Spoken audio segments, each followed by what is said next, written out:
And hello and welcome, ladies and gentlemen. Howdy do! And happy Friday. Today is Friday, June 27th, 2025, and it's the last Friday of June. Final June stream. Wow. Hi, I hope everyone's doing well. Whomstediv is here that I may say hello and welcome. Hello and welcome. Ouija, SK Boy, Mario Simpson, Jay, Gaming Yoshi Fanatic, Gaming on a Monday, Dan, Belated Fox. Hello, welcome. Howdy do. It is Friday. I hope you guys are doing well. This was art I did. Golly gee, Gideon puts Inktober art up on before his stream. That's crazy. This was Inktober art for the prompt Vessel in 2021. I had a lot of fun with this, doing the clouds and the sky and the fish and the water. This was when I was first figuring out my water technique, because I have a water technique for how I do water, and it was when I was first figuring and pioneering it out and understanding, oh, that's how water works. Yeah, this is art that I'm very fond of and I like a lot myself. It feels weird to be halfway through the year. I know, right? Like, for real. I was just talking about that with a coworker, where it's like, how is it almost July? How are we already here? I don't understand that. That's a bizarre concept, and yet here we are.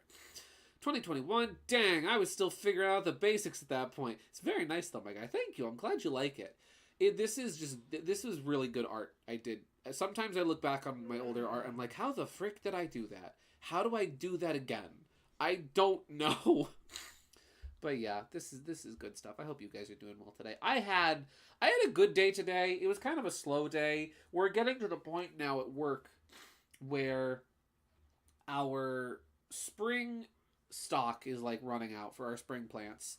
And we're now working on just a couple flowers and things for the summer, but we're also throwing out like a couple things that just aren't looking good or that people aren't buying. Like, it's almost the planting season for vegetables is almost over, so we're kind of weeding down or trimming down our stock of vegetable plants.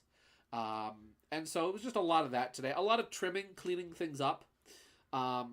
Cutting baskets back and then hanging them back up so that they'll regrow out and look nice and people will want to buy them. And a lot of busy work, genuinely. A lot of busy work, a lot of doing and going. Realizing 2014 is only 3 months away. This is what the graphics will look like in 2012. I blinked and it's the 6th. Dang. Dude, if it's the 6th, then that means Atlas update tomorrow. What?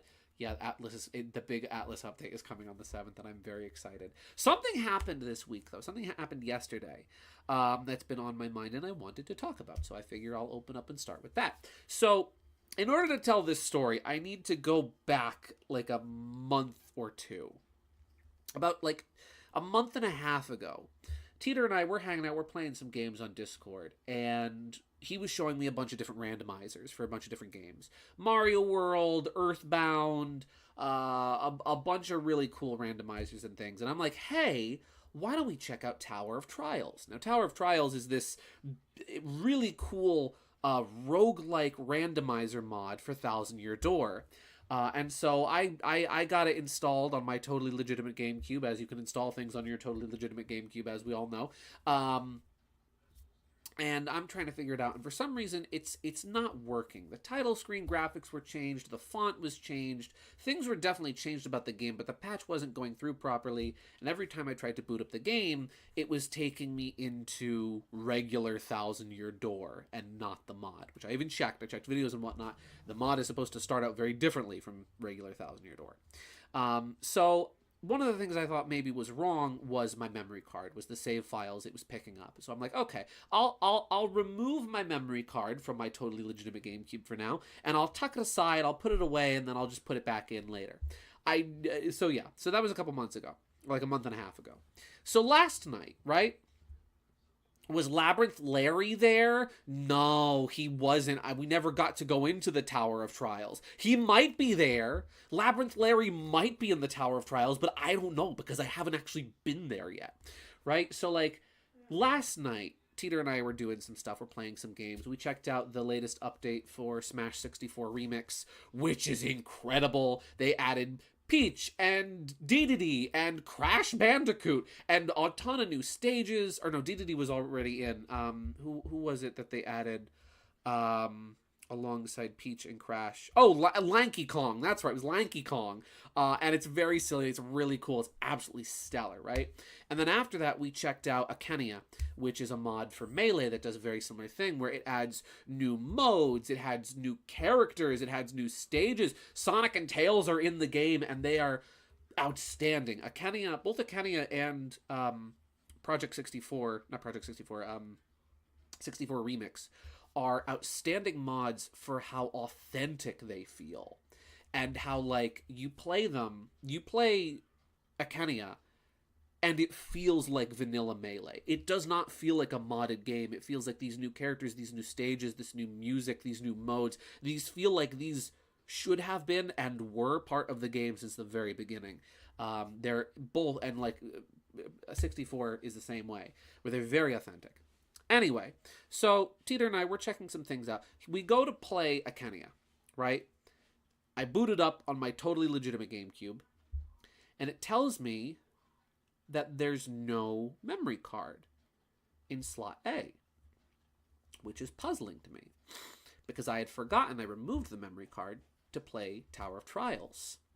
So I'm trying to figure this out. I'm rummaging around. I'm looking through all of my folders in my filing cabinet, wink, wink, where I keep my totally legitimate GameCube and all of its attachments, and I can't find the memory card anywhere.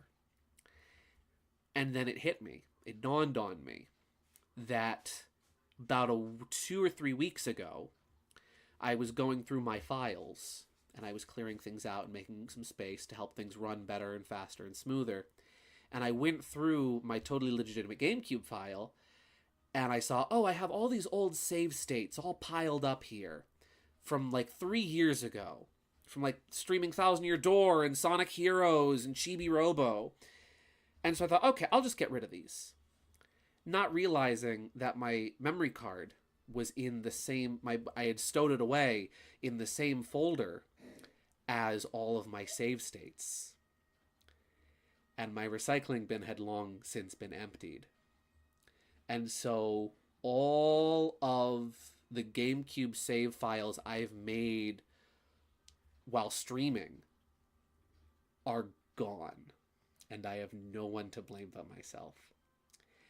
And it sucks.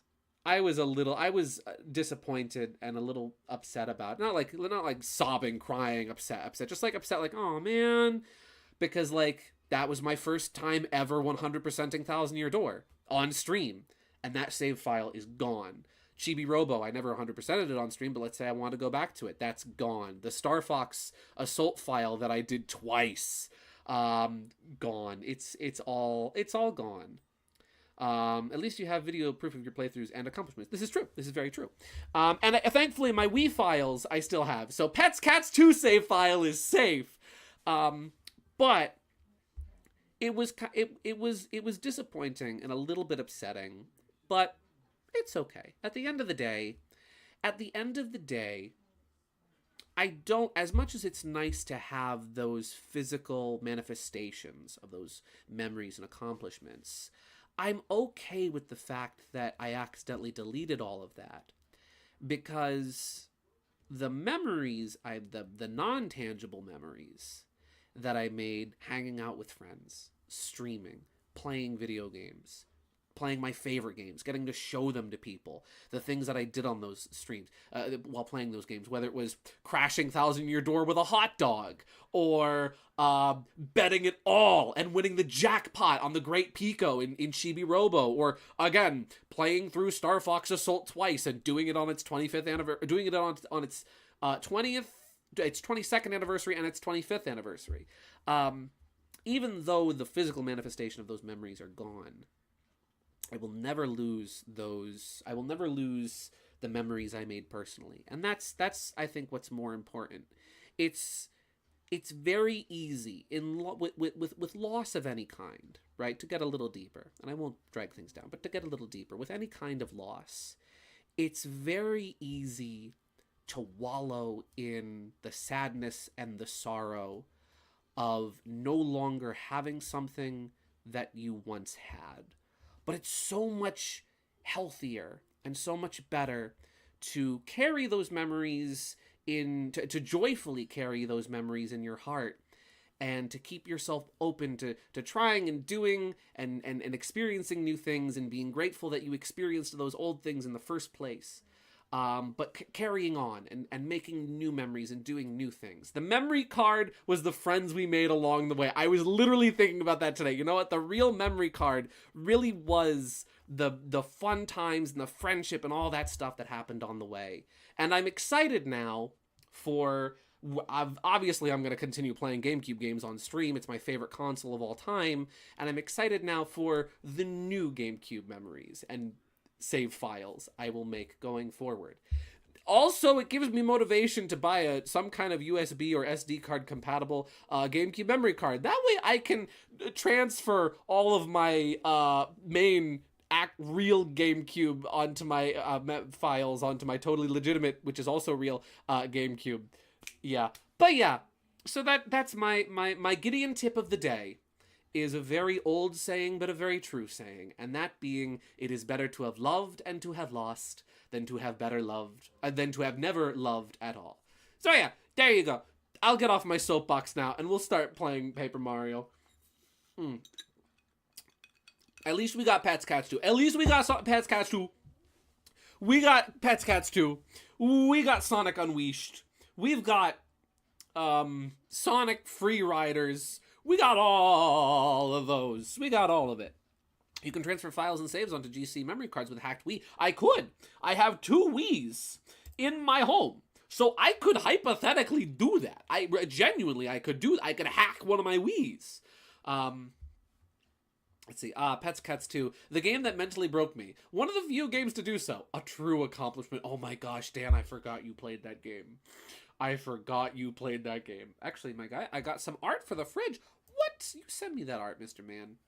But yeah, and also, if I ever want to look back on those memories, right, I do at least have some kind of tangible artifact of them in the form of my streams, which I can pretentiously look back on my own streams and rewatch and be like, oh, Gideon, you're so funny. I wouldn't do that. I cringe at myself sometimes. Fun fact, Gideon tried to flex on me saying he had 3 Wiis, but the third Wii he had was his friend's that he returned. Correct. I did the right thing, and I returned the extra Wii. I even made this little video where I'm like, ha ha ha, I'm gonna take the Wiis out of the box and show them and be like, ha ha, and then I literally open the box in the video and there's only 2 Wiis in there. I'm like, oh. Well, this would be a flex in 2008. Let's see. Ooh, we got some really good art here from Gaming Yoshi Fanatic. First things first, before we get started and going, we've got some banger art, as usual. What else would you expect but A+ art quality? I have a slight headache.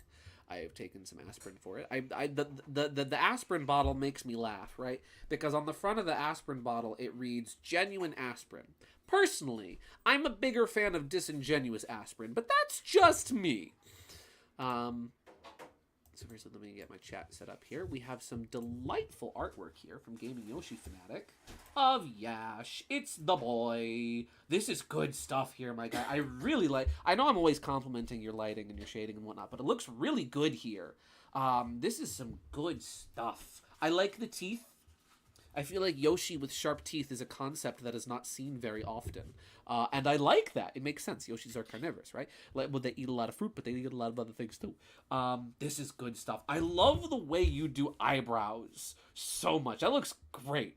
This is great art. I love that you went with the style you were going with a lot of the other drawings and whatnot. A lot of the ones you showed on stream and the ones you showed me. This is good stuff, my guy. He's going right here. He's going right here. He's going right here on this side. Actually, no. He's going up here by Sherwood and Goombella. He's going right there. He has to be on the cool kid in the cool kids table with the cool kids. Sherwood and Goombella are in fact the cool kids. Says who? Says me. Let's play some Paper Gosh Darn Mario. I prefer Imaginary Aspirin. Imaginary Aspirin is really cool. It takes a while to kick in. Usually you have to fall asleep in order for the imaginary aspirin, the imaginary aspirin, if you will, to kick in. But when it does, it's strong stuff. Imaginary aspirin. Before I forget, let me bring up my guide. So tonight, we are cooking. Tonight we cook. Tonight we dine in heck. I was funnily enough, right? While Teeter and I were talking last night, because obviously, like, we're not just playing games, we're playing games and talking at the same time. I was reminiscing about this old website that, whatchamacallit, this old website that I used to find, or rather, that I once found a 1,000-Year Door guide off of. That, like, back in the day when 1,000-Year Door was my big, huge hyperfixation, right? Like, I found this website that had, like, this huge, fully blown, amazing walkthrough of 1,000-Year Door. And I thought to myself, surely it doesn't still exist. Surely this no longer is around. But lo and behold, I go hunting. I go searching. I go looking. And I found it. And let me show it to you because it's really cool.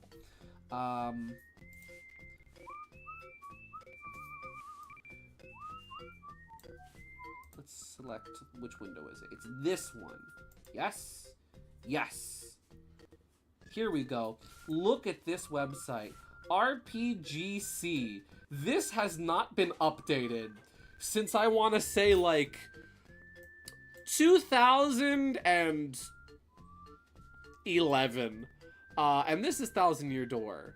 But I remember back in the day going on this website looking for the Tattle Guide to find all like the enemy information. Where is it? Enemy. Here we go. And like enemy list with pictures. And you can see all this stuff here. But, like, some of them, they're missing pictures, but they have like little renders of the sprites. I would assume these were captured in a totally legitimate GameCube of some kind. But yeah, I just thought this was really cool that this still exists. And so I'll be using this website tonight, not for the Intellivision, for the N64, for Paper Mario, to do the cooking. We've got our cooking guide. So we're gonna go through this alphabetically, and there's like flavor text here. Hi, honey. Tasty from Toad Town here. If you bring me an ingredient, I'll happily cook it for you, and you'll get whatever's listed below. Later in the game, when you bring me back for the cookbook, I'll be able to cook 2 ingredients at once. There are 50 total things I can make. All of them are really tasty. Well, the ones you eat anyway. Cooking anything not listed will give you a mistake, which only restores 1 HP and FP. Cooking a mystery can give you one of the following: apple pie, egg missile, fire flower, fried egg, fried shroom, honey shroom, Koopa tea, Koop pasta, live shroom, mistake, as one does, potato salad, spaghetti, special shake, spicy soup, super soda, tasty tonic, thunder rage, or a milk shroom. So we're gonna use this. This is gonna be our guide that I use tonight, to find all the recipes and to make all the recipes. Loki is going nuts right now. So currently our focus is recipe number 1, apple pie. That's what we're focused on right now. Cake mix and an apple. I don't remember where to get an apple from, but I'm sure we'll find one. That is our current objective. If I click out of this window, will that disappear? No, it won't. Good. But yeah, let me actually catch up with reading chat again. I do like to add the sharp teeth, since Yashi is technically a Star Fox character. So I like to add the teeth for the extra detail and realism you wouldn't see on a normal Yoshi. That's cool. I like that. See, I like how you've taken the design and you've added your own spin to it. You've put some special flavor, some pizzazz, if you will. Some spice, some cinnamon and brown sugar. Let's see. Like Gideon said, you have a really good art style. He does! He really does! He still looks like a goober, though. He does, but we love him that way. We wouldn't want him any other way. Listen, a goober who can fight, we respect. A fighting goober, if you will. Power goober. Let me increase the volume on the game a little because it's a little quiet. There we go. Let's see. Gideon's cheating. Kill him? Nuh-uh. It's not cheating. It's not cheating to use a recipe in a cookbook. That's like saying, oh, you looked up a recipe to make crêpe Suzette. You're cheating. Cheating. Let me see what I've got in storage. Claim, not check.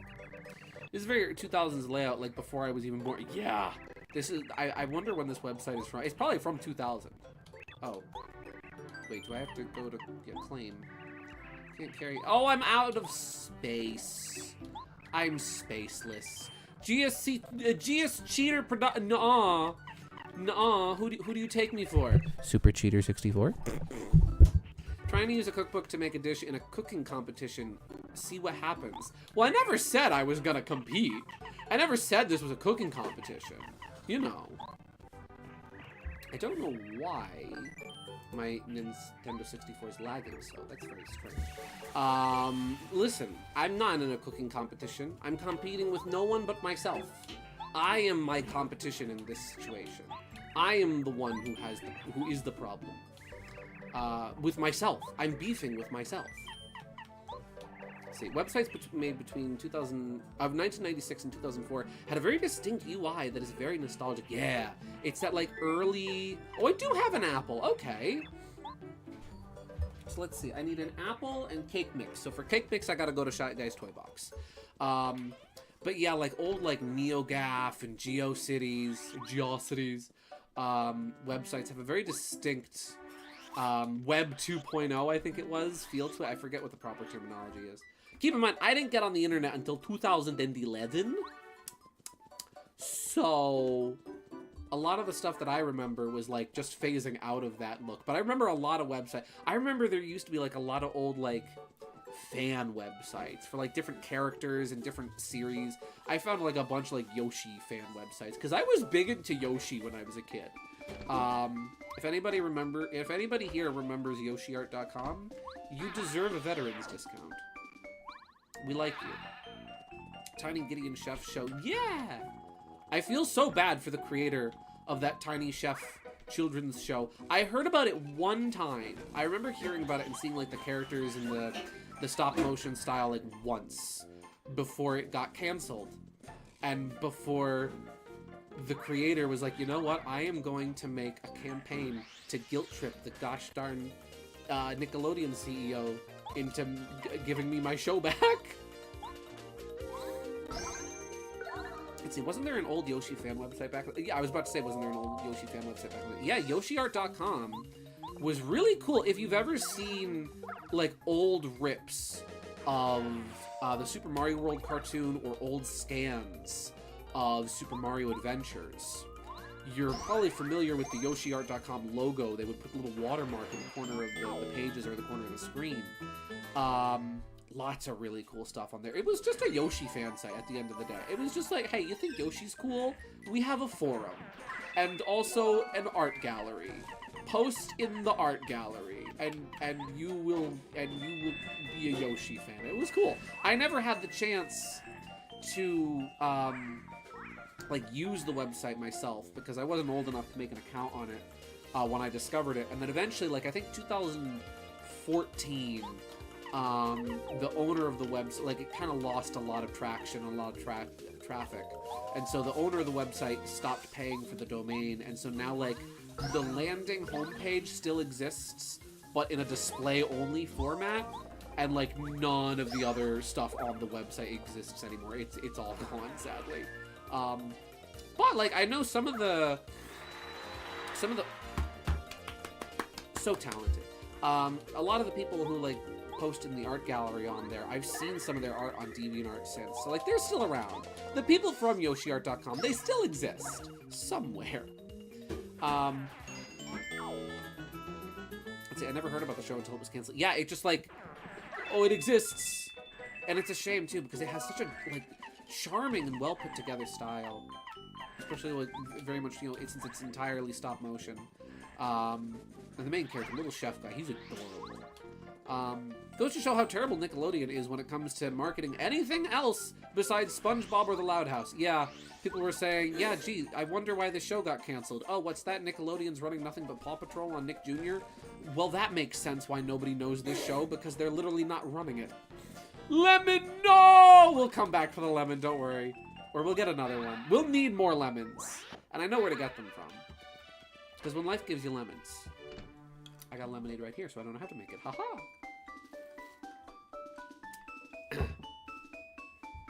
What? I thought old artists just imploded from the internet. No! Sometimes they continue to exist. Not always.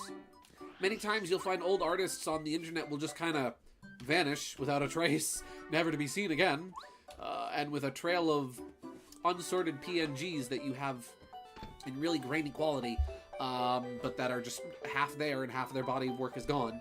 And maybe like a Pixiv or Deviantart account that hasn't been updated in 10 years. But then other times you've got people like Parker Simmons, the guy who made the Brental Floss Dr. Mario video, who got a show on Cartoon Network and still draws and posts on Instagram. He's cool. Does he have an Instagram? I actually don't know if he has an Instagram or not. Let's see.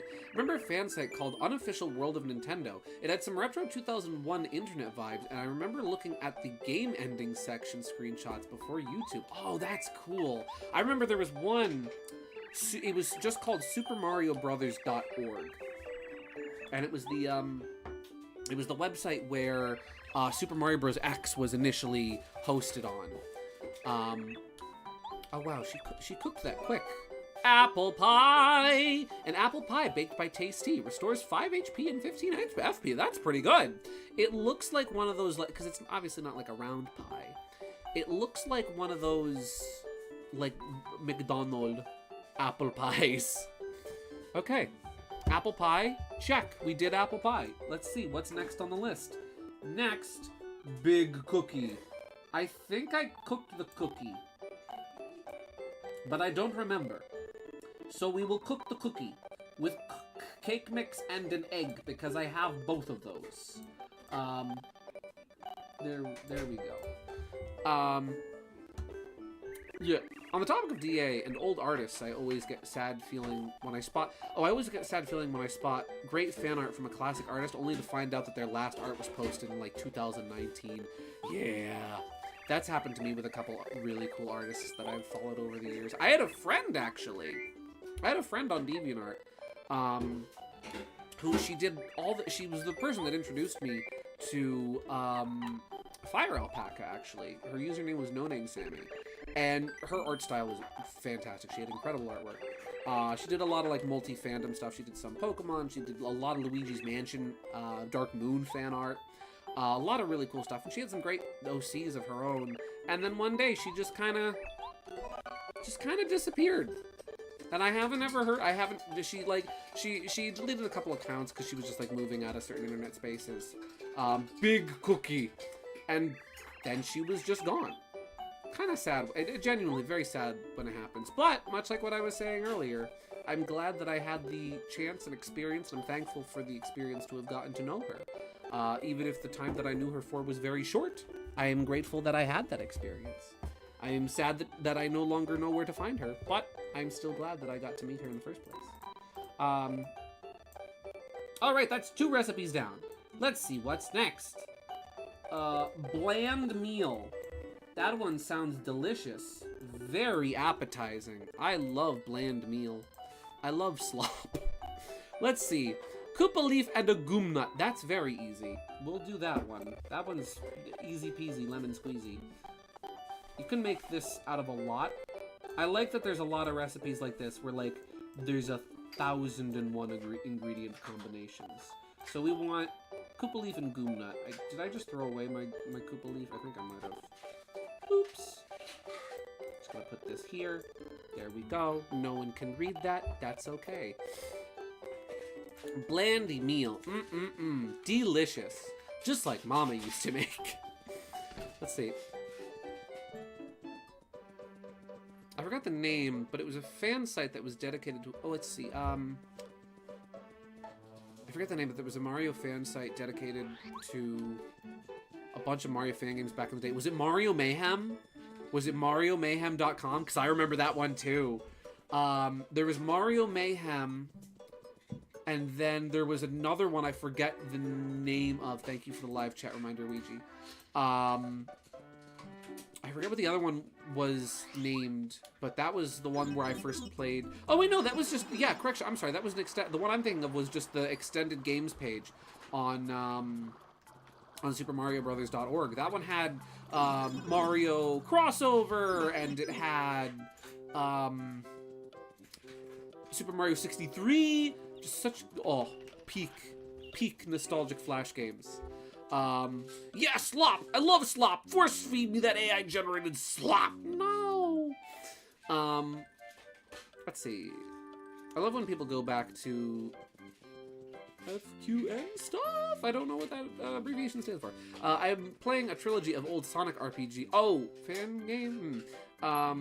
Sonic RPGs from the early 2000s, and they've been updated since 2019. Oh, cool! Where am I going? This way.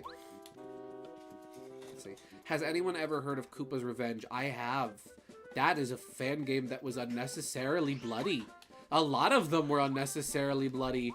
Fan games used to be very bloody back in the day. What was the name of the artist friend you had? I was a bit intrigued to look them up on DA. Her username was No Name Sammy. NONAME SAMI. She's gone. I think she did she delete her account on DeviantArt? She may be. I actually forget if she did or not. I know she got rid of her Twitter. I think she might have gotten rid of her Tumblr. I forget. It's been so long, genuinely. Where's the nut? I need the nut! That sounded better out in my head than it did coming out of my mouth. The sequel is surprisingly really good. Is it? I didn't even know it had a sequel. Oh no, that's S-A-M-I, not S-A-M-M-Y. Yeah. I think I was probably pronouncing it wrong. Isn't it funny how, like, sometimes with internet friends, like, you never know how to actually pronounce a person's name, because you don't, you know, back in the day, you couldn't really, unless you had, like, Skype. So you just kind of come up with how to pronounce things on your own. Where is the Goom Nut? That's a coin. That's also a coin.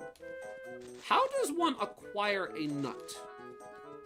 I think you're nuts. Maybe it's up the road a bit. Oh, no. The username was... Or was there... It might have been hyphenated. It was like this. It might have been hyphenated somewhere. That's what her username was. Again, I don't think she had like any accounts to lie about. Really great art though, genuinely, and she was really nice. We became friends. We talked a bit here and there in comment sections and whatnot. Yeah. Again, she was the person that introduced me to Fire Alpaca, because like I tried using DA Miro for a bit, and DA Miro is horrible. It's very basic. It's like it's not bad, but there's so much better you can do for free, like digital art programs. And like even as an in-browser program, it is questionable at best. And like she was like, "Hey, have you tried Fire Alpaca?" I'm like, "What's a Fire Alpaca?" And she's like, "Well, it's this." I'm like, "Oh, that's exactly what I needed." Let's see, anyway, getting Intellisdoll Redux lore. Been working on that for like 4 days now, and I got some good stuff to report. What you got, Dan? Maybe check Internet Archive. Oh! I hadn't even thought of checking Internet Archive. Fun fact, there is a saved screenshot. I think there's 3 of them, actually. There's like 3 saved screenshots, like web screenshots. Not just like an image, but like the actual page of my DeviantArt gallery, or like my DeviantArt profile at least, on the Wayback Machine. And it's like, oh, huh. That's neat. Somebody saved my thing. It says her DA was deactivated, at least nowadays. Yep, I had a feeling I remembered that, that was what happened. I don't know why. You know, it's one of those things. I forget exactly. I remember she said something along the lines of just being kind of overwhelmed, and that's understandable. and wanting to take a break from the internet. And you know what? That's fine. I get that. Sometimes you need to take a break from the internet. The internet is one of those things where taking a break from it, not a bad idea. Sometimes you need that. I hope she's doing well, though. I really do.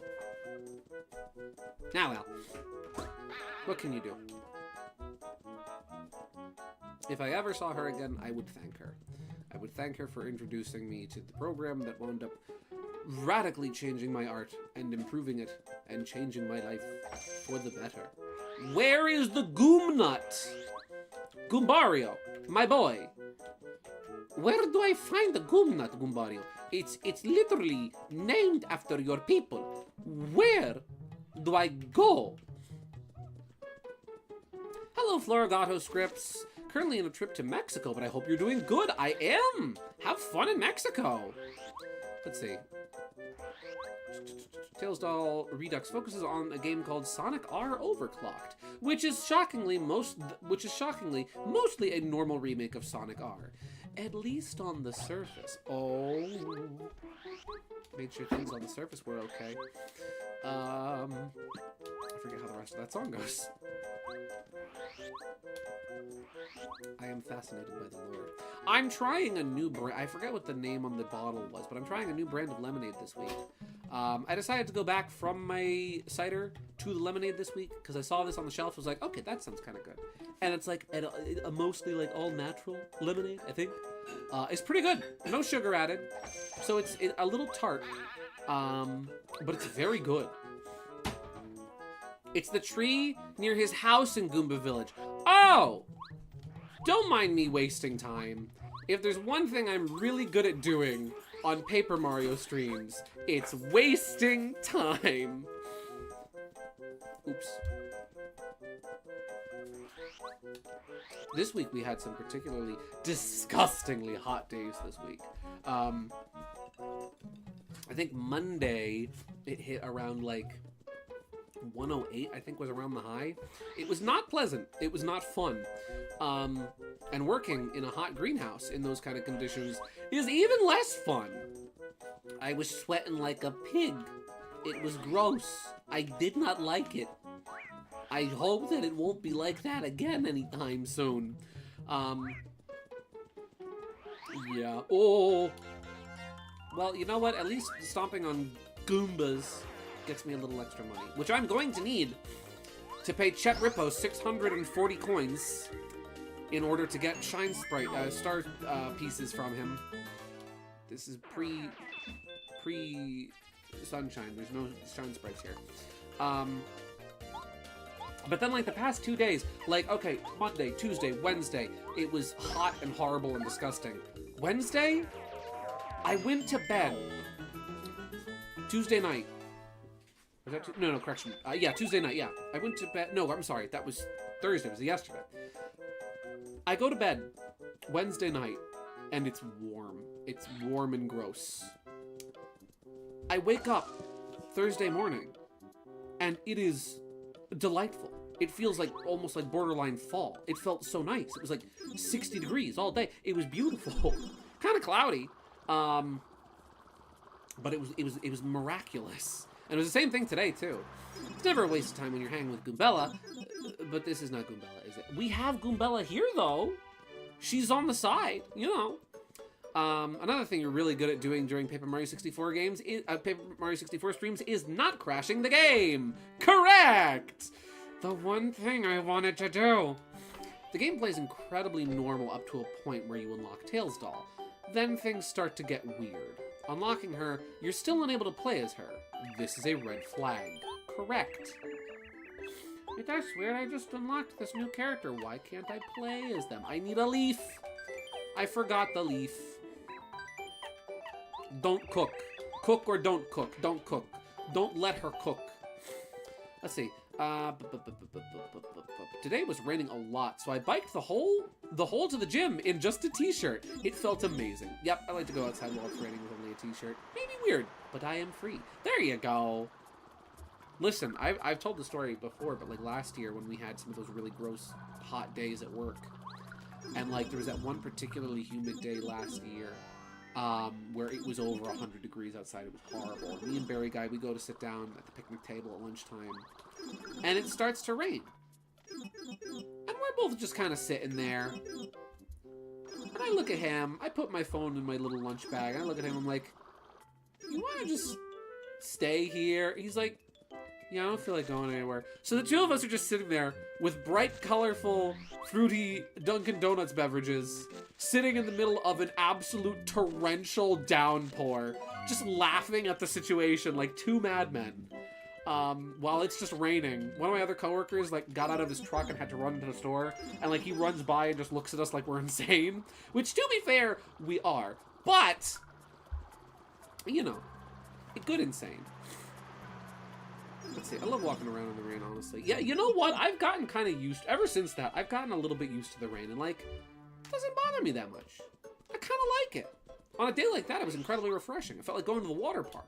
Water coming down on top of you, and then it's bouncing up off the ground. It felt great. Sure, my clothes were soaked and drenched afterwards, but it heated up then again afterwards, right? Got hot again outside. And so, like, the wet, cold clothes on my back actually felt good. And then they dried out by the end of the day. Let's see. Part 2. When you race after unlocking her, instead of going to the map you picked, you go to some place called Sunshine Plain, which is that infamous area with the spotlights and the black and red checkered floor. Ooh. Yeah, not what you would envision when you think sunshine. Where's the sunshine? There's just a spotlight. Also, Luigi sent me something before. I forgot to check what it was. Kindness Luigi. Couch reveal. Dude! Remember what I was talking about like 2 weeks ago? 2 weeks ago, 3 weeks ago, when like saying that like the funniest thing about Wooden Railway is how they just make the most obscure and weird characters from the Railway series as merchandise. You want to get really obscure, really weird with your Railway series characters that got merch. Here, have the ballast spreading machine that spreads fresh ballast on the rails.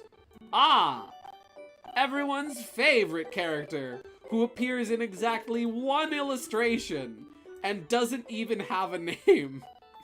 This is why I love Wooden Railway. Also, that's sick that that's part of your collection. I'm like, heck yeah. Heck yeah. Again, talk about weird, obscure things to have. That's awesome. Let's go right here. Bada bing. Here we go. Okay, so that's another recipe done. $50-ish. Ah, that's what you were scheming about. I see. Well, that was worth it, I would say, for that price. All right. What's next on the cooking? Let's see what's next on the cooking. Next on the cooking is boiled egg. Egg and strange leaf or stinky herb. I know where to find stinky herb. So we'll go get stinky herb and an egg. Do I have any egg left in my inventory? I might be eggless. I might be out of egg. Part 3. After a minute or two of racing, she'll bug out and crash the game. And when you reopen it, you can only pick Tyler/Sonic. The games have begun. You now race her one-on-one or face your fate. Oh! Beat her. Or be beaten. Death. I like that. That's cool. Okay. Oh, that's interesting. Okay, so... It's not even like a... Oh, you get sucked into the game. You're in the game, race for your life. It's like, no, you're playing as Tyler. You have to race for his life and yours. Let's go get some stinky herb. Let's see. Also, wasn't his face black, or am I misremembering? Yeah, his face is black. Yeah, it's like pitch black, tar colored. Very hard to distinguish the features on a bit. I can't believe they whitewashed the Sodor ballast spreader.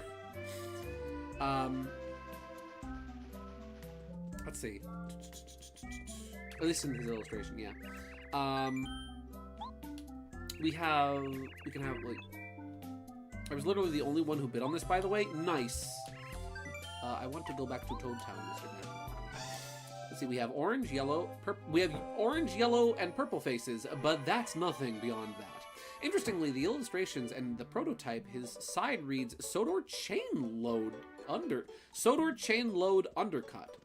That is certainly a sequence of words. Stinky herb. It's Stinky. Hey, Stinky! Hey, speaking of trains, we have to ride the train. Bad news, Goombario. We have to ride the train for the 5th time. Aww, but Mario, you know I just hate trains. I know, it sucks. I hate them too.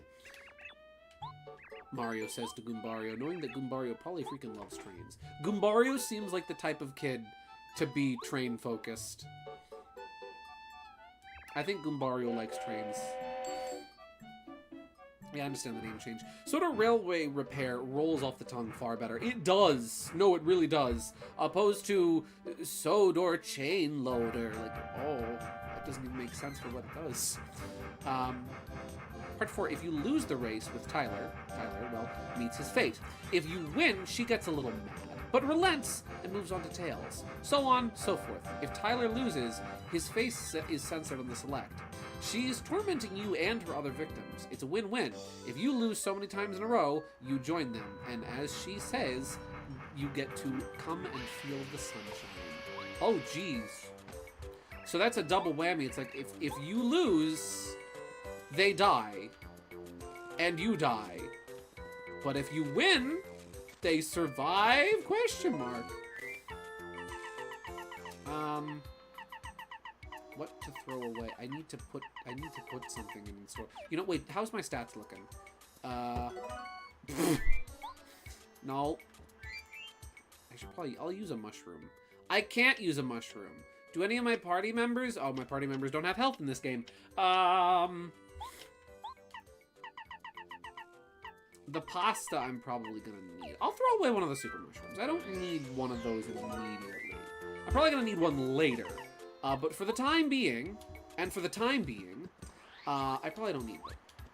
She's cruel, but fair. As long as you're fair, anyway. Oh, what happens if you cheat? What happens if you have like cheat engine running? Will it be like Sonic Gather Battle or wait, not Sonic? Was it Sonic Gather Battle? There's a Sonic fan game that's infamous for technically being spyware and a little bit malware, where it will check to detect if you have any browsers or windows running that have its title and cheats loaded into memory, or even just cheat engine running. And if it detects that, the game will suddenly start getting like super creepypasta, like the screen will turn red and ghosts will show up and attack your character and the music goes away, and gets replaced with the spooky House of Mirrors music from Sonic Adventure. And all because the creator did not want anyone stealing his sprite edits. Okay, you do you, buddy. Now I'm only missing 3 Railway Series exclusive characters, if you can believe it. Neil, 60th Anniversary Henry, and D199. Very nice. I'm surprised you of all people don't have 60th Henry. That's the Henry with both the blue and green paint, if I'm not mistaken, right? The fact that I'm making Cablus Scarloey before I get Neil is a little ironic. That is ironic. One of the first engines to arrive on Sodor. And you don't have him before you're making the engine he helped bring onto the railway. It's similar to that. She summons OG Tails Dog to attack you during the race. They drag you into the water and you die. And then you get hit with an anti-piracy scream, her angry face, and the game crashes. And then, the fun part, is since she's an entity and not a game virus, she can manifest in the real world. You're toast. Oh. She just shows up. It's like, no, it was a joke. It was it was a joke. No. 60th Henry was sold 2 years before I was born, Gideon. That shouldn't be surprising. Well, yes, but but listen, Henry Gaming. I would think that in light of Henry Gaming, that you would have all of the Henrys. Let's see. Then again, most of my trains were from 2001, so take that with a grain of salt. Yeah, I was about to say, a lot of the stuff you have is from, like, the late 90s and early 2000s, so, you know. Boiled egg. Egg salad. Food cooked by Tasty restores 8 HP and 8 FP. The disrespectful part is, if you cheat, she doesn't even keep you. She just takes your soul. There's no place in her realm for cheaters. Oh! She's like, you know what? No. You broke the rules. You didn't play fair. You used save states. You looked up a guide on WikiHow. Why would you go to WikiHow for Sonic answers? You're getting sent to the Shadow Realm. I'm sending you to the Shadow Realm. No! Alright, what's next? Let's see, next is cake! With cake mix. I forget if I made cake already, but never hurts to make more. Cake. Everybody likes cake. Does Wario like egg salad with garlic? Let me think about it. Okie dokie, I'm done thinking about it. Egg salad? More like egg salad! I'll take the garlic on the side, though. Gideon, I would have to sell my kidney for Sad Henry. Oh, maybe don't do that. Maybe mortgage your kidney. Don't mortgage your kidney. That's not a good idea. WikiHow is hilarious with all the pictures and how people made memes about the people in the pictures. I remember that so vividly. I remember the Disney vacation. Wait, I need to find WikiHow Disney vacation. WikiHow? WikiHow Disney vacation. Here we go.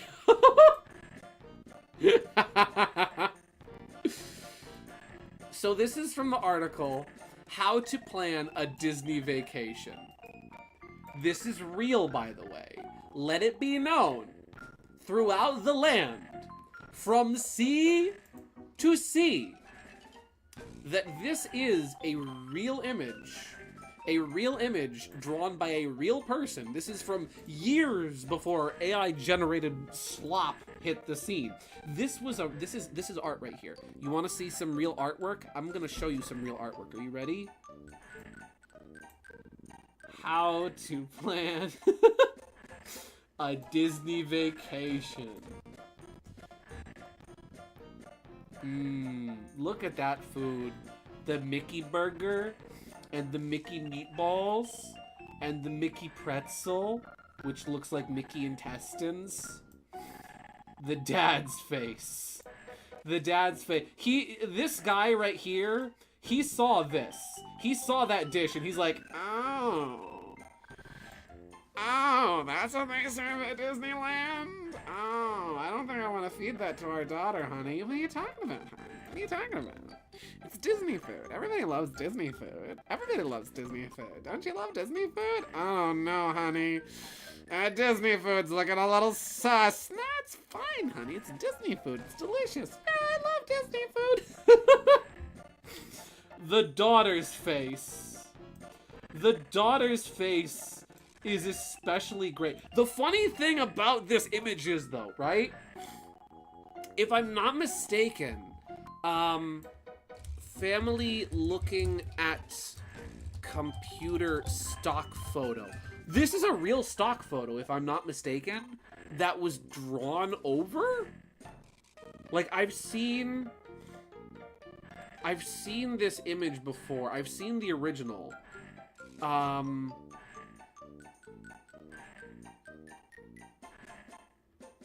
I can't find it now. But this is a real stock photo. Let's see. Family of 3. Stock photos, you have to be very specific with your searches. I'm not seeing it, but I have seen the photo that this was based off of, and it's even better. Actually, no, nothing is even better than this. This is peak. Yeah, I can't find it. If any of you find it, please let me know. Please let me know so that we can see this face in HD. Oh, she's beautiful. She's beautiful. Here we go. Let's see. Let's see. I went stupidly hard on the lore for some reason. I have a few names for the victims. Tyler Sonic, James Tails, Lamar Knuckles. Ooh, Lamar is such a good name. That just makes me think of LeVar Burton. Come here! Come here! Give me the cake mix. Sam, Amy, Bernard Robotnik, Jake, Metal Sonic. Don't forget about Metal Knuckles. Metal Knuckles and Egg Robo, who are also playable characters in Sonic R. I really like Sonic R. I loved that game as a kid. Funnily enough, you wanna know what's incredibly funny about you making a Tails doll rewrite? Guess what character?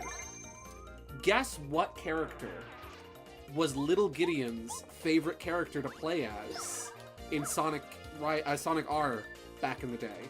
Take a guess. Guess who? Guess who was Little Gideon's favorite character? 1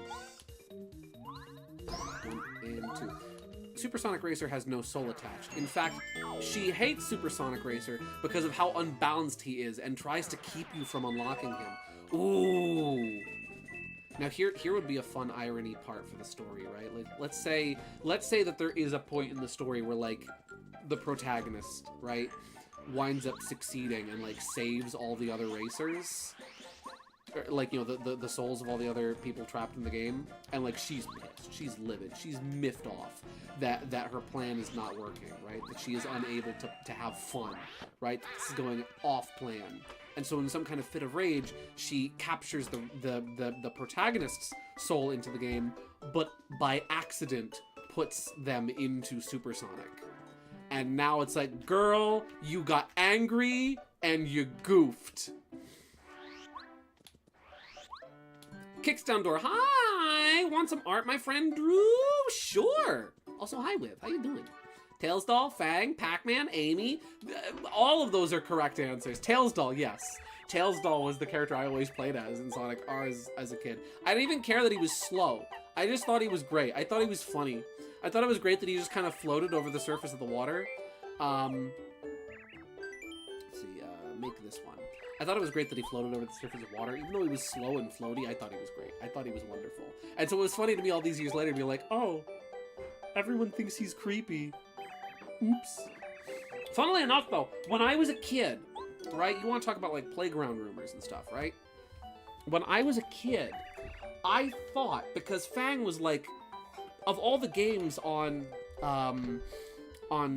Sonic Gems Collection, which is how I played Sonic R, like, Fang was heavily prominently featured in a bunch of them. He was in Sonic the Fighters, he was in Sonic Triple Trouble, he had a little cameo in Tails Sky Patrol, not Tails Sky Patrol, Tails Adventure, and then, like, my brother got Sonic Mega Collection, and he was in all the, you know, a bunch of the different Archie covers, right? So Fang was a big deal, and I loved Fang even back then.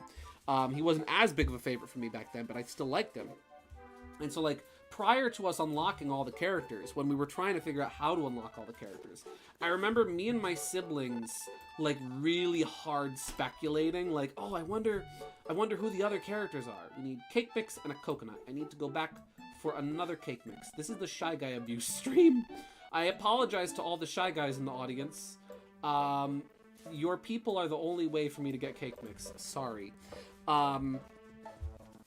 But yeah, and so I thought there's a ring dispenser on, I forget what the name of the stage that's basically an oil rig is. But the stage that's an oil rig, there's a ring dispenser there where if you stand there, you can just get rings, and it just gives you rings. You can get it all the way up to 999. For some reason, as a kid, I had it in my brain, up until we unlocked all the characters, I had it in my head that you could unlock Fang as a playable character in Sonic R if you stood there, got 999 rings, and then managed to win the race afterwards. I don't know why that was the way my child brain cooked up, like, oh, that's how you get Fang. No one ever told me that. I just came up with that. I don't even know how you would accomplish that, but that was what I thought you had to do. Let's see. cries sadly because that stupid upcoming Roblox EXE game will not have Fang at launch. How can I live? Don't worry, he'll be in the game soon. Gideon, I sent you a meme I made about my lore. Oh, let me yeah, Gideon, yeah, gonna need several cake mixes from those Shy Guys. Yeah, let me beat up these Shy Guys real quick, and then I'll have a little look-see. This is the Gideon runs back to Shy Guys Toy Box 50 times stream. Yeah, my Shy Guy phobic friend. No, I'm not Shy Guy phobic.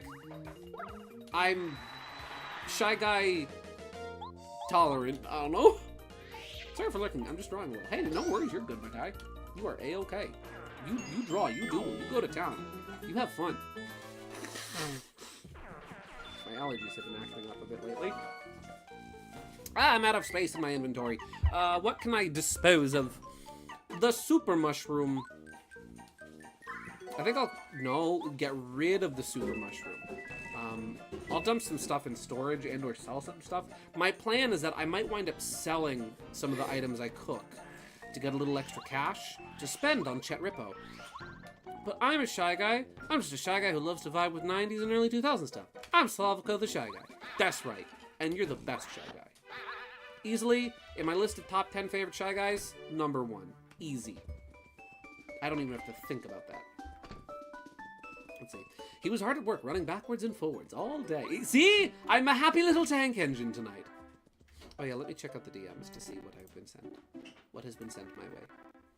Firstly, Wiv sent me something. Art from Wiv's friend.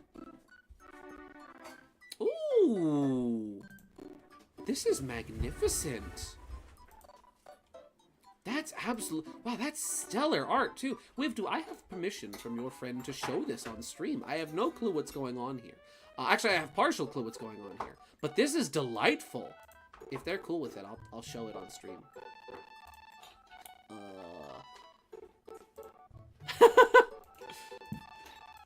And a delightful meme from Dan. Let me just get this on screen. Saving and putting and placing. Me, just trying to play a good version of Sonic R. The weird eldritch being wearing a Tails mascot suit. You know what? We're just gonna, you know what? Whoop. There we go. Gosh darn it. These weird eldritch beings in their Tails fursuits. Also, speaking of WikiHow images, that meme comes from a drawn over WikiHow image. Speaking of WikiHow, yeah, for real. I don't know, she's offline. Oh, okay, no worries. No need to bother. I need cake mix and a coconut. We need to go get a coconut. We need to put the lime in the coconut. Literally all I can manage to draw is stupid, dumb, idiot memes because art block exists due to art fight being a few days away. Ah, no worries. I find sometimes drawing the stupid, dumb, idiot memes, that helps, honestly. That helps me get back into, like, the mode to do art after, like, a big time of art block. Cause, like, I'll just draw something funny, something goofy. I'll redraw a meme, I'll draw a funny face, and that gets me back in the mode for drawing. I thought my sister's the best one. But nah, yeah. To me, you're the best one. To me. I'm going to check. Let's drop the apple pie. I'm gonna roll up to Bowser's Castle. I just like to imagine Mario walking into Bowser's Castle smelling like an absolute bakery with all these delightful fresh baked goods in tow.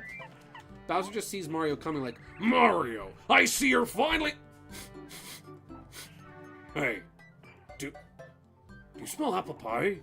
Yeah, I just had that baked a couple hours ago. Can I have a piece? No!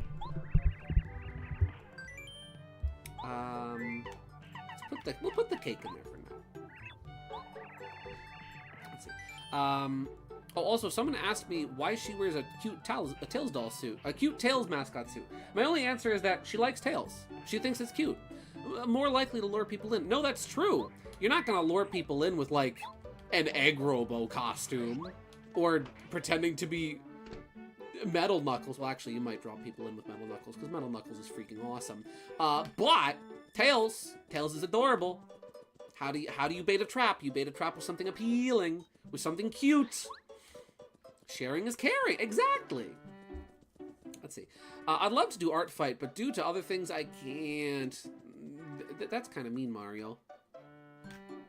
He has the princess captive. He has the princess.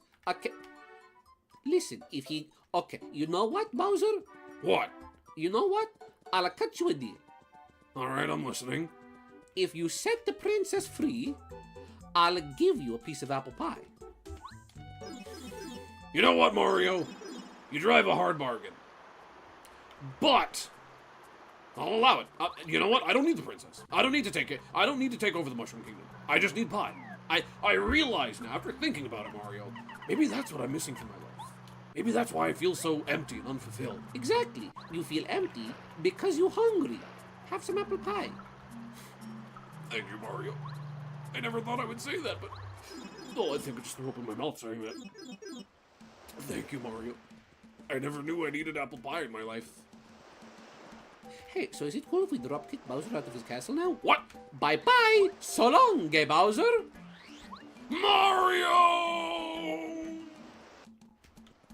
Let's see, just cosplay Fang, dude. Everyone would be like, oh, heck yeah, is that Fang from the hit game Fang 06? Heck yeah, that's the character Fang from the hit game Fang 06. I love the hit game Fang 06. That's my favorite 06 video game next to New Super Mario Brothers. I'm just gonna grab like 2 coconuts. I might need more, but I don't know. Mario, it's Pride Month, you can't say that! Don't worry, it's an accent. So long, Bowser, don't worry. He's not homophobic. Listen, I'm Italian. Part of our greeting is to kiss people on the cheek. I'm not like that. Mario, no homophobic. Let's see. Someone out there might be... Listen, someone out there might be into Egg Robo-Suit. I'm sure of it. Listen, listen. I've seen some really cool, like, mecha cosplayers. You go on Twitter, right? And there's, like, some incredible, like, Gundam cosplayers who, like, they look like the real, like, mobile suits, and it's a costume.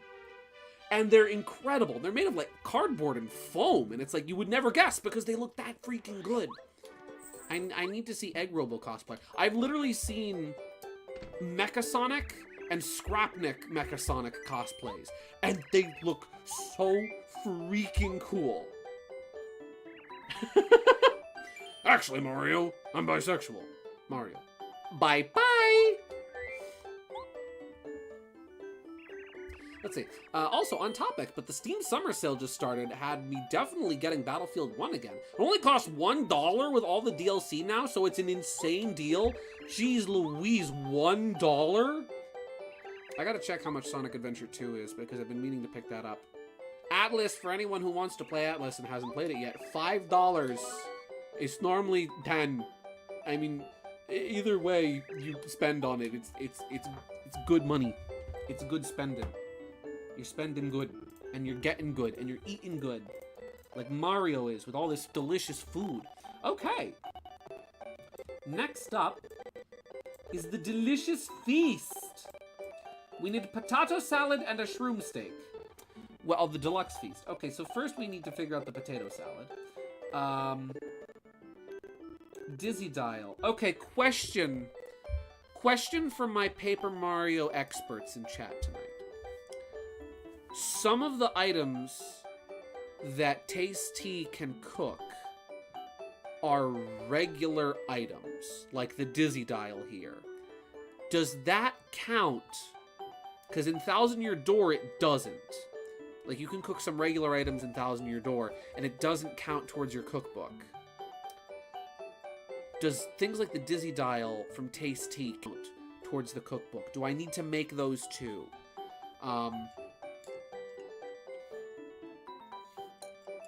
As if so, I will. But if not, I won't. Man, it's the end of the month. Where's all the Viv Bella art? Where is it? Where is it? It's not here. Where is it? Let me continue scrolling through my list here. Let's see. Egg missile I made. Electropop. If I remember correctly, it does count. Okay. So then first, let me make a note here that I need to go back for the deluxe feast. I'm going to write that one down. Deluxe feast.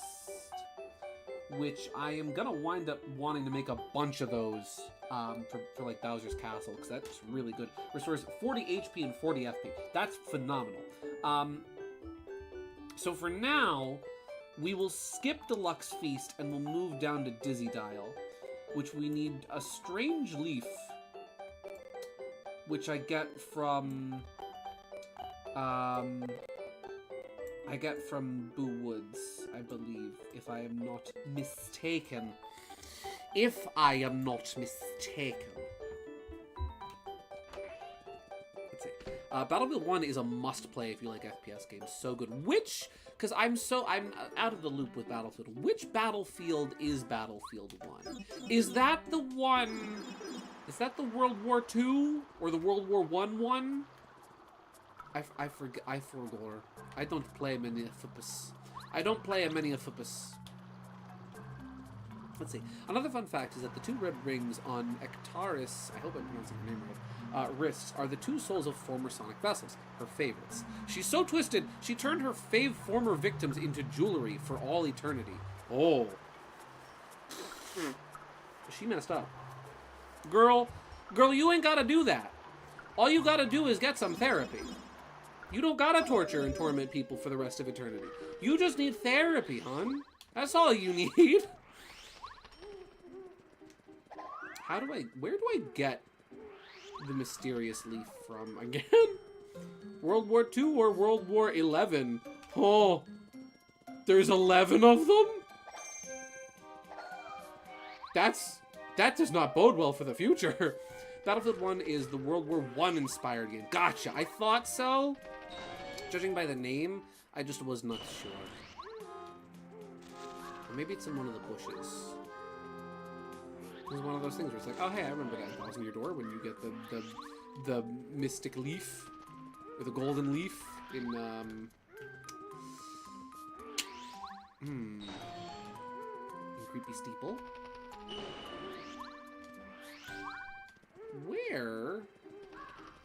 Where go? The bush is in front of Boom Mansion. Okay. World War I. Ah, yes. I remember World War I. There was a Goomba stuck between two pipes. He stayed there for the rest of his life. Playing Game Boy, thankfully. There's nothing here. Maybe it spawns randomly?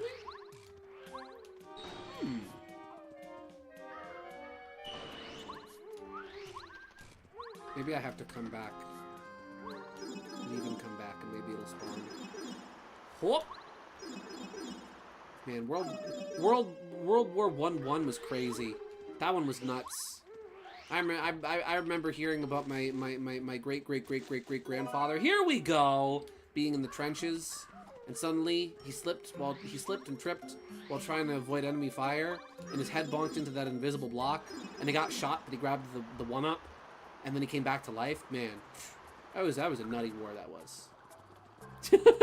Gideon, I can fix her. Ektari. Who are Gideon? With therapy. Ektari. Oh. Okay. I'm just there like, hey, listen. You're in my computer, right? I'm gonna get you a therapist. We'll put them on a Zoom call. You can talk to them. It's gonna be okay. We can get you help. So apparently a Dizzy Dial can be made with just a Strange Leaf, according to this guide. So we're going to try making it with just a Strange Leaf. 1-1 was a difficult battle. I still remember my grandfather telling me about the trenches in the bonus zone. I know. The trenches in the bonus zone with all those coins. You want to enjoy the riches, but you know what? There was no time. There's no time for it. Just endless Goombas, and only one Koopa. Only one Koopa to lead the charge, you know? Only one Koopa. Man, it's tough. Especially going up the staircases. Staircases out of the trenches. It was nuts. Dizzy Dial! Heck yeah, okay. That's another one down. We can't forget we do have to go back for the Deluxe Feast. But for now, let's see what's next. Next, we have Egg Missile, which we made. electropop. What a fun genre of music that is. Cake mix, and a Voltshroom. So let's go back and get some more cake mix. You know what I might do? I might put like all of my items in storage and just go beat up some Shy Guys to get a ton of cake mix. I would describe it as authentically accurate, as in you feel transported to that time. Not that it's completely accurate depiction of real battles, but that it's just for me as being a history now. Oh no, yeah, that's awesome though, that like, as a history buff, right, you can recognize the level of accuracy put into the details of the game. That like, you can recognize that and be like, you know what, this is incredibly accurate to the time and to what, you know, what the war was really like and the resources available. Yeah, that's really cool. I've never been much into like Battlefield and Call of Duty and whatnot. That's never really been my thing. But I will admit, as somebody that likes a good period piece, that would probably be up my alley. I would probably enjoy something like that. There we go.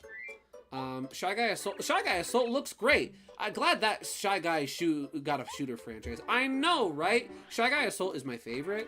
The part with the Smorgs, the Smorgs being like the big threat, coming from the Smorg planet and taking over all the stuff and taking over the machines was crazy. That was nuts. And when the main Shy Guy was when Orange Shy Guy did the cool thing, but Blue Shy Guy was my favorite part. Blue Shy Guy is my favorite Shy Guy Assault character. He is awesome. Even though technically he's Red Shy Guy. Because now they have the new Blue Shy Guy, who's like the femme fatale character. But then Green Shy Guy, who's just, I love Green Shy Guy. He's such a goofball. Everybody yells at Green Shy Guy because he's always getting in trouble. Everybody's like always making fun of him, but he's the backbone. He's the backbone. And like Gray Shy Guy, who's like the old guy, I love him. He's great too. Such a fun mentor character, man. Not to mention the part where like Mauve Shy Guy shows up and he said, "Meow, meow, meow, meow, meow, meow, meow, meow." That was such a memorable quote. I think that's myself all the time. Then Shy Guy Command happened. What were they on? What were they thinking? What were they thinking? Genuinely. AVGN moment with that one. What were they thinking with Shy Guy Command? That game is an insult to fan fiction. Let's see. Didn't you say you'd consider smashing the Blue Shy Guy and Luna came in to chastise you? Listen, I said if I was into Shy Guys, I would think about it. And then Luna came in, and it was funny, perfect timing. Luna thought I was trying to steal her Shy Guys. Let's see. Anyway, that's all. My ranting is over. My lore is still heavy but I'm still working on it and stuff. Gideon, thoughts? I like it.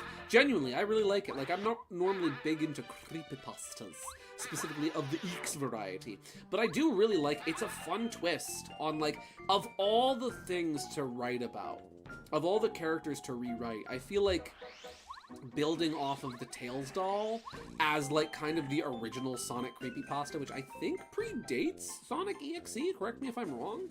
I really like that. I think that's really cool. And like giving it its own lore and building on it and adding characters and having even sort of that interactive element where it's not just a matter, it's not from like the first person perspective of the character who's trapped, like who's like the person whose soul is trapped within the character. It's more so from the perspective of you're the person playing that's part of the aftermath. You could be a potential victim if you're not careful. And it's up to you. You have pressure and responsibility on you as the reader point of view character, you know, to save everyone else. And if you screw up, oh well, I guess you're going in the game now, buddy. Bye-bye. Yeah, honestly, that's really cool. I really like where you're going with it. I like how it's from a very character-driven perspective and angle, and how it's very much so steeped in, like, this does not feel right. There's something off about this. To the point where, like, even the design for Tyler you showed me earlier, where it's like, it's not just regular Sonic. There's something else about him, and it kind of gives you that feeling of, there's something weird going on here, and I don't understand it. Maybe the protagonist doesn't even know what's going on. Like, genuinely, maybe they don't even know what's going on at first. Maybe they win the race as Tyler, like, by complete dumb luck, not realizing that they just saved the dude's soul, but then realize, like, it kind of sets in a little later, like, oh, I need to be careful. Like, maybe they accidentally fail. Maybe they accidentally fail and lose one of the races, and then that's when it dawns on them and they realize, oh, there's a lot more at stake here than I was initially anticipating. I need to lock the freak in. So yeah, really good stuff. I like it. Let's see. Oh yeah, I can still appreciate the realistic military FPS. Let me grab my coins. Realistic military FPSs. They're honestly fun, even if they got massive stigma in the 2010s. Yeah, the brown, gray, and white shooter with the jelly smudge on the lens blood when you get shot with John Shootman. Yippee! Yeah, I do like some of the older style ones. Those are really cool. I'm like, isn't that how Battlefield started, if I'm not mistaken? Didn't Battlefield start with like a World War II style game? Telltale does predate EXE to my knowledge, yeah. It's just a modded Sonic R game. Must be one of those creepy Sonic games I see on the internet all the time. See, I like that. I like that a lot. Like, having a sort of in-universe explanation for why the protagonist thinks, oh, it's just a glitch, it's probably fine. I like that, because creepypasta protagonists are dumb as a box of rocks 9 times out of 10. They will literally see, like, a picture of their dead great-great-grandfather covered in blood and guts and bones and body parts, and with the caption, "You're next, Jonathan Wilderberg," and their name is Jonathan Wilderberg, and think, huh, what a quirky, funny glitch in my video game. And it's like, how the fleep do you not realize this is more than just a glitch? Having an actual explanation for why the protagonist thinks that. Being like, oh, this must just be one of those weird, hacked Sonic EXE games I see all the time. Having that kind of wink at the audience, that sort of self-awareness, I really like that. That's cool.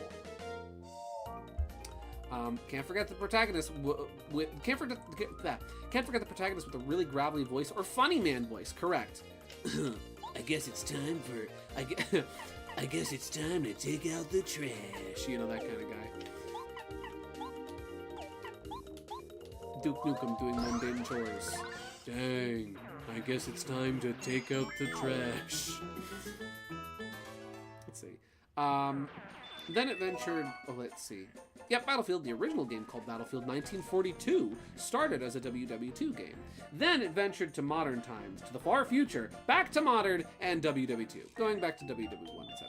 Yeah, I remember, what was it, Battlefield, I forget what the space one was. I remember people were pissed about the space one because of how, like, far from the series roots it was. Personally, if they wanted to do something like that, it'd be cool if they did, like, almost like a sci-fi western type thing. If you want to do the future thing, I don't know, have fun with it. Do like a steampunk one. Go crazy with it. Don't just do space shooter, you know? Don't do discount Halo. Do something fun. Do something yourself. Do something that harkens back to you and your roots and your home. Let's see. Tales Doll can be traced back to 2006. Sonic EXE was made in 2011. Ektari was really the OG. She is the OG. She ain't gonna let some upstart creep wannabe Vine sauce corruption take over this scene when she was here first. This is her lawn. Get off my lawn, you darn kids. Now I'm just imagining her with, like, hunched over with a cane, just like shaking her fist at all the EXE characters on her lawn. Oh, I love dumb visuals like that. Let's see. No, see, here's what you do. Have him win the race the first time, lose the second one, and then and then you have him hear stuff in his house IRL, and then he realizes, something here is with me. This is real. Mess with the protagonist. Mess with the protag. Thinks is real. Really play mind games with the audience. Yes. Oh, that's good. have it be a slightly unnerving, like, I feel like I'm not alone when I play this game. I know I'm alone. I know there's nobody else in my house, but I feel like somebody is watching me. And then things start to get crazy. Yeah, as a Call of Duty fan, I remember Infinite Warfare's trailer. I think it was still the most disliked game related video on YouTube. I think you're right about that. If it's not still, it's up there. That's pretty impressive. Yeah, that is impressive, especially for such a big franchise like that. Like, you know you done goofed when everyone on the internet and who just uses the internet casually just kind of all agrees, oh, this is freaking stupid, man.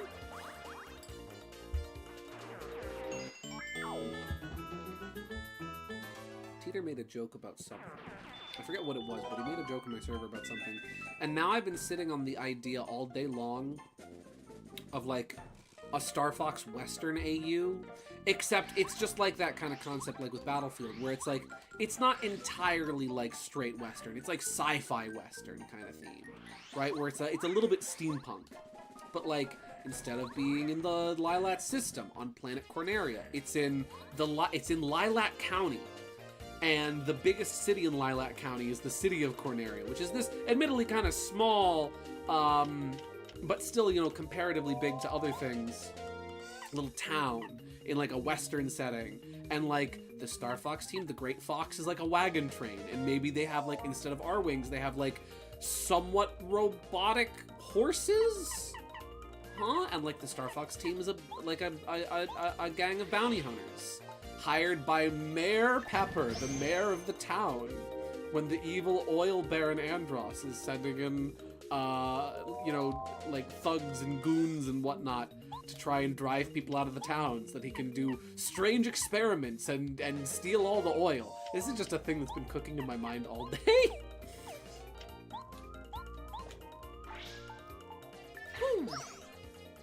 I'm probably gonna have to draw this at some point. Block. Sorry, little buddy.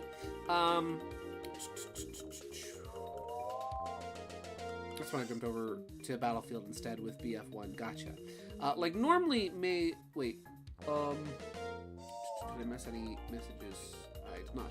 Like normally maybe the text is voice acted in game, but one time he gets text on screen and hears the voice read it right behind him in his ear. But turns and nothing's there. I like that. That's good. Oh, that's good stuff. Maybe like there's a part where like, because one of the fun things about Sonic R has really cool sound design and sound direction. It's got really fun footstep sounds for all the characters when they run. So maybe like, even though Tails Doll doesn't walk, I think this should be enough. I think this is probably enough cake mix for now. What do I need? A Volt Shroom.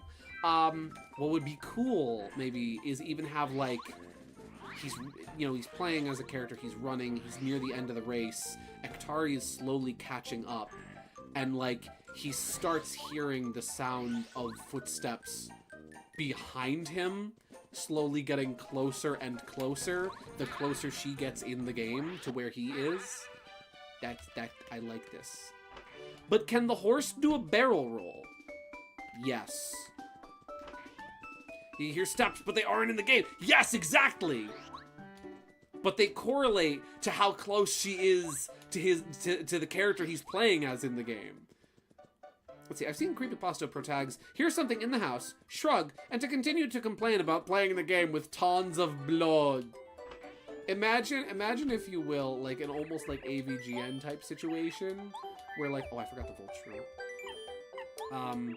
Where like the creepy things are happening in their house and they just completely disregard it to just be like, what do the game designers think when designing this? The game is so unoptimized. There's all this blood on the ground and your character moves more slowly when you're walking through it. I'm not going to avoid walking through it because I'm a game reviewer and I do stupid things for money. But it makes you... Why do I hear heavy breathing? Why do I hear heavy breathing, game designer? It's not even in my... Mom, stop heavy breathing! Right, you know? Something like that, I don't know. let's see. Hey, it's getting late for me, so I'll go to bed. And have a great night, y'all. Thank you so much for the great stream, my guy. Anytime. Thank you for tuning in and popping by, Gaming Yoshi Fanatic. As always, I hope you have a blessed and wonderful night. Thanks for stopping by. Have a great night. Get some good rest and sleep tight. I just came up with that now. Mario's cooking.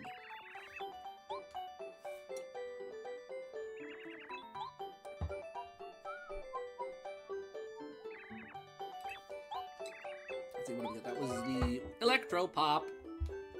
Okay, what's next on our list of cooking? Next up is Fire Flower. Let's see, how do we make a Fire Flower? Strange fruit plus dried leaf. Strange fruit. Where does one strange a fruit from? How does one acquire strange fruit? Let's see. Paper Mario, strange fruit. I forget where the fruit comes from. They're red leafy berries commonly dropped by pokies in dry desert. Oh, I think I have one of those. And dried leaf. Where do I get dried leaf from? Let's see, specifically the leaf is in the bush growing closest to the exit of Gusty Gulch. It is one of the few leaf-based items in Paper Mario. Thank you, Super Mario Wiki. Bless you, Super Mario Wiki. You are the best around. Okay, let's check my storage. I think I might have the fruit. Let's see. To me, you can build up so much more tension having the protag explore the house to find the source of the noise, than have them just write it off. I'm shocked not a lot of others do it in old pastas. Here's what would be especially fun, right? He hears the noise. Bum, bum, bum, bum, bum, bum, bum. Sorry, Pizza Tower moment. He hears the noise in his house.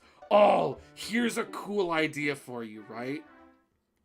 He hears the noise in the house and finally decides to, like, do something about it. He finally decides, you know what, I'm gonna check out what this is. It's bothering me. I need to know what that noise is in the house. He goes around the house. He's looking all around. He can't find anything. It's seemingly coming from nowhere, right? He comes back to his computer to continue playing the game, and that's when he sees, like, the stereotypical Tails doll, checkered floor, black expanse screen with her standing there, just staring at him, waiting for him to come back. That's good. I hate that so much in, like, horror games and stuff. When you have, like, you walk down the hallway one way, you think to yourself as you're walking down this long, dark hallway or corridor, you think to yourself, there's going to be something when I turn the corner, when I turn the corner, when I turn around this corner, there's going to be something there. When I'm at the end of the hallway, there's going to be something there. I know it's going to be there. I know it's going to be there. And it never shows up. And then you think to yourself, oh no, I need to turn around and go back the other way. As soon as I turn around, there's going to be something behind me. That tension, I hate it. I hate that so much in horror games. But it's such a good build of tension. It's such a good use of suspense. That's the good stuff right there. The nose, Pizza Tower. Mwah. Have the game break the fourth wall and shatter his suspension of disbelief and be like, did you find what you were looking for? Hello, Mixtro. Welcome to the stream. We are cooking. Who let Mario cook? Let him cook. Honestly, I trust Mario to cook. He's Italian. We've gone over this before. But I trust Mario to cook. Nice Italian boy. Supposedly, this is in a bush somewhere. I can't shake any of these bushes, though. These bushes are unshakable. Let me double check that thing I searched. Rubber baby buggy bumpers. Rubber baby buggy bumpers. Rubber baby buggy bumpers. Shift T. Fun fact, if you ever want to reopen a tab you previously closed, Control-Shift-T reopens a previously closed tab. The leaf is in the bush growing closest to the exit to Gusty Gulch.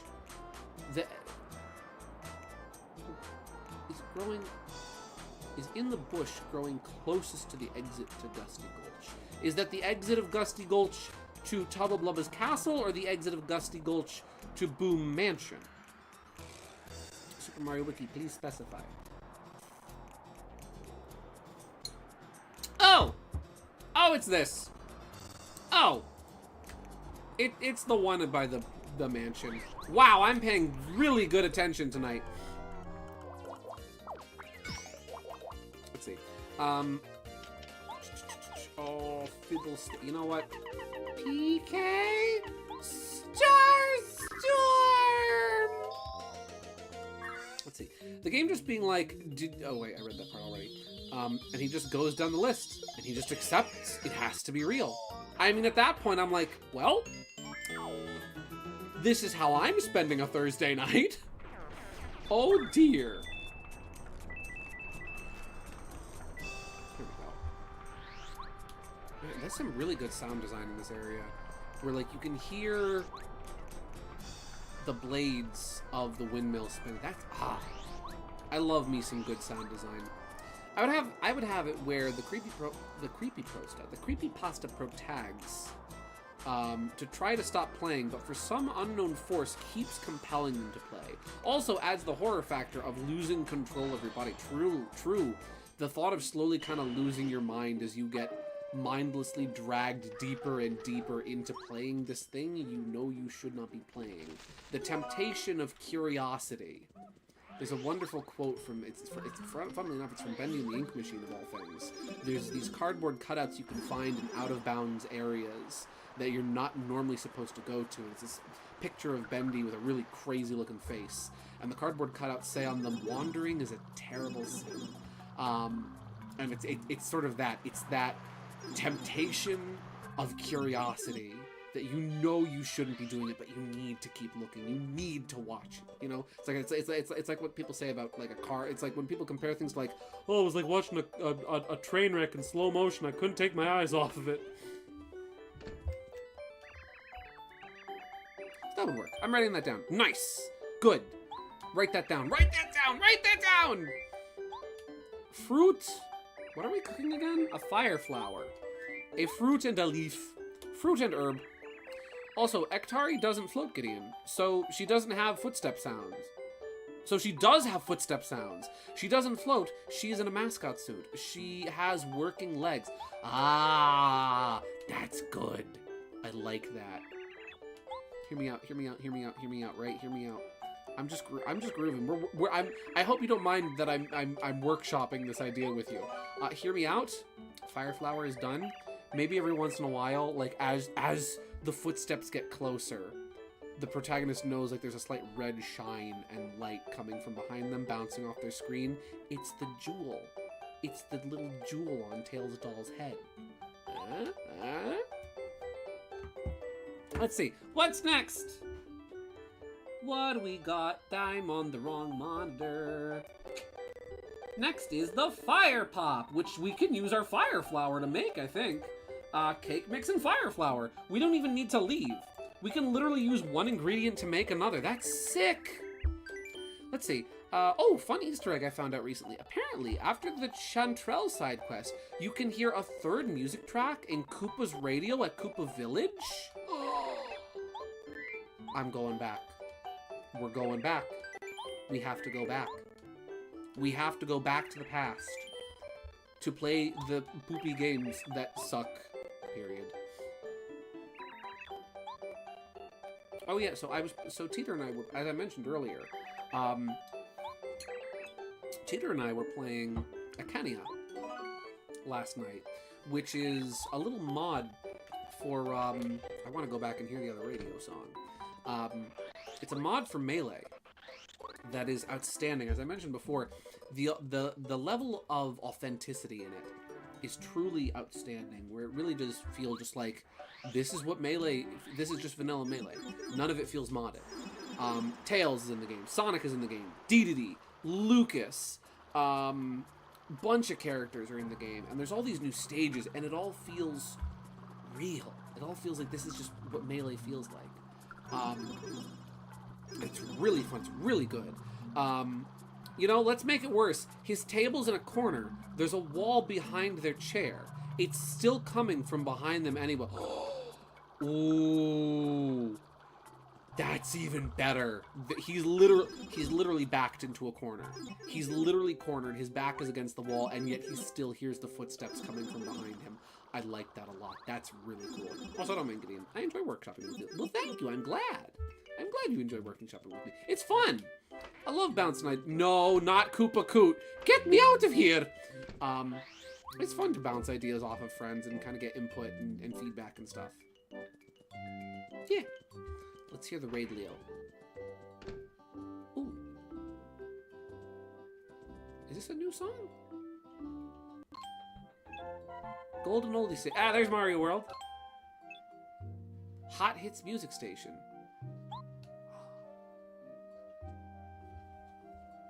Turn that up.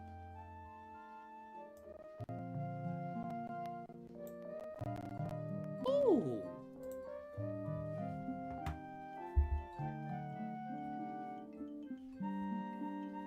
That's lovely.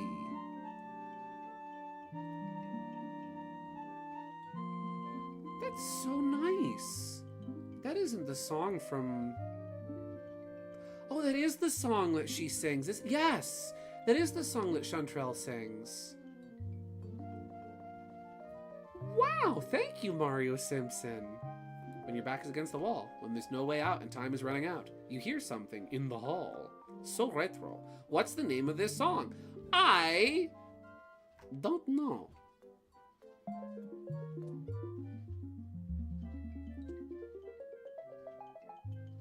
That was almost the intro to freaking A Link to the Past. That's awesome. Wow. Oh, wrong window. There we go. That is so cool. I love little things like that where it's like, yeah, if you come back on the game later, there's new stuff to find. I can't believe I just found out about this looking through a Paper Mario 64 playlist. That's nuts. I love it when like I discover new things about my favorite games like that. Like that's happened to me with Thousand Year Door a bunch. Like where like I've learned new things about Thousand Year Door. Don't ask me what. I can't think of anything off the top of my head. But there have been times where like I've learned new things about it that I didn't know, and I was like, oh, like oh, here's a crazy Thousand Year Door fact for you, right? Funny, crazy Thousand Year Door fact, or fun fact for you. If the audience is asleep, right? If a Crazy Daisy sets your audience to sleep, use Quake Hammer. Quake Hammer wakes up the audience. I never knew this until recently, and it's like, what do you mean Quake Hammer wakes up the audience? Huh? What? That's amazing. What recipe is next? Oh yeah, but so me and Tita were playing Arcania, and it's outstanding. There's fried egg. Gee, I wonder how we make the fried egg. Where is fried egg? From an egg. We need egg to make egg. That's nuts. I think you're nuts. All right, let's go get an egg. It's egg time. Eggy. Oh. There we go. All right. Back to this. Atari works on a 3-strike system. So if you lose 3 races, it's game over for you. And yes, she will try and distract you sometimes just to make it fun for her. Hence the footstep. Oh! Oh, so let me get this straight. Atari likes, just like me, she likes her standards the same way I like my burgers. Doubled. Nice. She can cheat. She's allowed to cheat because it's her game. And as we all know, the kid who makes the game gets to determine the rules and can change the rules to fit their will. But if you cheat, then it's a problem. I see how it is. But yeah, Arcania has a really cool stage in it. It has this really cool stage in it that's based off of the GameCube BIOS. And in the background of the stage, you'll see the icons for different, like different memory card icons floating around in the background. And the coolest thing about it, this is one of the things I had to make a bunch of quick save files before, like when Teeter and I were playing games last night, because I wanted to see it working in action. The coolest thing about the GameCube BIOS stage in Akenia is that all of the save icons that show up in the background are read from your memory card. So let's say you have a Paper Mario the Thousand Year Door save file, a Chibi Robo save file, and a Star Fox Assault save file. Those 3 icons specifically will show up floating around in the background, kind of like a GameCube version of the Miiverse stage. Yeah, actually exactly like that. It's the coolest thing. It is so freaking rad. And again, the way it's presented, the music there, it feels like, yeah, this is just part of Melee. Well, yeah, Gideon, but if it was made into a game, just doing a basic race every time with no variation would be boring. That's true. Sometimes you gotta spice things up. You gotta shake things up. You gotta have house rules. And as we all know, the house always wins. Yeah, and the crazy thing about Akenia is that the version that's out isn't even, I think, going to be the final version. Because, like, I think Melee has 25 stages in it by default. Another cool thing with Akenia is they added in all of the other stages. So all of the stages from Smash 64 are playable in Melee now, which is awesome. But so they have this huge screen of, like, you know, the main, like, 25 stages.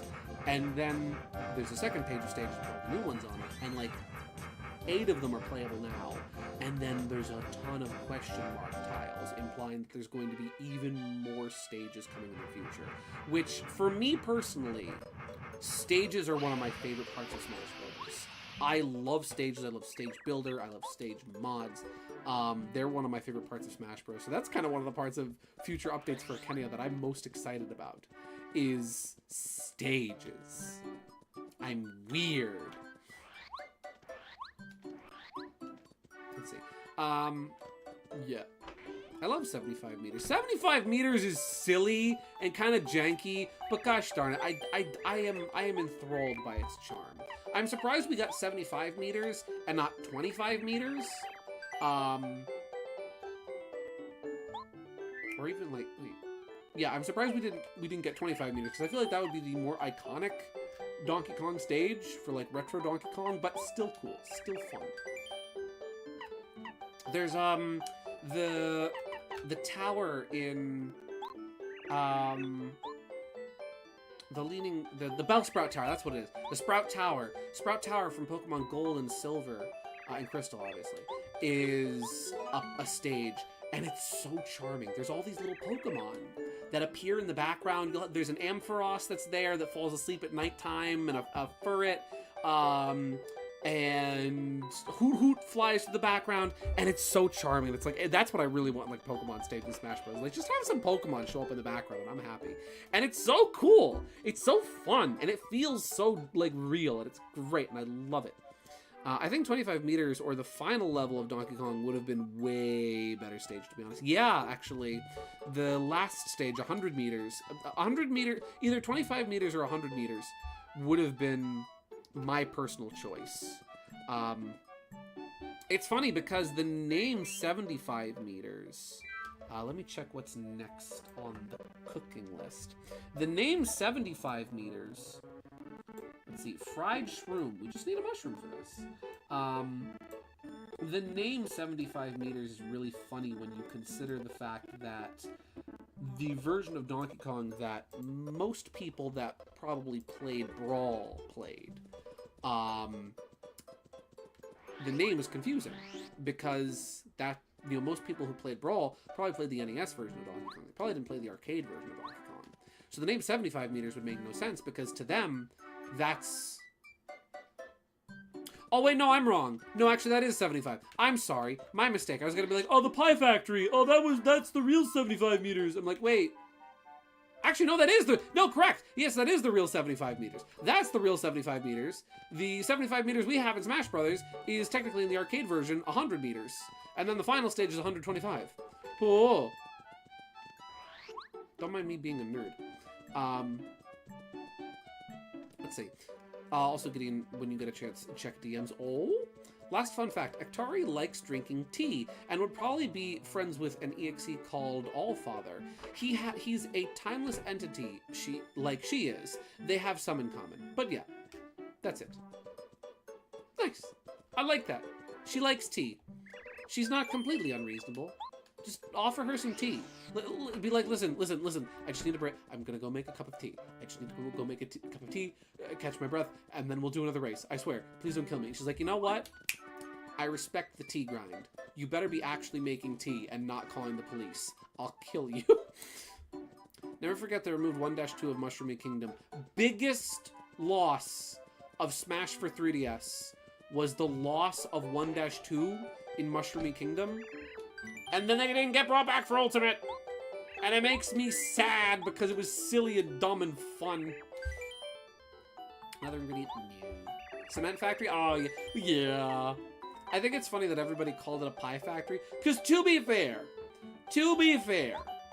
those cement trays, they look like pies. And it's funny to think, oh, the pie factory, that makes no sense at a construction site.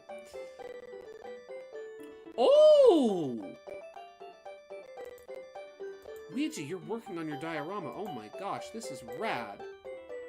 That's sick!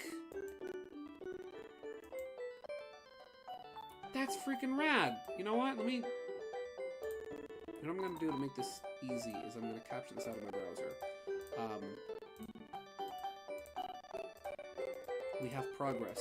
So Ouija is working on a diorama for the Just Like Audrey competition, which is a little competition that is being held by the Talachlin Railway for this year's Audrey extravaganza. And it's basically just like a little diorama contest where you build a diorama based off of an illustration from the Railway series. Let me add a window capture. It'll be a little easier than capturing these individually. And we can kind of see a little progress, a little progresso.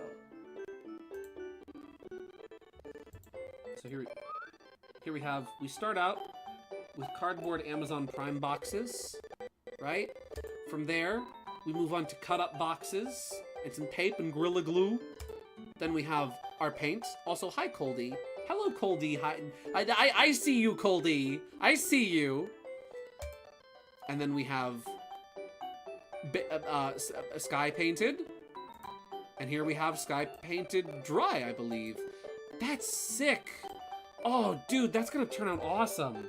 I'm very excited to see what you come up with. I don't think I'll have to. I wanted to enter, but I just haven't had time to let. I was thinking of making like an entirely 2D, almost like shadow box diorama with lots of cutouts and things. But I haven't had the time to work on it. But that's fine. I'm sure you're gonna do awesome. Coldy is here for emotional support. That's your emotional support, Coldy. Concrete! Anytime I hear pie and factory, I think of that one SpongeBob quote. Oh, these aren't pies. They're bombs. They're from a bomb factory. They're bombs. Just imagine that with Bean. I just like to imagine that with Bean, except it's the reverse. Oh, these aren't bombs. These are pies. From a pie factory. They're pies. I could see that happening. Let's see. Okay, what's next? We made the fried shroom. Next is frozen French fries with a potato and a fire flour. We've got to cook up a potato and a fire flour. Seamus James McDonald has made his return. He has left the witness protection program specifically so that we can make some French fries. Oh, sweet merciful heavens. I need to get the potato out of storage. And I need to get a fire flour. I met a woman at work this week. I met a woman at work, and she had the most delightful Irish accent. It was beautiful. It was marvelous, and a part of me wanted to say something about it. How are we making frozen fries with a fire flour? Easy. We are cooking them and then chucking them immediately into the freezer. I met this one. She had a delightful Irish accent, and it was lovely. And normally, I've had the gumption to say to people in the past at work, like the man from what's the town the Beatles are from? Manchester, not Manchester. Liverpool. Like the man I met from Liverpool. That's the wrong item I took out of inventory. Like the man I met from Liverpool, who I correctly guessed where his accent was from. But sometimes I realize, is it rude to ask people? Is it rude to ask people where they're from originally? Do people not like it when you ask them about their accents? Is that considered a little too forward? So I didn't say anything to her about her Irish accent, but I took very careful note of it because, my goodness, it was lovely. It really made my day to hear it. Let's see. If you had to guess which book/illustration do you think I'm doing? Ertl Coldy isn't going to be using the diorama, by the way. I plan on scratch making everything except the wheels. Oh, that's rad! And that's where the victims come in. The victims. Not those victims. The wooden engines which you've been playing with. Well, if those factor into it at all, I would guess maybe. I was initially going to guess. What do I need? A potato. I need to go to the winter town, and I need to go to sleep in the toad house in the snowy town to get some potato. Maybe what I'll do is, in case I need more potatoes, is I'll sleep a few times in town over there, and we'll get a bunch of potatoes in our inventory. That seems like a good idea if you ask me. I would guess maybe like one of the illustrations with Cabalist Scarlowy in it, mayhaps? Perchance? Because otherwise I was going to guess something maybe similar to your layout that you have built. I was going to guess possibly something in the Knapford area, but I'm not sure what illustration, to be honest. Detective, the bodies are over. I'm doing this in the Irish voice, because stereotypical Irish cop never gets old. Detective, the bodies are over here. Dear Lord, Lieutenant, who would do this? They've got no wheels. Some sick madman removed them all and left them to die. I never understood what was the "all right, Officer O'Malley." I never understood what was up with the Irish cop stereotype you saw in a lot of like old movies and cartoons. Let's see. Hey Fang, me and Bark made these pies. Can you tell us what you think? The one I made sure packs a bang. All right, I'll give it a look. You know I'm not really. Did you make any with raspberries? Listen, if you made these with raspberries, I'm on it. I'm on that like white on rice in the sour. Yeah, they've got a kick. All right, bottoms up. So what'd you think?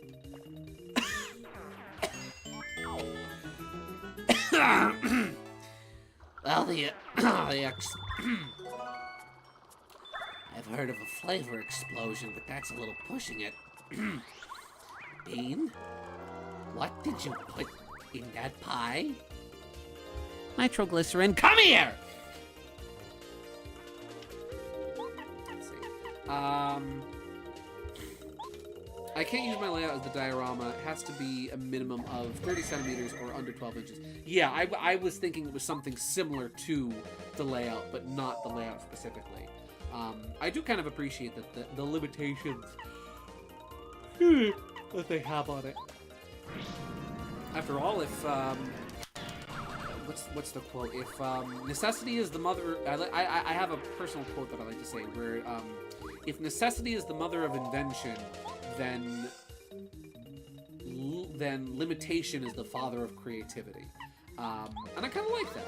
No, correction. Restriction is the father of creativity. That's what it is. I like that. They kind of set a limit on the size and place. Bean seems like he'd be a napalm enjoyer. Bean probably would. Bean has likely violated the Geneva Convention in more ways than one. He put a red cross in a video game. He's burned things. He's blown things up. He's done things that would make grown men weep. I fear no man, but that thing, it scares me. No, Gideon, not minimum, maximum. Oh, did I read that wrong? 12 inches, 12 inches, 12 inches. Okay, so a cubic foot. Okay, it's as big as it can be. It can be 1 cubic foot. Okay. I mean, that's good. This... Did I come over here? Is there something here? Oh, there is! Is this the... Who are you? Who is this man? Well, looky here. Hello. Rip Cheeto at your service. You're quite an enterprising fella finding this place. What am I doing here? I'm just doing a little business and minding my own. You... You, my friend, have just stumbled into some great fortune, for I have a deal for you. I have something special. It only costs 64 coins. Deal? Trust me, it's a bargain. Please don't tell people how I live. Bargain? Yes or no? Bargain of a lifetime. I don't remember coming down all the way to the end of this hall before, but like, it seemed so suspiciously bombable. Is this the guy I need to spend 640 coins with? The random bean thought I've ever had was him making a massive bomb and asking Sonic if he's fast enough to escape the blast zone. Hey Sonic, thanks for coming over. All right, Bean.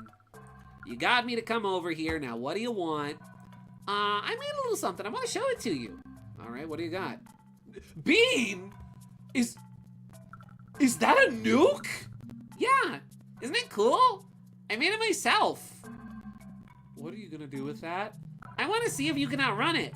You need to get far enough away from it that you can hold out your thumb, and your thumb is bigger than it is. All right, clock's ticking.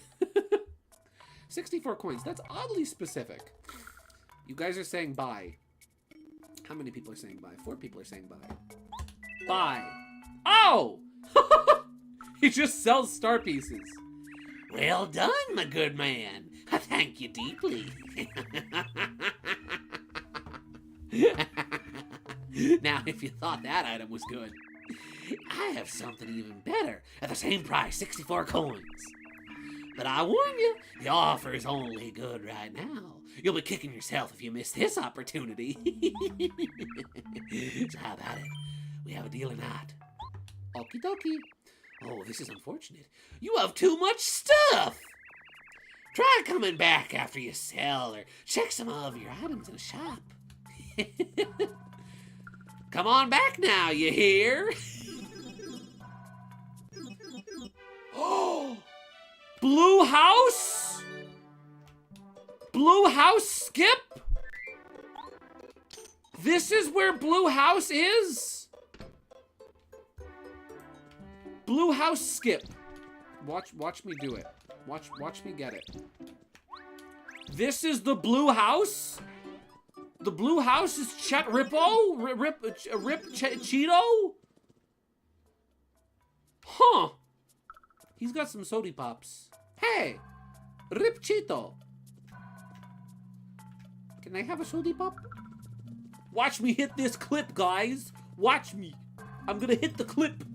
Oh boy, here I go. Time for an epic gamer moment. Let's see. I didn't know the Mushroom Kingdom had hobos in it, canonically. Yeah, it do. I mean, have you ever played Thousand Year Door? There's a lot of hobos in that game. But that's not the Mushroom Kingdom, so I guess it gets off scot-free.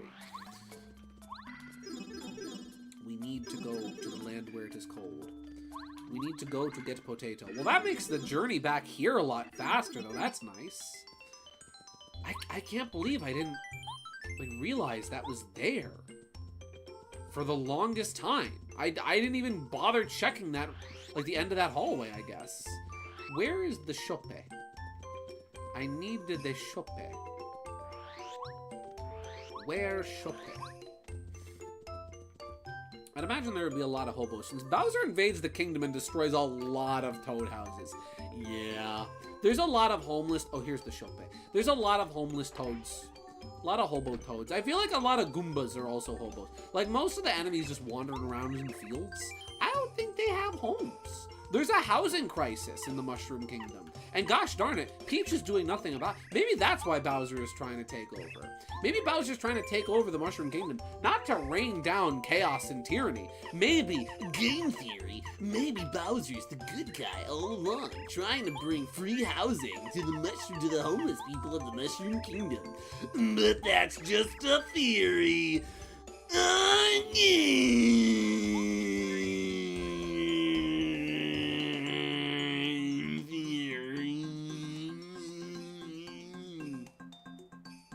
Thanks for watching.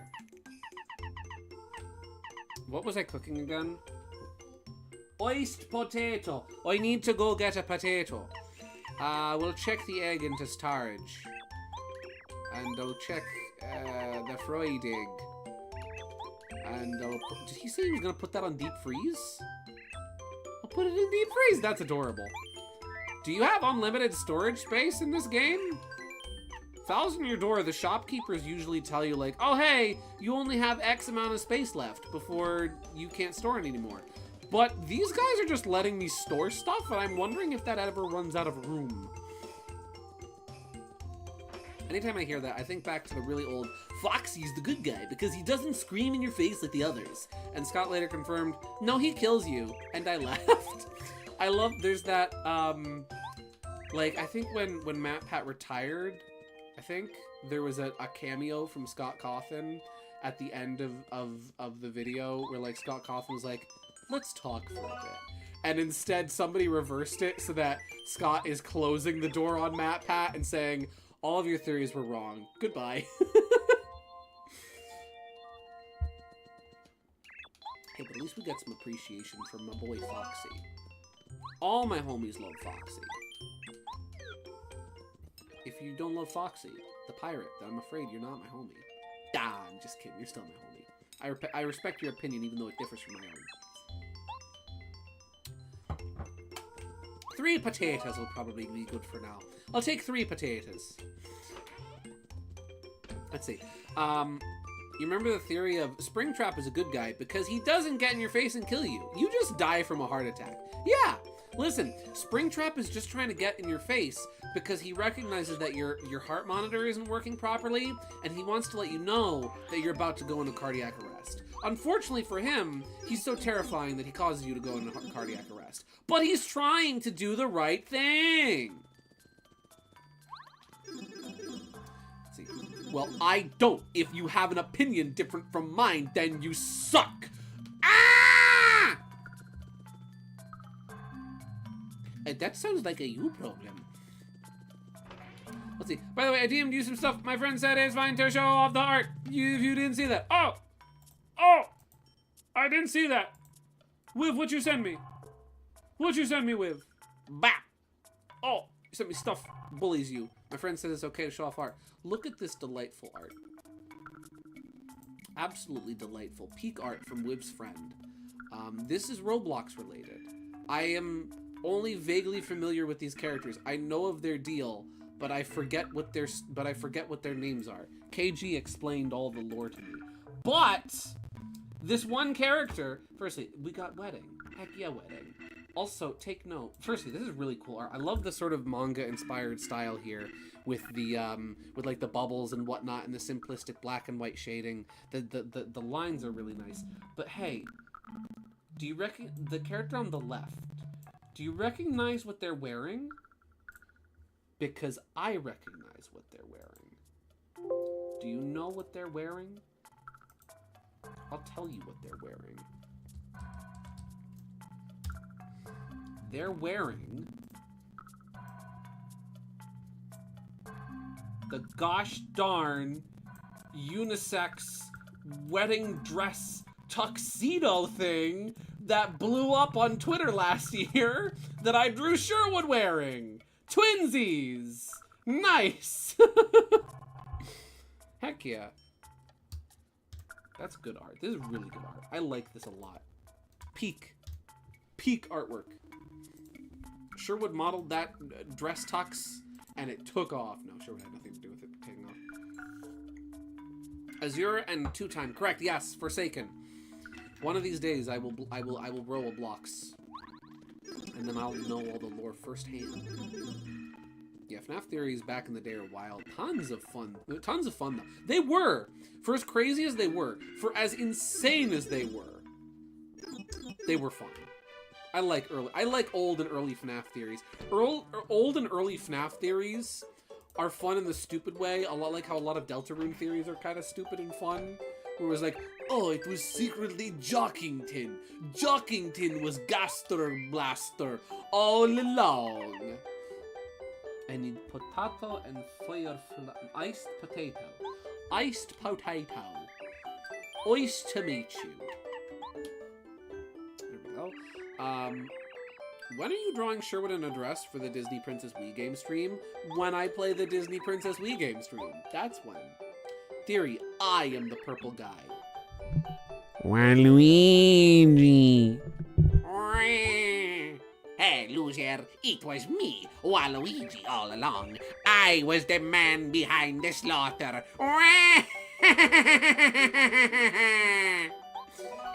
That reminds...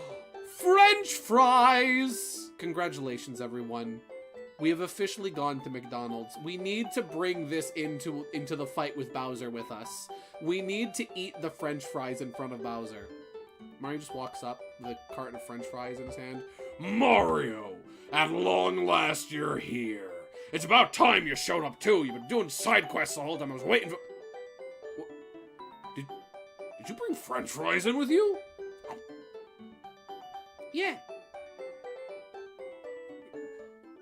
This is the final battle, Mario. You dare bring French fries into the final battle? Yeah. You got any ketchup? No, I don't have any ketchup. Can I have one? No! Okay, what's next? Let's see. Next is... What's that say? Healthy juice. Special shake and dried shroom. Well, we need a special shake. Did I make a special shake yet?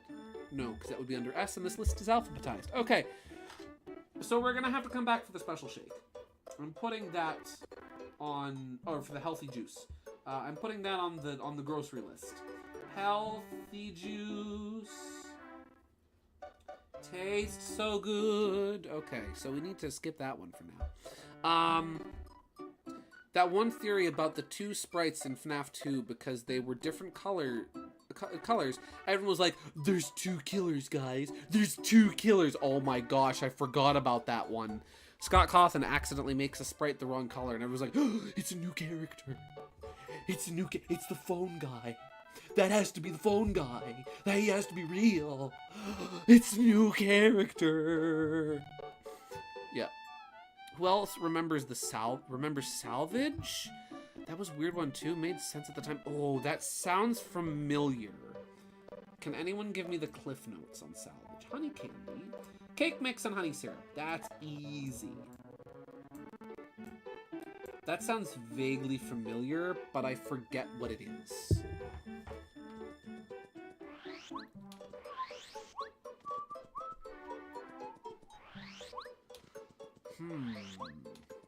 Salvage. Salvia. Flowers. Does anyone remember that when someone found a phone number to a pizzeria in FNAF? Wait, real? Oh yes, I do remember that! The real pizzeria number that, like, I think Scott included in there as a joke, not expecting anyone to find it or something, and then, like, the poor place wound up getting tons of calls. Like, they got, like, bombed by spam callers. People being like,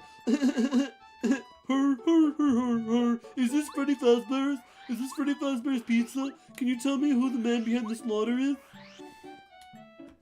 Let's see. Salvage was when people thought the treasures in FNAF 3 were Golden Freddy, and they called him Salvage because he was like a combination of all the characters. A culmination of all the characters. Gotcha. Also, fun fact: the phone guy's name was revealed in one of the Choose Your Own Adventure books. His name is Ralph. His name is Ralph. I like that. Ralph the phone guy. Ralph is a good name. Ralph is a good, sturdy sounding name. You don't see or hear very often. And when you do, it's usually in reference to like Wreck-It Ralph or some guy down the street who makes really good empanadas named Ralph. I just made him up. He's new, but he could be somewhere.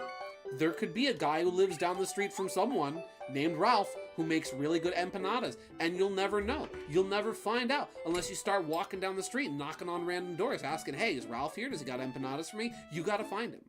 New quest unlocked. Find Empanada Ralph.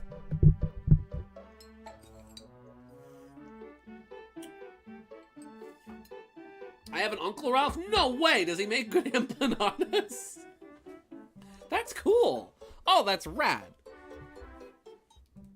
We have a real Ralph confirmed. Oh, right. Next recipe.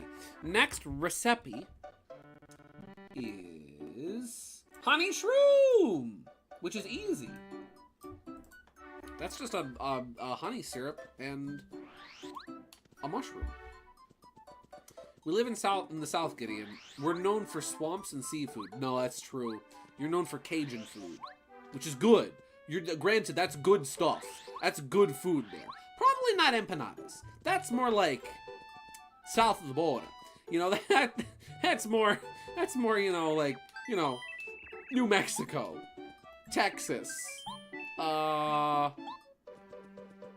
Nevada. I'm very bad at geography. I was always bad at geography. I can never remember the name of states until I'm like, oh yeah, I've been to South Pensacada. That's my favorite state, South Pensacada. You guys ever been to South Pensacada? They have really nice trees. My uncles used to love shucking. Oysters! Oysters? Did I make chowder? Did I make clam chowder? I've never actually had an oyster before. Are they good? I've always heard oysters are good. I love seafood, but seafood is expensive. So I seafood. I don't eat it. I'm a sucker for shrimp. Shrimp is delicious. I really enjoy shrimp. Oysters are great. Fish of any kind. I love fish sticks. Fish sticks are great. All right.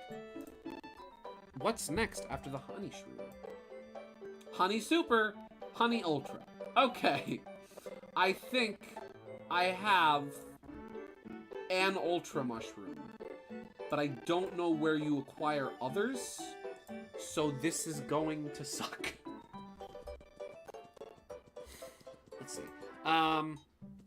Do y'all remember the one theory the entire FNAF fandom violently hated? Dream theory?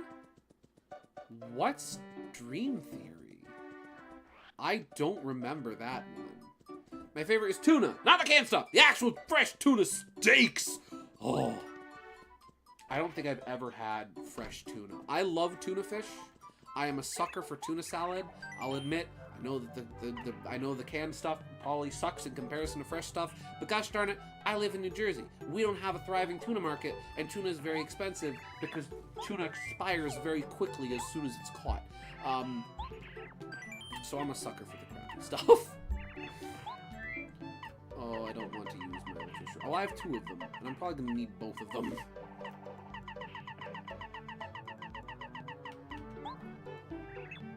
see. Dream theory was the concept that all things in FNAF 1 through 3 were in the coma dreams of the FNAF 4 kid while he was in the hospital.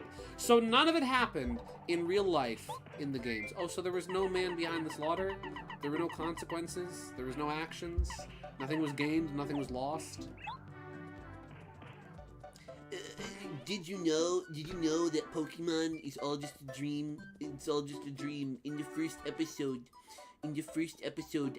when Pikachu electrocutes Ash, in the first episode of Pokemon, when Pikachu electrocutes Ash, Ash from that point on gets put in a dangerous coma, and because he saw Ho-Oh previously, even though he saw Ho-Oh later in the episode, and at that point in the episode, his dream was to be happy and live forever with his Pokemon, and so he's actually in a coma. He's in a coma the whole time. Actually, in Pokemon, Ash is in a coma. Ash is not really awake, none of it really happens. It's all in Ash's dream theories are so dumb. Dream theories are so dumb. Super Mario Brothers 2 was just Super Mario Bros. 2 was just a dream, and also a reskin of Doki Doki Literature. Oh, hi Mario, how you doing? Luigi, if you finish that sentence, I'm gonna bop you. Club, here I come! I always find... you can tell the media literacy of like early reviewers of like internet reviewers that mention Mario 2, because like Mario 2 was all just a dream, and what happened to the game, what a cop out. I feel like playing the game didn't even matter for anything because it was all just a dream. And it's like, no. I mean, yes, it was a dream, but that's because Subcon is the land of dreams. It all really happened. It was all real. But Mario and friends were only able to go to Subcon by falling asleep. They needed to dream in order to go there. It really happened. Let's see. I just hate coma theories in general. They are kind of lazy. Coma theories are kind of lazy and a bit of a cop-out, and they're way too easy to explain things with. This was later disproved. It did all happen. Good! I like better that it actually happened. Let's see. I just hate coma theories in general. Yeah. Speaking of Mario 2, I sadly wasn't able to beat Lost Levels. But I know someone who can. Who? Who can do it? Super Cheater 64? He did it with save states. Lost Levels actually happened. A point. You know, it probably did. It probably did. It probably is canon. Probably. Mario has a cannon. He wears it on his head in Super Mario 3D World. Let me take a sip of my drink. Let's see. There was also the theory that Freddy did the bite of 87, because there was a few hand-looking textures on his face model in the first game, and one of the rules is don't touch Freddy. See, that's at least a little bit more plausible, especially like from the perspective of playing the first FNAF game without the context of the future FNAF games, so like the context of like FNAF 2, when we actually get to see, was that the bite of 87? When you get to see that in the little retro game, like without the context of some of that stuff, it makes sense. But then afterwards, when you realize, oh no, that was the Fredbear costume, the Fredbear animatronic, not Freddy, that was Golden Freddy, then it makes a lot more sense. Let's see. My two least favorite explanations are, it's all magic, or it's just a dream. Same. Listen, I love good unexplained magic from time to time, but I will admit, it is a little bit of a cop-out. Because, like, it's fun when things don't have to be explained, but if you are going to explain things, like, if you're just going to explain, oh, it's just magic, then, like, don't explain it at all. Then leave it as it is. Leave the mystery, leave the intrigue, leave the fun. Or have it be some kind of cool, interesting magic system, and have the magic be weaved into the world and whatnot, and then it's cool. And then we like it. Luigi, what did you send me? Oh! It's him! Guys. Ladies and gentlemen. I can't beat Super Mario Brothers The Lost Levels. Ouija can't beat Super Mario Brothers The Lost Levels. But do you know who can beat Super Mario Bros. The Lost Levels? On original hardware, I might add. Do you know? Are you aware? Need thou be educated on whomstediv can beat Super Mario Brothers The Lost Levels? Huh. By golly. Oh, by gosh, by golly. I'll tell you who can do it. I'll tell you exactly who can do it. Mario Simpson. Yes, him. You can do it. But also... You know who can do it? I'll tell you who can do it. Whoop. Someday I will do it. And then you'll understand. You know who can beat Super Mario Brothers The Lost Levels? I'll tell you exactly who can beat Super Mario Bros. The Lost Levels. Henry Gaming! Henry Gaming! Ladies and gentlemen, boys and goyles, JDs and gentlemen, ladies and gentle buddies, Henry Gaming! He's back! He's better than ever, and by golly, he's going to beat Super Mario Brothers 2. Super Mario Brothers 2. He's gonna beat Lost Levels. He's gonna do it. Just you wait. Just you watch. Henry Gaming. He's back. In pod form. Alright, what's next? What do we got next on the cooking list? Next is a hot shroom! Just cook up a volt shroom. Ah, that's easy. Hot shroom. We need to make a hot shrooms in your area.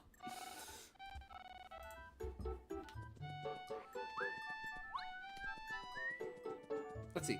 Gideon, the Fredbear thing was the bite of 83. You aren't ready for the FNAF lore, man.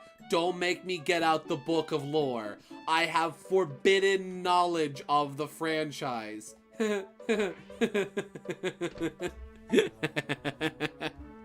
More like forbidden knowledge. Ayo! Volshroom. Bye. Bye-bye. Doing the funny game theory actually kind of hurt my throat. I'm a little raspy now because of game theory. Okie dokie. I've got something else for you to cook. Poor Tasty. She's like, Mario dear, I don't mind doing all this cooking for you, but are you okay, son? Do you have like a worm in your stomach or something? You're eating a lot of food.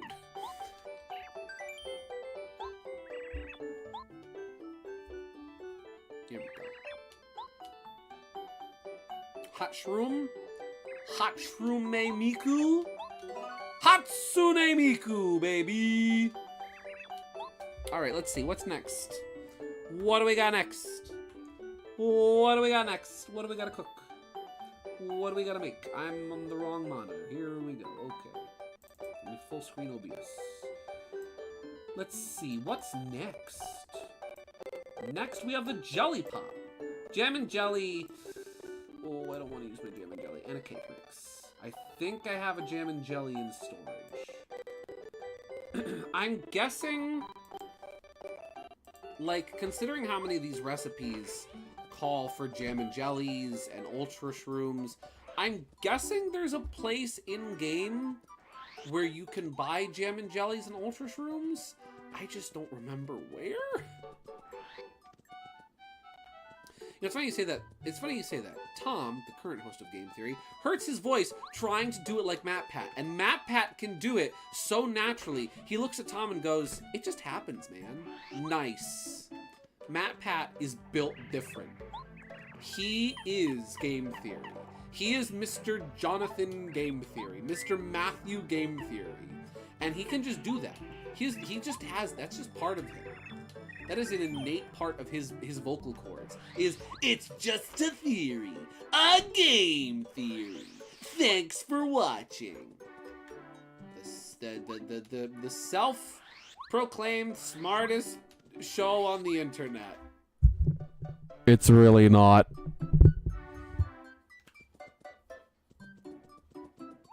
You know what would be funny? What would be really funny would be like one day, right? I'm just gonna be like at work or something. I'm just gonna be at work or something. I don't know where I'm gonna be, where I am going to be, what I am going to be doing. But I'm just gonna be in a neutral location, and I'm just gonna hear like from behind me, walking up from a distance. I'm just gonna hear, right? We're talking about funny things from a distance, right? Creepypastas. I'm just gonna be like, I'm gonna be over in somewhere, and I'm gonna hear in the distance. But that's just a theory. And I'm gonna slowly turn around, and as I turn around, it's gonna get closer, and he's gonna go, a game theory, and it's gonna be the real MatPat. And he's really gonna be there, and he's gonna walk up to me and be like, hey, so I heard that you made jokes about my show all the time, and I was wondering if we could talk about that. And I'm like, jokes? Jokes about game? Huh? What do you mean jokes about game theory? The smartest show on the internet? Mr. Matthew Patrick, what are you talking about? And then he just shows me like a clip. Oh, 64 FP.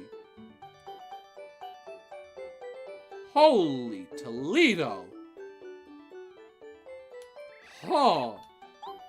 You can't even have that much FP. I don't think. Wow. Okay, cool. But yeah, MatPat's just gonna show up, and I'm gonna be like, haha, please don't kill me. I mean, he's been doing it for a decade. He's probably gotten used to it. Ever heard of his food theories? Just as unhinged as his game theories. Food theory still exists? I thought he did like 3 episodes and then stopped.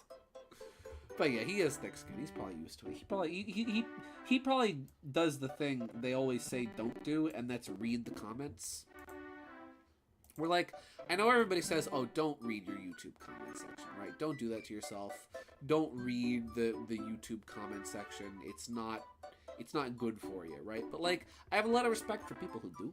Because it's like, clearly you care about your audience if you read, like, clearly you care about your audience and you care about what they think and their opinion of you and their opinion of the stuff you make, and you value their criticism, even if you're willing to listen to your detractors and listen to what they have to say. I know it's oftentimes for the best not to read the comments and not to just absorb all that countless and endless negativity that people will sling at you, but I do have a lot of appreciation and respect for people that actually do take the time to read the comments and take their detractors and their critics to heart and to think and really think about what they have to say and whether or not they are being fair and constructive with their criticism or they're being destructive with their criticism. I have a lot of respect for that. And I feel like MatPat is probably that kind of guy where he seems like the kind of guy that does read all the comments. He does watch all the streams. MatPat has likely watched every single time I have made fun of him, including the time that I pretended to be him with a fake MatPat VTuber avatar, and also the time that I displayed him as Condom Man in his elastic diving suit and laughed at him for 30 minutes. So MatPat wants to know my location, and he's likely going to come annihilate my bones. What do I need? I need jam and jellies. Let me find out how to make those. Let's see. I mean, man's... Oh, wait, I read that all right. Yes, it does. All 4 of the channels still exist. Oh, Lord. Chicken slap theory. There's a weird amount of lore in food ads. He has a lot of content. That's true. No, that's fair. Like pizza that you see in, like, Little Caesars commercials. The cheese is actually glue, and that's how it gets so stretchy. And they drill a screw through the pizza and hide it with a pepperoni so that it can spin around on the turntable without falling off. Let's see. I I like hearing feedback about my stuff, and I just don't like when people write up to 5 paragraphs on my video and views are wrong. Yeah, like I put a lot of effort. I put a lot of effort for people, yet some just rip it to shreds, making it for nothing. Yeah, no, that's true. See, that's the difference between constructive criticism and deconstructive criticism. Jam and jelly, Paper Mario. There's a big difference between constructive criticism and deconstructive criticism. Deconstructive criticism is, or destructive criticism as I like to call it, is when you are just criticizing something and not showing any of the upsides or the positives and not providing any solutions that the person you are criticizing can use as a jumping off point to try and do better and to be better and to make something better in the future, to better and to better their art and to refine their art. Constructive criticism is when you do the opposite and you say, hey, I see where you're going with this. I don't really like where you're going with it, and I'm not really into it, but I still see the effort that you put in, and I think you could do even better if you maybe try this instead. Or, you know, you could be doing something else, you could try this, you could try that to improve, to do better in certain areas or certain things, and blah, blah, blah, blah, blah. Constructive criticism, awesome. Destructive criticism, not awesome. Where do I find more jam and jellies?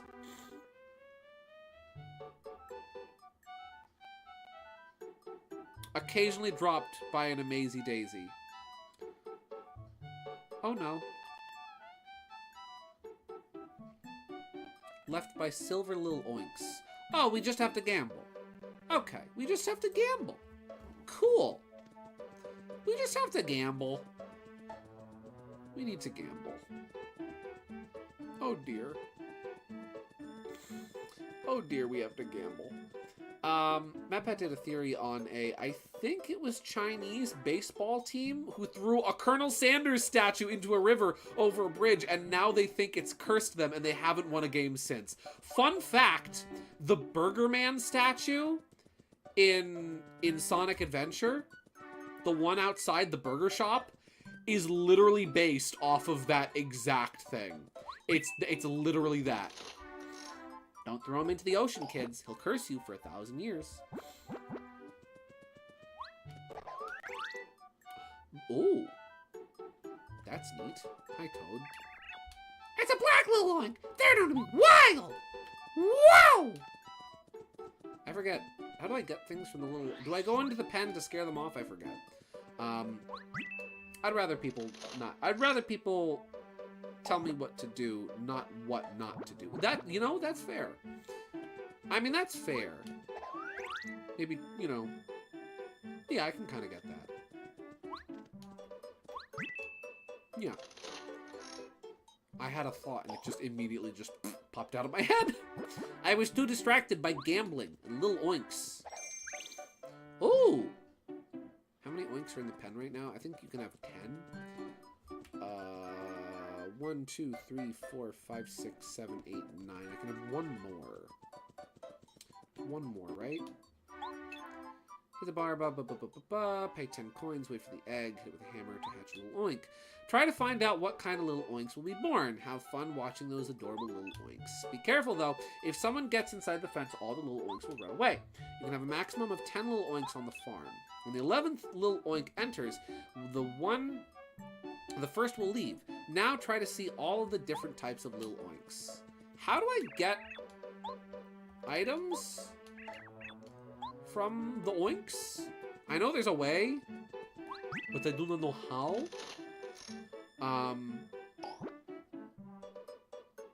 On food there. And yeah, for real, that's hilarious. I think we just have to like go in there, maybe. How do I get items from Lil? Let me look that up on Super Mario Wiki real quick.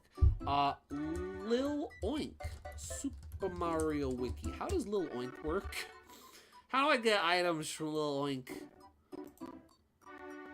How do I get? Oh, really cool thing just popped up from Mario Wiki. This is why you can't trust Fandom Wiki. You want to see something really cool? Window capture. Window capture, okay. Select specific window. Here we go, little link. Here we go. So, Lil Oink. Lil Oink. Alright, everybody. It's the classic game of good Mario Wiki versus evil Mario Wiki. Which one's good Mario Wiki? Which one's evil Mario Wiki?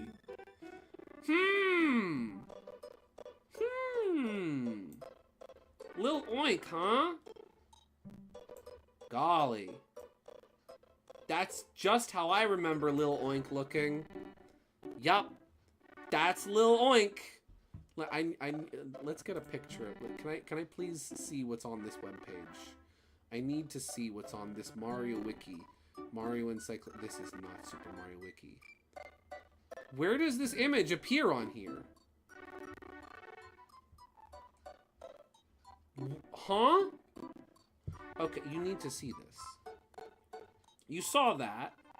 You saw that. That image is not present on this webpage.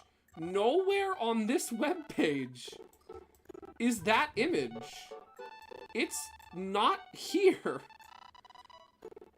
That is nowhere here. Huh. This is why we do not trust Fandom Wiki. This is, but you see the image, that looks like a Digimon. That is not, no, that is Lil Oink. That is Lil Oink from this point forward. I don't know what's in the farm here. But that right there, that's Lil Oink. That's him. That's our mans. That's our baby boy, Lil Oink. Huh. I love how everyone is equally confused. Is that a Digimon? I don't know. My Digimon knowledge is like limited, very limited. I don't know. Jay, you do not know what Bowser Double Seven. Oh no, not Bowser Double Seven. Not Bowser Double Seven again. With evil Richard Nixon Bowser. Let's see. Every instance of Mario Fandom Wiki is personalized. Alright, let's see. Mario can buy a little Oink egg. Blah, blah, blah, blah, blah, blah. Let's see. The first little Oink will run away. If Mario chooses to collect the item by entering the pen, however, all the little Oinks will get scared and run. Mario can, however, ignore the item to keep his little Oinks. The little Oinks will leave in the same order they were hatched. So, if, for example, Mario wants the item held by the second little Oink, he will need to hatch 12 eggs. If he wants the item held by the third one hatched, 13 eggs are needed, and so on. If Mario is very quick, he can collect 2 consecutive little Oink items by quickly releasing 2 more in the pen, then rushing to collect the first item released as it flashes before it disappears. The second item will still be in the pen to be collected. Little Oinks are only repeatable sources of repel gels as well as ultra shrooms outside of the Japanese version. Oh. Oh no. Oh no. Oh no. Give me items. Give me, please. I said please. I used the magic word.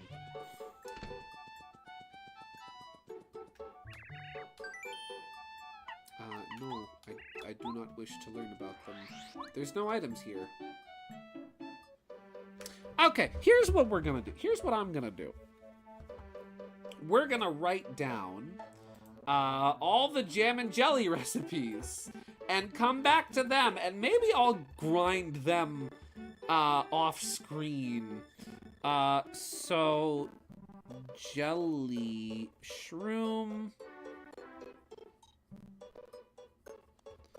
super, and ultra. All need to come back for those. Gonna need to come back for all of those. Quick hello, I have you on mute. Playing It Takes Two with a friend. Hope things going well. Hi, Teeter. Hi, Teeter. Gideon, do you want to see the secondary peak of Fandom Wiki? Lay it on me. Give it to me. I need it in my life. I need more unhinged fandom wiki in my life. Cookie! Oh no, cookie.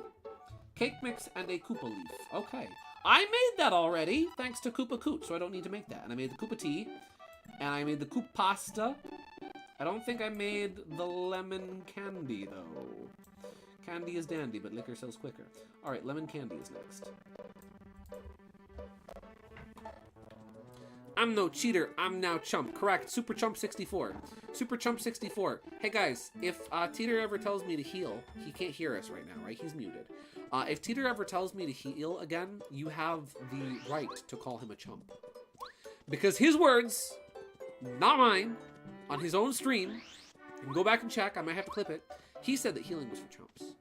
So if Teeter ever criticizes me for not healing again, you can tell him he's a chump.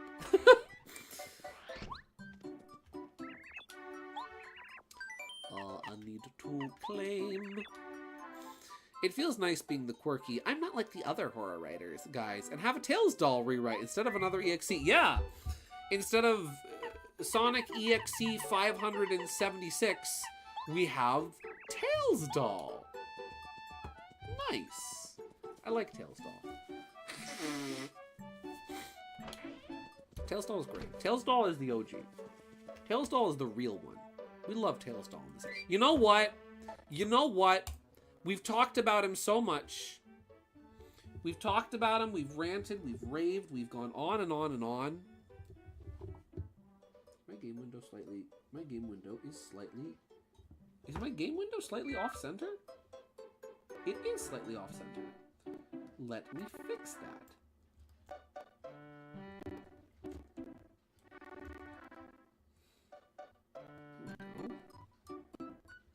Sorry for the off-center game window. Oops.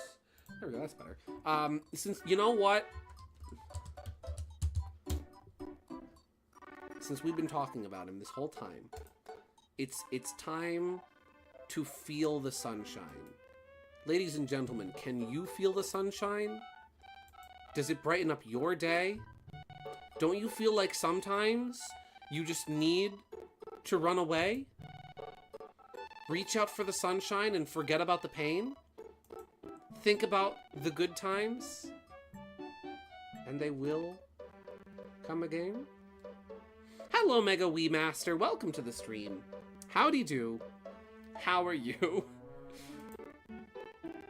I think we could all use a little sunshine in our lives, personally speaking. There we go. And we're just gonna, you know what we're gonna do? Anyone who tunes in is just gonna be like, what's he doing there? There we go. Just peeking up out of the corner like, hi. How's it going? With Henry Gaming. There we go, that's perfect. Magnificent. I'm well. At least I was until Tails Doll showed up. This has been an entirely Tails Doll inhabited stream. I've been helping Dan workshop his Tails Doll rewrite. And it's been legendary. What was I going and looking for? What was I gonna get? Oh, I need, yeah. Let me just check the DMs real quick. I was sent something. Also, I did you one better. I sent you an image of her in the DMs. Oh! We can have a 2-for-1 special? 2-for-1 special. Excuse me.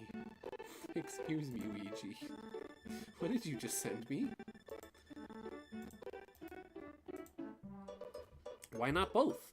As a wise child in a taco commercial once so wisely and eloquently said, why not both? You know? We're gonna have both. Both are here. Both is good.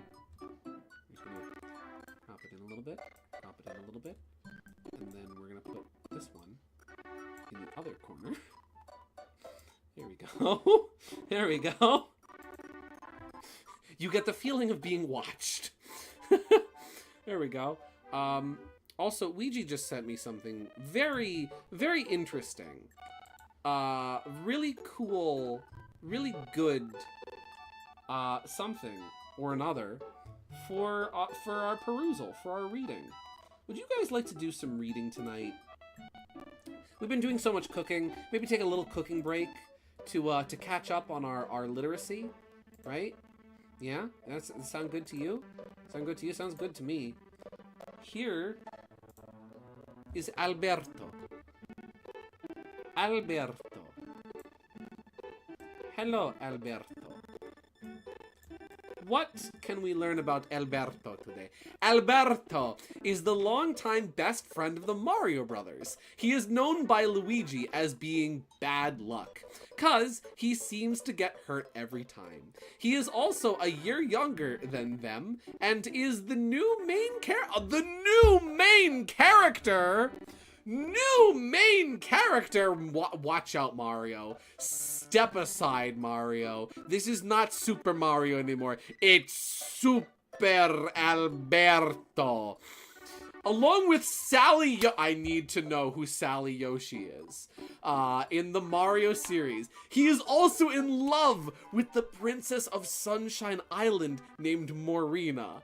We need to find out her story. Like Mario and Luigi, he too has a rival named Walberto.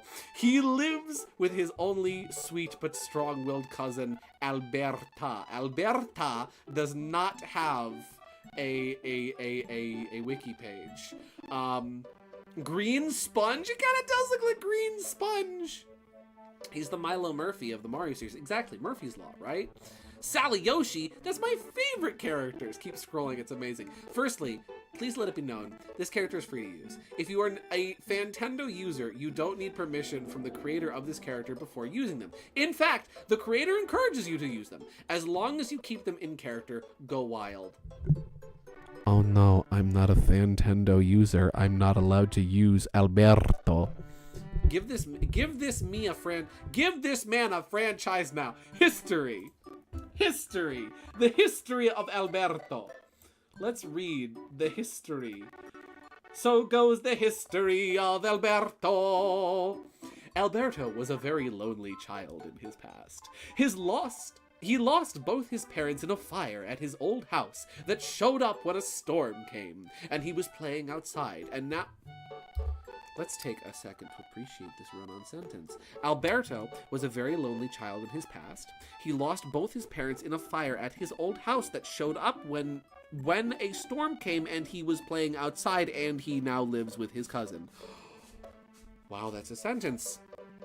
Comma, Alberta and his aunt ever since, comma. He was 6, comma. He got lost in the city and he felt more lonely than he ever was before, and feeling he was useless to everyone who would never stop and help him find his aunt, comma, until 2 boys came up to him and asked him if he was lost, and he told them he is lost and don't know how to get home, comma. Alberto told them no one loved him anymore, and he wished for his mother and father were still alive, comma. The 2 boys told him that his aunt and cousin loved him because they are his only family he had left, and they loved him very much with all their heart, comma. Alberto tells them his name and asks them for their name. They were Mario and Luigi, who are a year older than him, and they were nice to him. And they were very nice to him. That, comma, that they became the best of friends.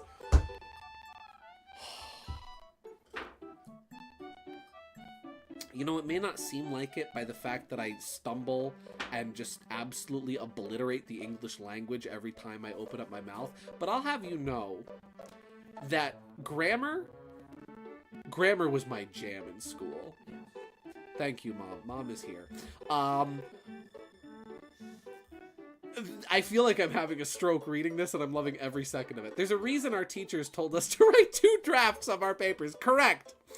He lost his parents in a fire. 1 cliche. Depressed after accident. Cliche 2. Broken grammar. Cliche 3. This is beautiful. Ouija, thank you for this. There's more. There's more. Interactions with other characters. Alberto has no Mario and Luigi for a long time since they were kids. Period, no comma this time. He felt not alone. He felt not alone, since they came, comma, but like a third bro, period. He sometimes gets into fights with Luigi, comma, which ends up with Alberto getting hit on the head with a hammer. Luigi embraced violence. Luigi, he always pretends to be the timid one. But watch out, behind closed doors, he'll whack ya. Read the first sentence again. It makes it sound like the storm delivered their home to the... Wait, does it? Alberto was a very lonely child in his past. He lost both his parents in a fire at his old house that showed up after a storm came.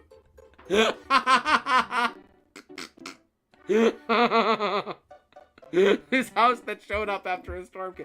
The storm brought the home. Of course, the storm brought the home. The parents are the ones that burned it down. Mario has his own version of Bloodshot the Hedgehog. Watch out, Cold Steel. Princess Marina, she is Albert's love interest and closest friend. Alberto cares deeply for Marina as she cares for him. Alberto's rival. He tries to ruin Alberto and Marina's love and Alberto's life. Sally Yoshi, his best friend. Yoshette, who does not have a wiki page, saved Alberto's life from the fire when he was a child. They have been best friends ever since. Yoshette is to Alberto like Yoshi is to Mario, and Koshi is to Louis. Who's Koshi? Who is Koshi? Why don't these characters have wiki pages? I need to know more of the lore. Oh, I love this. I don't want to be mean, but this sounds a lot like every fan character I've seen. It does. I feel bad because, like, there's probably some kid that wrote this. Listen, I need it to be known. Creator of Alberto Mario. I mean no disrespect. This, you have a lot of creativity and you have a lot of passion and a lot of vision for this character that you've created, to the point where you've created an entire wiki page for him. And images and sprites and bronze Alberto, and you have artwork from Deviantart users. This is awesome. This is great. My suggestion is grammar check, and just fine-tune a couple things, polish a couple things, because there's some absolutely phenomenal potential here for a really fun character. I like him a lot. He's very endearing. I like him. He's cool. I mean, no disrespect. This is really cool. I like them. Trust me, my original I had a whole gaggle of Yoshi OCs back in the day that were horrible. They were garbage. And you know what? This is better than all of them combined. I forgot about Koshi. Nah, this might be peak. You guys gotta know the lore going on. It's a matter of respect. It is a matter of respect. Gideon, can we please check Sally Yoshi after this? Absolutely. Personality. Alberto is sometimes cocky and a bit of an airhead, but he is very sweet and a jinx to himself. He always seems to get hurt whenever something goes wrong. He speaks French and English. Alberto uses the power mushroom like the Mario brothers do. His most favorite is the most favorite is Fire Alberto, who has a page. He shoots blue fireballs. If I could give one piece of advice with this character would be to, not that there's a problem with having depth to a character where they're not one note, but the personality description here, sometimes cocky and a bit of an airhead, doesn't really line up with the character's past of feeling lonely and alone and being found by people on the street. I would say what my recommendation would be to make this description of the personality align a bit more with the history of the character, where maybe instead of being cocky and a bit of an airhead, he's a bit self-conscious and he feigns cockiness as a way of hiding his vulnerability and hiding the fact that he feels very alone. He tries to come off cool and aloof, but in actuality he is very alone and kind of down on himself. That would then make these two align and would give your character some fun depth. That's my suggestion. We gotta see the gallery and all the photos. Coming from someone with an OC, this is way better than what I could do. Same, back in the day, absolutely. Remember the Wa Peach design reveal? It actually saw one of those pieces of fan art they gave her the name Apricot. I like that a lot more because it sells the Bizarro Peach angle right there. Let me tell you, Wa Peach is Captain Syrup. I know that Wa Peach existed, but you want the real canon Wa Peach, Captain Syrup. So we've got this one, which I'm guessing is like the earliest version of Alberto, where it's like, okay, he's just kind of a little hastily recolored Luigi. Mario Party 7 render. Then we're editing the mustache now, right? There's some cool, and the hair. That's cool. I like that. Then we have, he's beautiful, and I love him. He's a little, he looks like a walking ransom note, but I love him nonetheless. Generally, though, I couldn't do this. I can see with, like, they stitched together pieces of different renders of different characters like Mario and Luigi to make this, and honestly, that's really cool. Then we have bronze. Bronze Alberto. I like the use of bronze, of copper. That's good. Alberto Kart 7. He has a big cart with big wheels. We have concept art from... including Sally Yoshi. There she is. This is by Sammy Chan on Deviantart. And so is this one. With Walberto. Walberto is here. Then we have Superstar Saga Alberto by Random Frog. Then we have Mario Brothers 1 Alberto. And then we have Mario Party 7 8-bit Alberto. Let's see. Here's what I do to write a character. Do this exercise. Pretend you and that character are in an elevator, and they have to talk to pass the time. You ask them a question. What would they say in return? That's actually a phenomenal character exercise. That's actually really good. I like that a lot. He looks a little taller than Luigi too, so maybe they're slowly taking the steps to making him more original. Yeah, I appreciate that. Where, like, you can tell, you can see the progression of, like, okay, this is a Luigi color, to then making him more distinct. He does look taller. He's got, like, a longer upper body, a longer head. I appreciate that. They wanted to make their character more distinct and less, oh, he's just another Luigi. I like that. What's up with Sally Yoshi? Here's Sally Yoshi. Singing is my nature and hobby because I hate a world where there's no music or dance or singing. It bring harmony, melody, rhythm, and peace to the world. That's why I became a pop star in the first place. Sally Yoshi, or just Sally, or Sal. Do you think this person likes Sonic, Sad AM, and or Archie Sonic? Is a sweet, innocent, young Yoshi Koopa hybrid girl. She's both. A nice Dixie Kong hair. I like the Dixie Kong hair. And see, this is cool. This is actually really cool. Because, like, you can see where they kind of hodgepodged a bunch of different character renders together. Like, we've got Dixie Kong's hair, we've got Yoshi artwork, we've got Toadette's dress, we've got overalls. That's cool. That's actually really well done. I like that a lot. That's cool stuff. Who is a very famous, popular pop star. She is very fearless and an adventurer who travels with Mario and Luigi and Alberto on adventures to defeat Bowser and save Princess Peach. She has two best friends named Melody and Yoshina, and a boyfriend, Yo Steel. Where's Yo Steel's wiki page? I want to read about my boy Yo Steel. I shall call it an abomination. The name Sally has existed before Sonic Sad AM. Yes, but look at but what are the odds? What are the odds? And these nicknames, and Sal, like, I am suspicious. Sally was born in Koopa Village to her parents, Lily Koopa, and an unknown yellow Yoshi. It was Sherwood. Sherwood's her father. When her father passed away, oh, Sherwood's dead. Her father is not Sherwood. When she was very young, Sally and her mother Sally and her mother, Lily, moved to Toad Town to start a new life where her singing career begins. As she moved into her new house, she met her soon-to-be boyfriend, Yo Steele, my guy, who was her best friend at the time. Now, you can see a progression where with Alberto, our friend and author's grammar was very bad. But, like, we get to Sally, and, like, there's proper punctuation. The run-on sentences are disappearing. They're getting better. And then there's Sherwood. He's dead. They're improving. You can see the improvement. Let's see. Sally's career began when she sang to Princess Peach when they first met at the docks.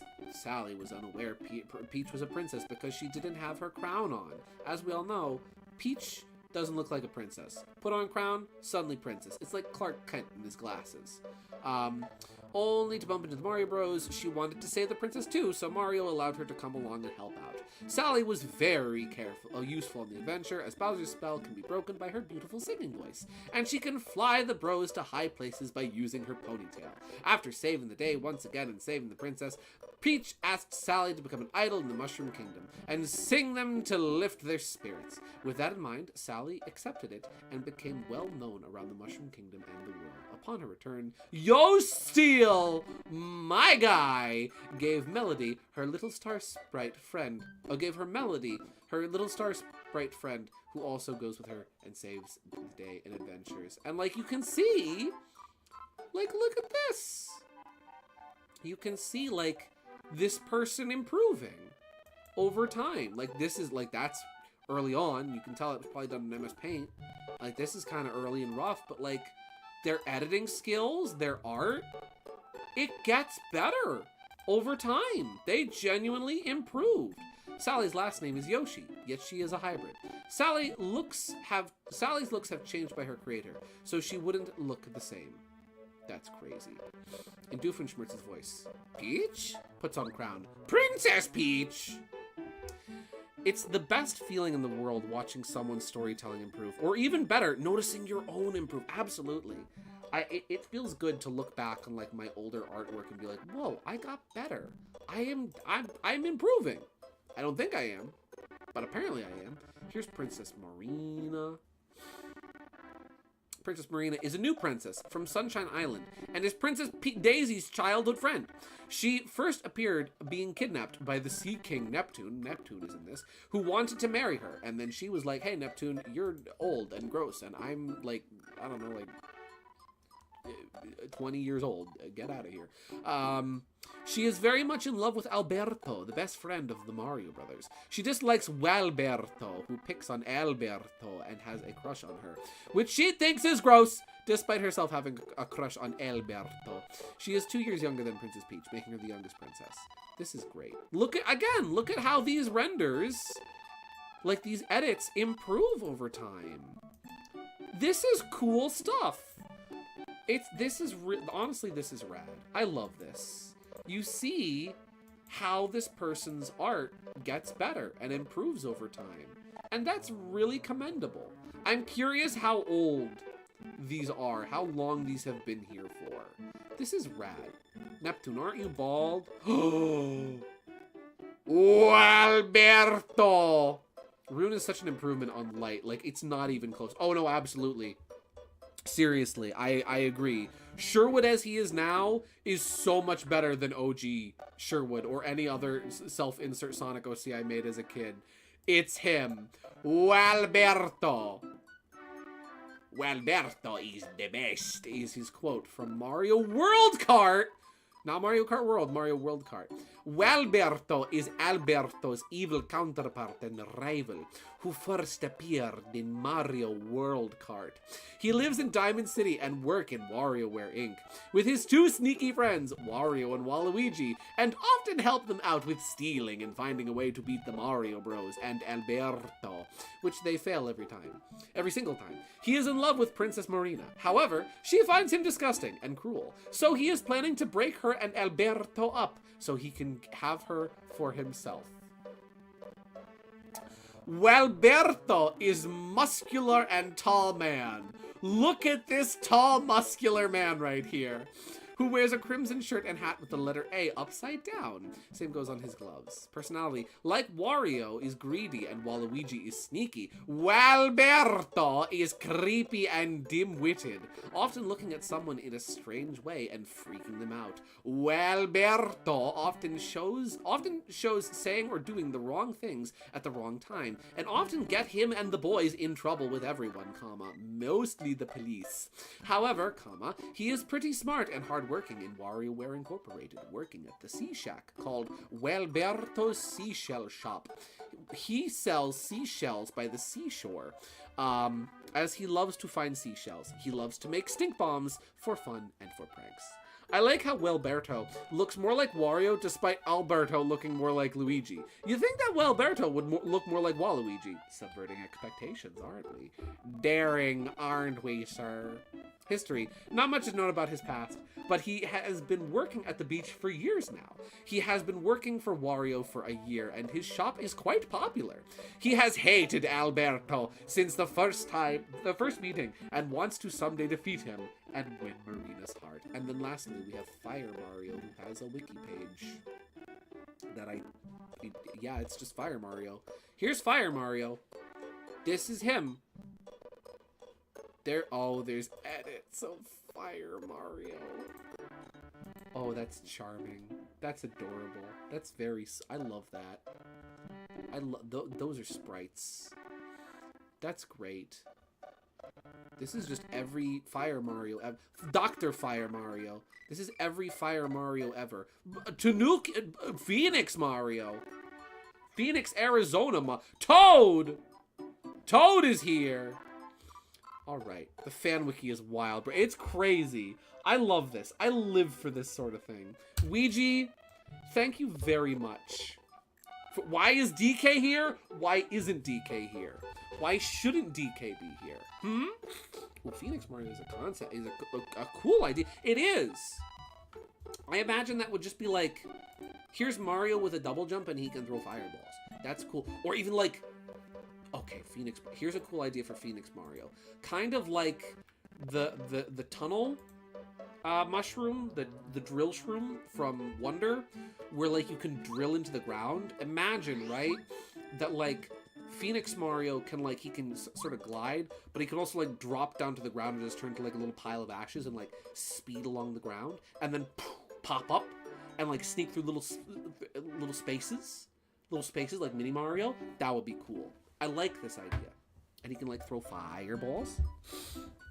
Speaking of DK, I used to use him a lot in Smash, and anytime I would use my charge punch, I would yell, "Banana Slammer!" Nice. Good. DK cartoon reference on my Paper Mario stream? It's more likely than you think. I need to get the cake mix out of storage. Did I already get the cake mix out of storage? I got completely sidetracked by that. Cake mix. I don't have the cake mix. We must acquire that. It's funny. I've never been big into Donkey Kong. Right? Donkey Kong's never been a big thing for me. I was never super into Donkey Kong. Donkey Kong's cool, but I was never super crazy about Donkey Kong.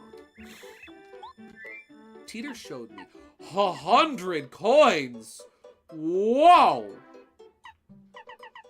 Holy Toledo! I was never huge into Donkey Kong. And like when Bonanza was announced, I was like, oh, this looks cool. It looks like Mario Odyssey. And I wasn't super interested. Thought it was cool. You know. Teeter's like, Gideon, you need to watch the Donkey Kong Direct that came out last week. I'm like, oh, okay, I'll watch it. He's like, no, we're watching this right now. We're in a VC together. We're gonna watch the Donkey Kong Direct before you go to bed, mister. I'm like, okay, fine, I'll watch it. I may or may not be very excited for the new Donkey Kong game, and I may or may not be very much wanting to get the new Donkey Kong game, and oh no, Bonanza's gonna turn me into a big Donkey Kong fan, isn't it? Yeah, Bonanza looks amazing. The transformations look so cool. They look freaking rad. I'm down. I am down with it. It looks awesome. I still need to watch Ouija. It looks so freaking cool. It looks so good. Walberto predicted the future with Mario World. Yeah, he did. He did. I want to know when that wiki is from. We're breaking through. Yes! The music sounds so good. I think DK has a lot going for it, but Nintendo never really utilized the property to its full effect. But they are now. Donkey Konga was my first game with the bongos. Nice. I'll try that game one of these days. Watch me marathon Donkey Kong games leading up to Bonanza. Or rather, leading up to me getting Bonanza, because I do need to Switch 2 for that first. One of us. One of us. One of us. I once charged it up and yelled, "Banana!" Waited. Fought for like 45 seconds in silence. Launched the punch and yelled, "Slammer!" Nice. That's good. That's good timing. That timing had some real punch to it. Hey. Let's see. Okay. Life Shroom is next. Let's see. What do we need to make a Life Shroom? We need Koopa Leaf and a Super Shroom. Or Goomnut and a Super Shroom. I can probably get both of those pretty easily. Let's go get a Goomnut. Since I so foolishly forgot where to get a Goomnut before, we'll use that item now that I know where to get it from. I gotta get Neil before I get a Switch 2. That's fair. Those are priorities. See, those are valid priorities. Listen, Neil is serious business. Serious business. Oh, items that you can obtain on their own count as recipes? According to Mario Simpson, yes. And he is the Paper Mario aficionado, so I trust him. Here we go. Yeah, apparently those count. We need to make those two. So I need to get the nut. Acquired nut. Let's see. It's so bad that when my friends heard me yelling banana, they'd all try and stop my charge because they knew I was about to land the meanest charge punch on them. Also, I'm a DK main. DK is my initial. Oh, you are DK. The real DK. The real Donkey Kong is in chat. He's real. Is that Donald Duck? That's the best you're getting, the Donald Duck voice you're gonna get out of me. Hello, the Hapster. Welcome to the stream. Love Paper DuckTales. Isn't Paper DuckTales cool? There's Dewey. I'm not joking. My real initials are DK. I was born to play him. You were, dude.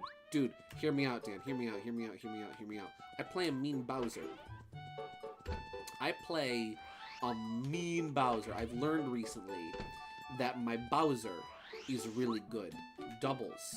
With the two big boys. With the two heavyweights. Bowser DK doubles. I'm picking up what I'm putting down. Paper DuckTales. Woohoo! I play a mean Mario? You play a mean Mario? Why is Mario so mean?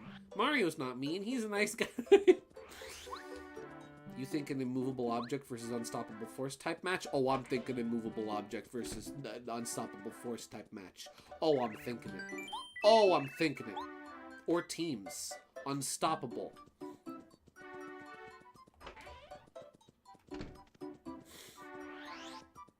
Let's see. It's from the edgy internet era. Oh, is it? So when you say you play a mean Mario, you mean you play a racist Mario?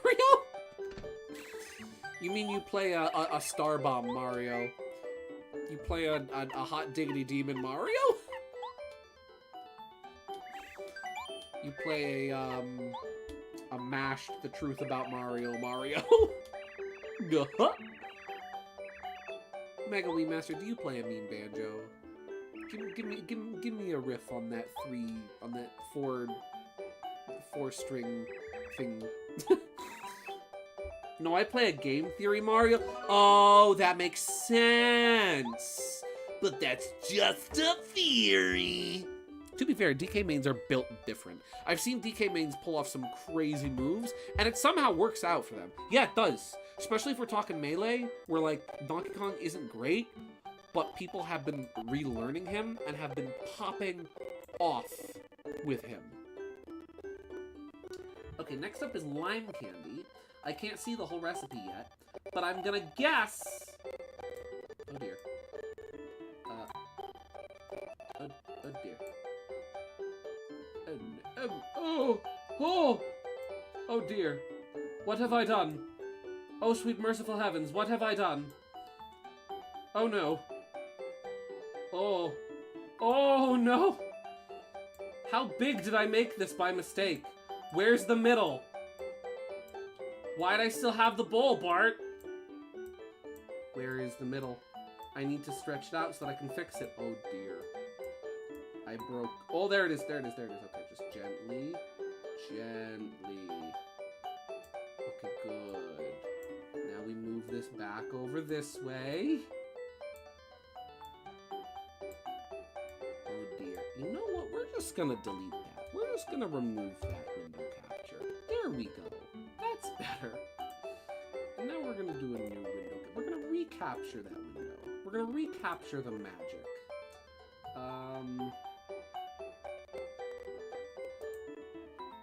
Which window is that?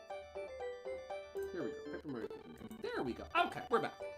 I fixed it. Don't worry. No, that's fine. We didn't need to get Jerry. So lime candy, I'm gonna guess, is just the same as lemon candy with, yeah, cake mix and a lime. Okay. I think I have a lime in storage, so I can make that food. That is, in fact, makeable food.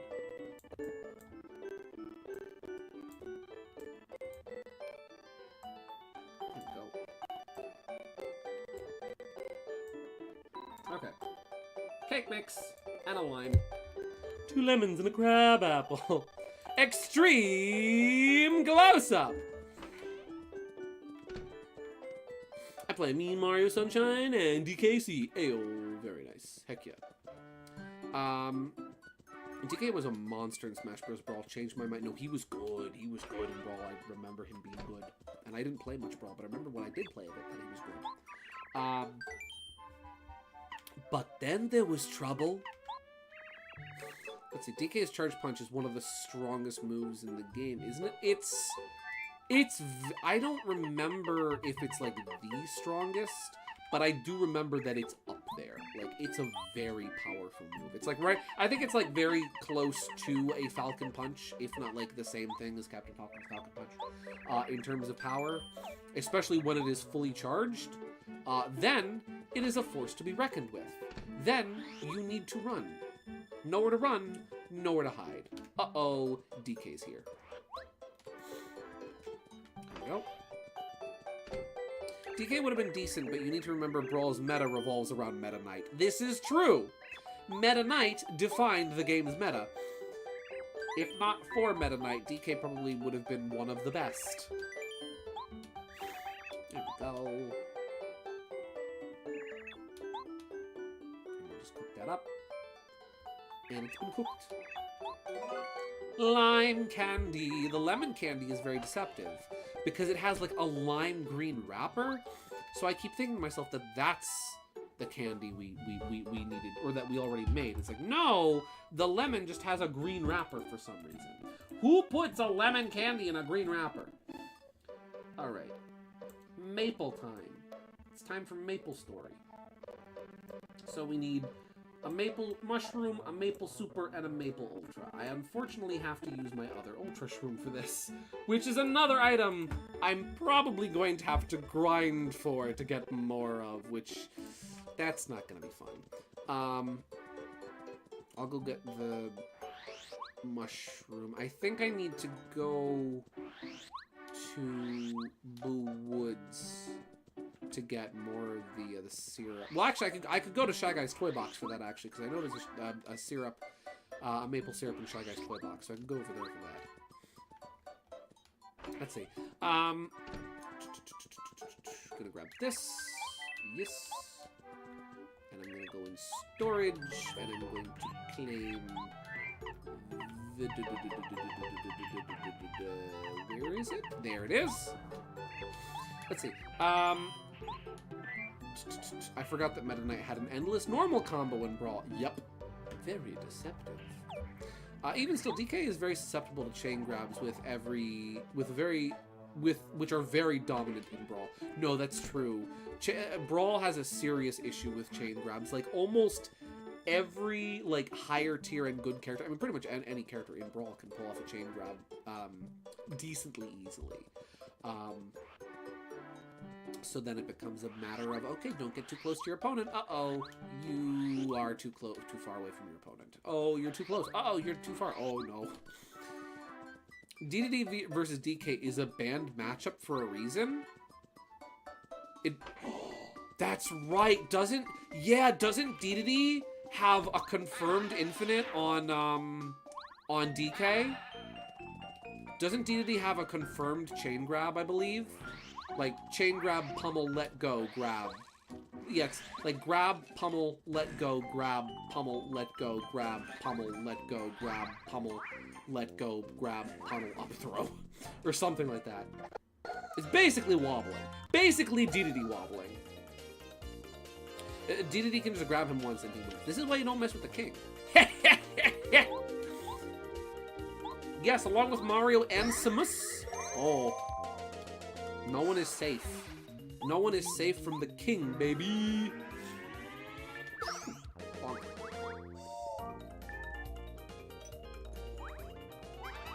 Oh, lucky. Heck yeah. It's lucky to be lucky.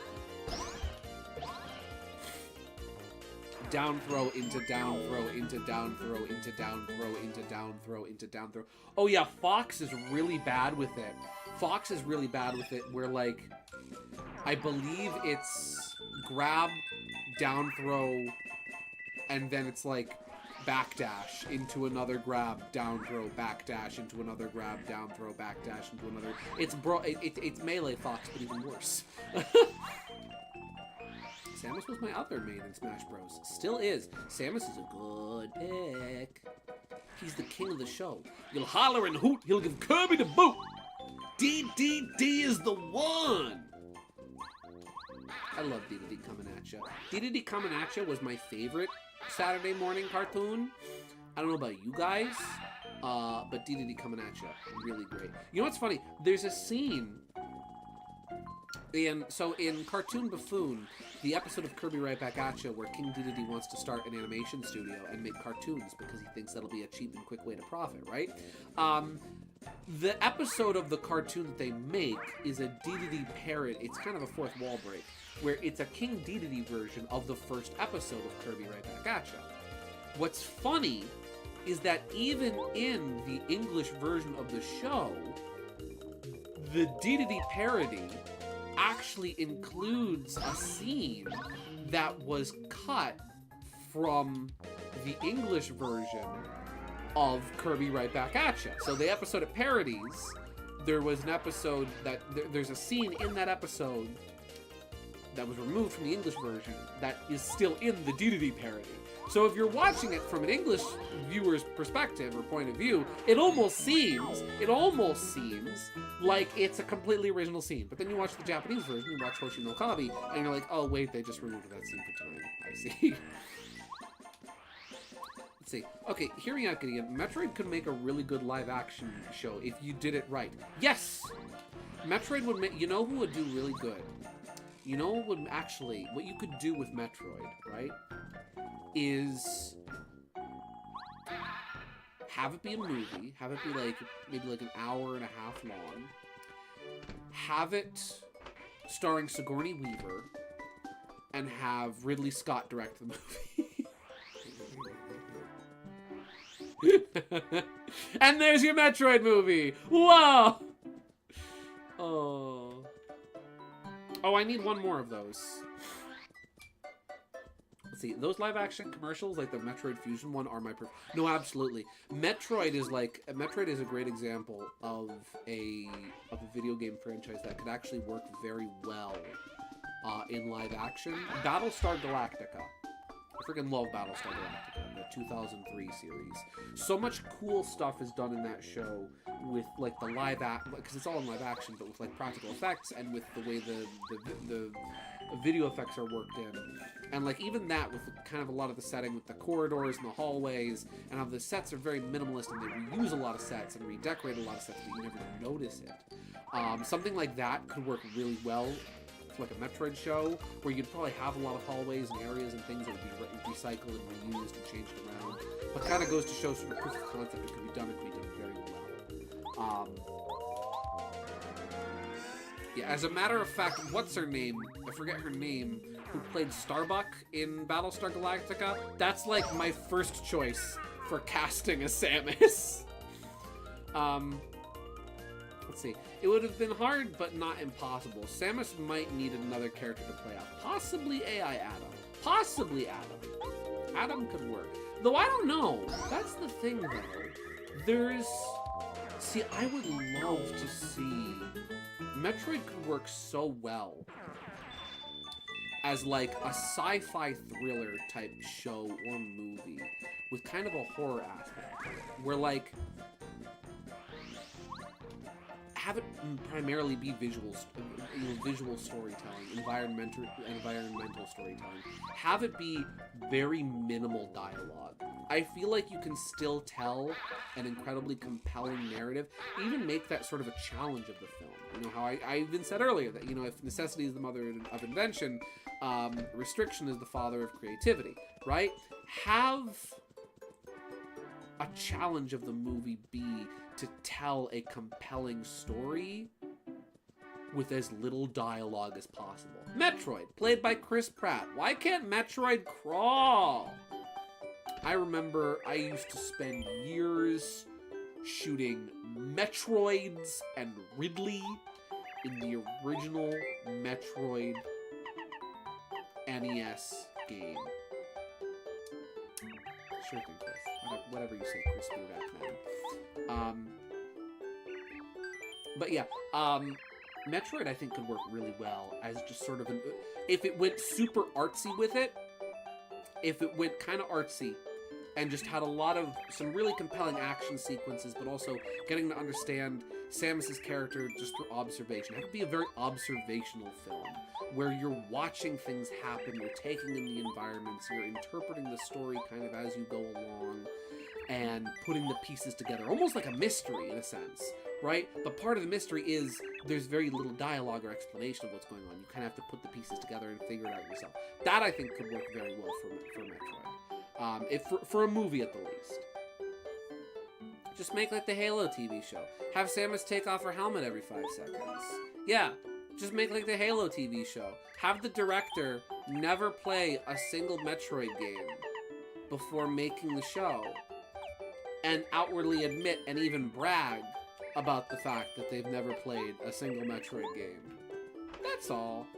Okay, hear me out. I know who I want to play Samus. Scarlett Johansson. She has an action experience from the Marvel stuff. Her voice fits in my opinion. Honestly, I was literally thinking, Scarlett Johansson, if you need a big kind of Hollywood actress to play Samus, I was literally thinking that. Scarlett Johansson would actually make a very good Samus. Her voice, the tone of her voice, her line delivery, all of those, the cadence in which she speaks with, yes, she could actually make a very good Samus. What's the worst video game / movie show adaptation? The worst video game adaptation? The Double Dragon movie comes to mind, though I've never seen it. I've never seen it. I've heard Mortal Kombat is rough. I know that some of the... Final Fantasy Advent Children? I've heard some harsh criticism over the years for. I don't remember any of it, but I've heard people disliked it. I've never seen that movie, actually. Tomb Raider movies? The old Mortal Kombat? I was thinking of that. Mortal Kombat, yeah. Never seen that one either, but I've heard that one's rough. Probably one... Yes, Resident Evil. Resident Evil, I've heard, is kind of like, this is not Resident Evil. What's going on here? Where's Leon Kennedy? Let's see, what's next? How far are we down the list? How many recipes have we recipeed so far? How far are we down the list? I think we're getting close. We're almost at the bottom, actually, I think. Let's see. We've done 1, 2, 3, 4, 5. Oh, wait. Did I do that one? Yeah, 1, 2, 3, 4, 5, 6, 7, 8, 9, 10, 11, 12, 13, 14, 15, 16, 17, 18, 19, 20, 21, 22, 23, 24, 25, 26, 27, 28, 29. We've done 29 recipes so far. We're actually making really good progress. Oh, actually, no, 30, because we did the nutty cake as well before. Potato salad. Oh, we need to make potato salad. Oh, we need to make potato salad. All we need for that is a potato. We just need a potato for that potato salad, and I think I have one in my inventory. Silly choice.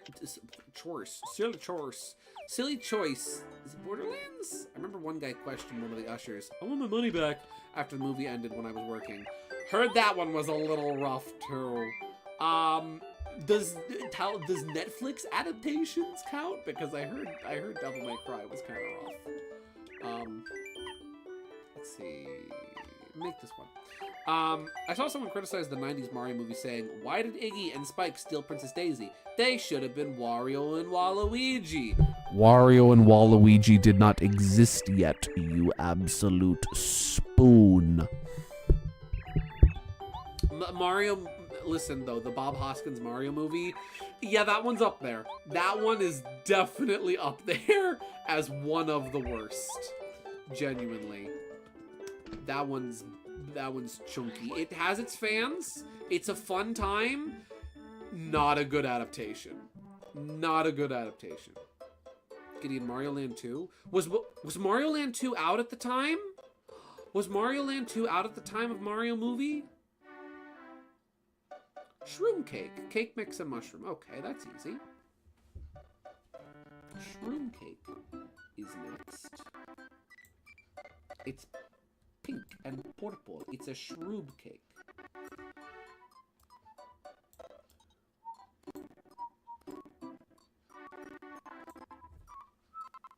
There we go. Yes? Okay. Well, keep in mind, though. Keep in mind, original Mario movie was in development hell for years. And started production, I think, before Mario Land 2 came out. That would imply they played any of the games. This is also true. Who the frick is Wario? I just like to imagine Bob Hoskins rolls up onto the set and is like, Mario, I barely know who Mario is. Who's Wario? Who's Wario? Hello, KG. Welcome to the stream. We are discussing video game movies and adaptations and which one is the worst. And we are also cooking. Oh, I forgot to get my cake mix out of storage. How's the convention going? I hope you're having fun. Mario Land 2. There's a great photo. There's a really great photo. Super Mario Bros. Live action movie promotional photo. There's a really cool photograph of John Leguizamo and the lady who played Daisy, who I forget the name of. You know what? Wait, that might be on Super Mario Wiki. Super Mario Bros. Movie 89 Mario Wiki. Let me see if I can find this photo. Because it's a really cool photo. Let me tell you, Gideon, Metroid Other M is a game that irks me to this day. It was a hellish experience to play through, and at the end, I felt like the game cheated me. The baby. Yeah, I've heard that game was wrong. that movie. I'm sorry. Wow, I am falling apart at the seams. Yeah, I heard that was rough. I heard that was very rough. Fun fact: Ertl put out a line of toys for the Super Mario Brothers movie. Let me see if I can't find this picture that I'm thinking of. This photograph look at this photograph. My phone just fell onto my tablet. Cool. Well, here we go. Here we go. This is a really cool photo from the production of the Super Mario Brothers movie. It's the Super Mario Brothers from the TV. Okay, so here's a photograph from the Super Mario Brothers movie of John Leguizamo and Princess Daisy actress, who I forget the name of, on the set, playing Super Mario World for the Super Nintendo. Can anyone tell me what's wrong with this photograph? Can anyone tell me what's wrong with this photograph? Perhaps it's the fact. Perhaps it's the now look at John Leguizamo. Look at Luigi, right? Look at how intent, how focused. He's in gamer mode. He's a gamer. He's a real boy, right? He's locked in.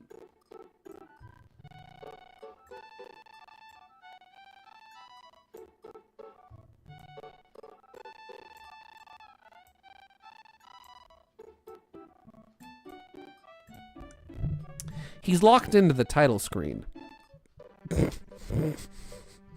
He's playing the title screen. He's locked in. He's locked into the title screen.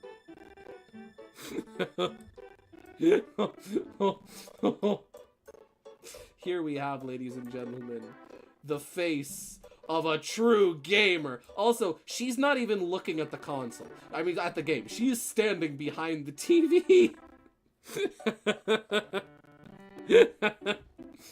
What? It's just an ordinary Super Nintendo. Oh my goodness!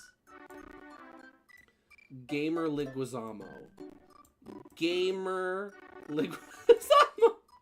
These two photos pair really nicely together. Gamer Leguizamo. Let me have a look see at the DMs real quick. Oh, did I accidentally closed Discord. Oops. The cables aren't plugged into the TV. The AV. Then where is the game coming from? Then how is the game on the screen? Nah, that's Luigi Mario. Oh, of course. I'm sorry. That's not John Leguizamo. That's Luigi Mario. Mario, and Luigi Mario. Luigi Mario. Lario. Dude, we were just talking about shrimp. That looks freaking good. That looks good. Oh my gosh, tiny sword. My drink has cotton candy limeade. What? Got a couple Forsaken keychains. The one I circled. Ooh, very nice. Birdo and Yoshi plush. As a set, as a pair. Oh, that's sweet. That's awesome. Good for you. I'm glad you're having a great time.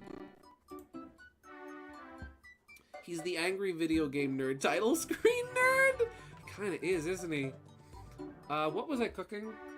Mushroom cake. Mushroom Kingdom, here we come.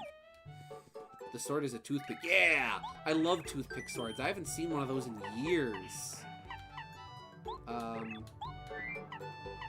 Now you are prepared to duel a tiny little man who will come to steal your shrimp. You can duel him. You can duel the shrimp.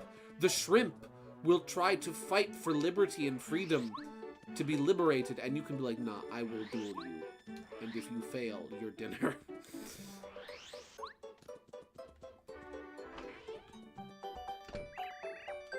That is the fabled Luigi. Oh, that's the fabled Luigi? But what about Mario Luigi? You can save Barry B. Benson's cousin with it. See? Exactly. The sword with which you can protect Barry B. Benson with. That's Barry B. Benson's sword. Yeah, at least your dad doesn't think you're a... Yeah, well, my dad thinks I'm a joke. Yeah. Well, Your dad's right. mushroom cake.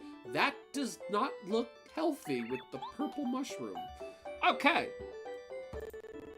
What recipe is next?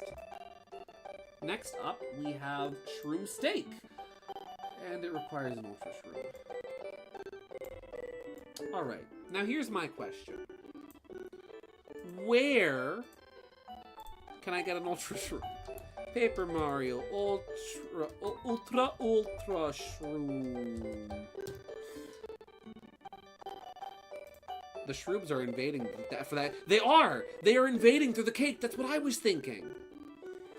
The question mark blocks appears after hitting in the Toad House of Shiver City after Mario opens the passage to Shiver City. A hidden block dropped by Golden Oink. Aww. Okay. So we're gonna save this recipe for later. Steak, can't eat it. Steak, eat it. Shrimp, need it. Steak and shrimp. We're gonna come back. I'm adding shroom steak to the grocery list. Shroom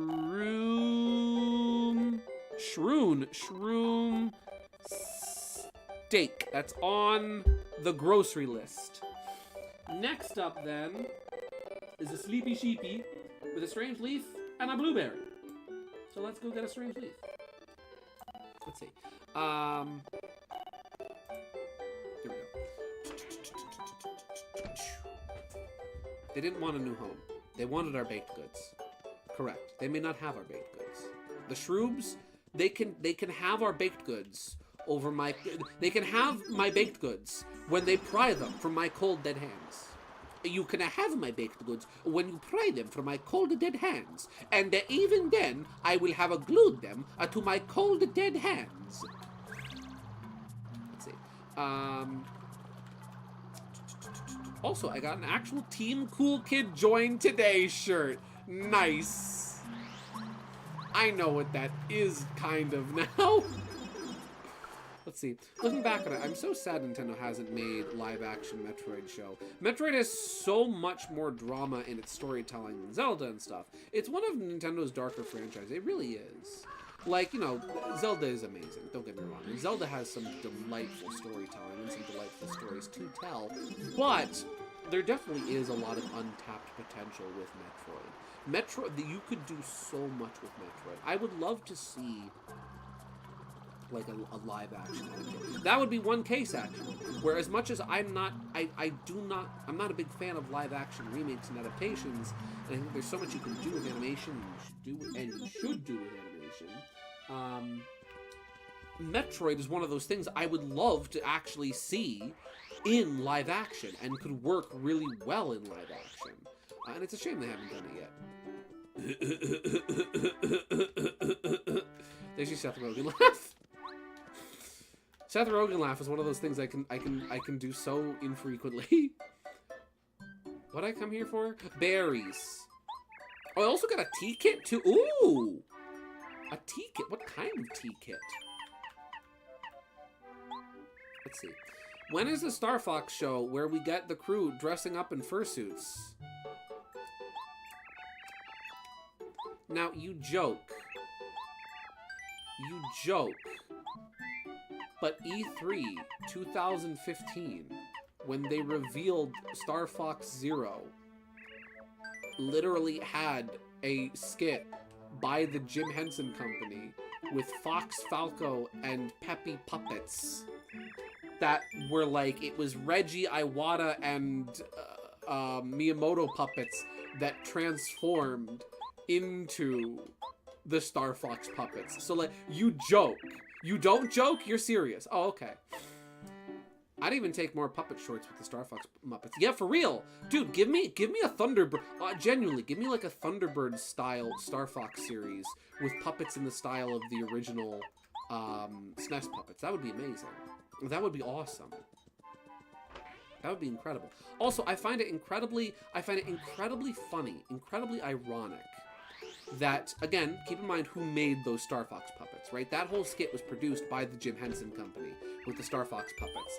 I find it incredibly funny that the one member of the Star Fox team that the Jim Henson Company did not make was the frog.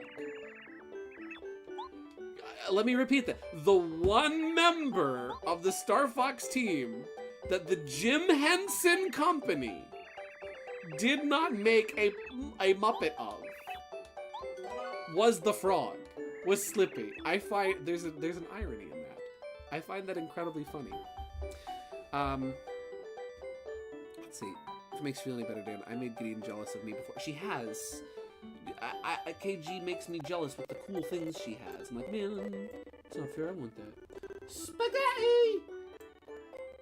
Super Mario in real life. Spaghetti! We need to make spaghetti. I forgot Tailsdoll was in the corner of the screen for a minute. And so I just looked down at OBS and I see him staring at me and it kind of made me jump a little. Pasta Vazul is in Dry Desert. Welcome back, Jay. Kermit has enough characters trying to upstage him in his own productions. Exactly. He doesn't need any competition from Slippy. Slippy here.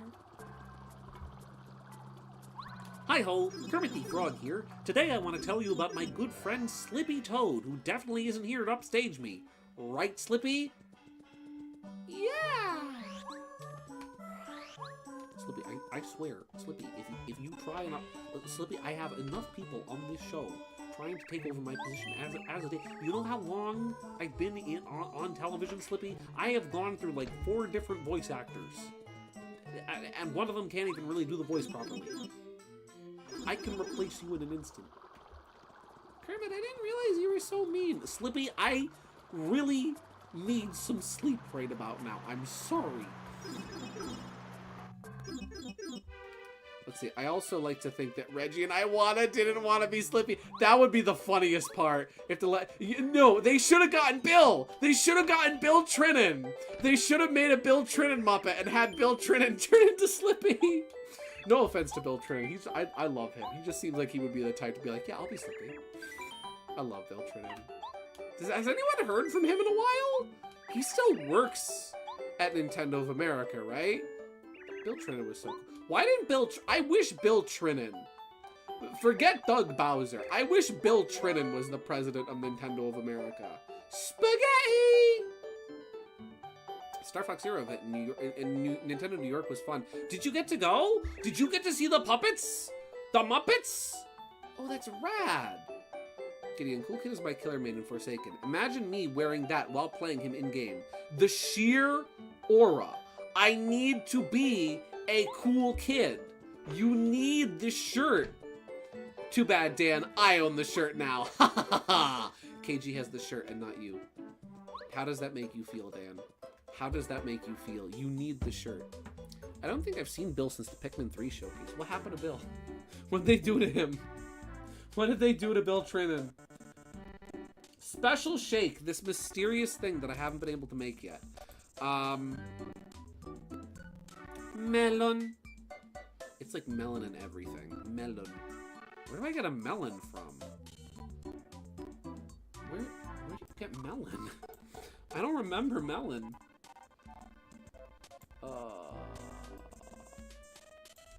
We just need a melon. Where is melon in Paper Mario? Oh shoot, don't open a new window because then that removes your cook list. Paper Mario melon. Melon. Melon. Melon. This is evil Mario Wiki. This is not real Mario Wiki. Melon. Paper Mario. Melons also appear in Paper Mario, where the adult yellow Yoshi in Yoshi's Village trades a melon for one of Mario's food items. Oh, okay. So we just need to bring him some foods. We need to bring my man some foods. He hungry. Yeah, I saw the puppets on display. Oh, that's sick! I'm jealous! That's awesome. I think those are still owned at the Jim Henson Company, or they're in the Nintendo Washington office. I forget. You know what's? There's a really cool video of the production of that short, where you watch Miyamoto go to the Jim Henson Company office, right? And like to the Muppet Studio, I believe he goes to. We're gonna give Yoshi. You know what? Yoshi gets the spaghetti. Yoshi deserves spaghetti. Good. There you go. Oh, thank you. It looks so good. Oh yeah. Here. Why don't you take this as a thank you from me? It grows in a place that only I know about. Trust me, it's good. Oh, Melon, you got that from Yellow Yoshi. Oh, that's right. Yeah, now I remember, because I had given him that. I'd given him an item earlier, and he gave me a melon. That makes sense. Yoshi story reference. Oh, yeah, that does make sense. Wow. But yeah, there's this great video where you watch Miyamoto, and I believe they presented him with like a lifetime achievement, like a special like entertainment award. I forget what it was while he was there. But you see Miyamoto go to the Muppet Studio, and he gets to operate the fox puppet, and like he's watching it on the screen as he's operating it, and you can see he lights up like a kid in a candy store. It's the sweetest thing watching Miyamoto operating this puppet and seeing how it works, and like getting and figuring it out, and it's the coolest thing. I really do love when people often kind of pin blame for certain creative decisions in Mario on Miyamoto and make him out to be this bad guy, but like the childlike wonder he has for creativity and for projects and for things and for puppets and whatnot, you can't be mad at Miyamoto. He's this sweet creative man, and I really do admire him. And his brain and the things he comes up with and his fascination with things. And it's just, it's really cool. If you ever have the chance to look that up, just like Miyamoto playing with Star Fox puppet video, it's really cool.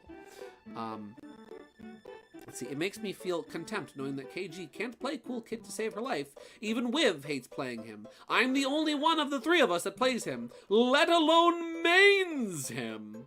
And yet you don't have the shirt. You are not the guy. Let's see. There was a previous recipe that we needed the special shake for that I skipped. Was it the healthy juice? You don't want any juice? Special shake and a strange leaf. Okay, let's go get a strange leaf.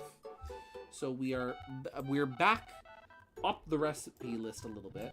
We're now working on the juice.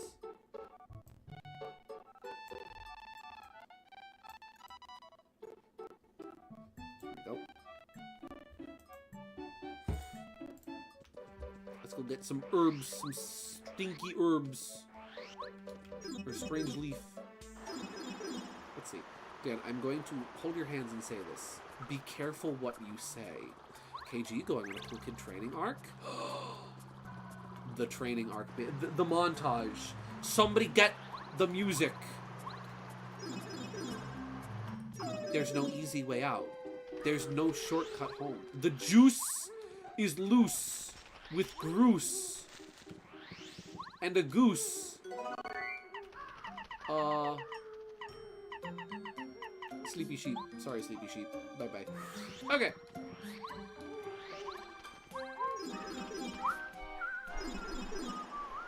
Not exactly. I am saying that you need to be careful what you say. Be careful what you wish for. And be careful what you fish for. Because you know what that means. Fish! Here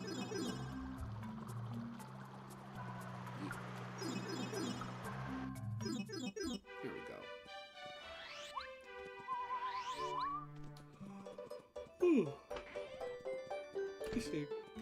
Because you seem to not remember what happened with FNUF. Oh, that's true.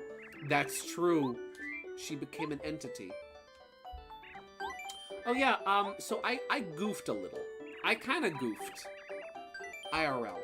With something in my garden. Inspector, can you see fish? So I decided to harvest my herbs this week because my herbs have been getting very big, very full. And I thought, okay, time to harvest the herbs. I've got basil, parsley, mint, catnip, and dill. And the dill I've been constantly harvesting because I've been making my pickles, right? I've been making pickles with the dill. Everything else I haven't been as diligent with harvesting because I've been letting things get nice and big and growing out, right? But I kind of goofed. I goofed a little bit. So I go out there, I harvest the basil, the parsley, and the mint. Next we need spicy soup, which is made with a fire flower. Very simple. Don't ask me where the spoon comes from. It's all part of the recipe. So I harvest the herbs, I hang them up, I tie them into little bundles, and I hang them from the clothesline, and I let them dry out, and then 2 days later on my day off, I go to chop them up, and I think, okay, what can I do to chop up these herbs really nice and really good and really quick? Oh, I know what I can do. I can just toss them in the blender, right? I don't have a food processor or a chopper or anything, but I do have a blender. So I throw the parsley in the blender, and it takes a while, but I get it chopped up really nice into little itty-bitty pieces of parsley, right? Great. I notice when I'm done, though, that as I'm trying to scoop it all out, there's a lot of parsley kind of stuck at the bottom of the blender around the blade. Stuff I'm not going to easily be able to pull out. So I think to myself, okay, well, I know how I'll get that out. I'll just wash them. I'll just, rinse it out with a little bit of water, and I'll get the parsley out that way, right? And it worked. I got the parsley out. I dump it out. It's great. Empty blender. I dry it, take a towel, I dry it out real nice. I thought that I dried it well enough. I put the mint in. No, I put the basil in. Do the same thing with basil. Put the mint in. Do the same thing with the mint.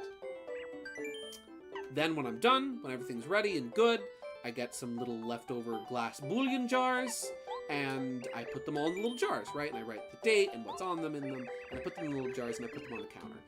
Couple hours later, something catches my eye over there by the counter, and I'm admiring how nice the parsley looks in the jar. It looks very professional, right?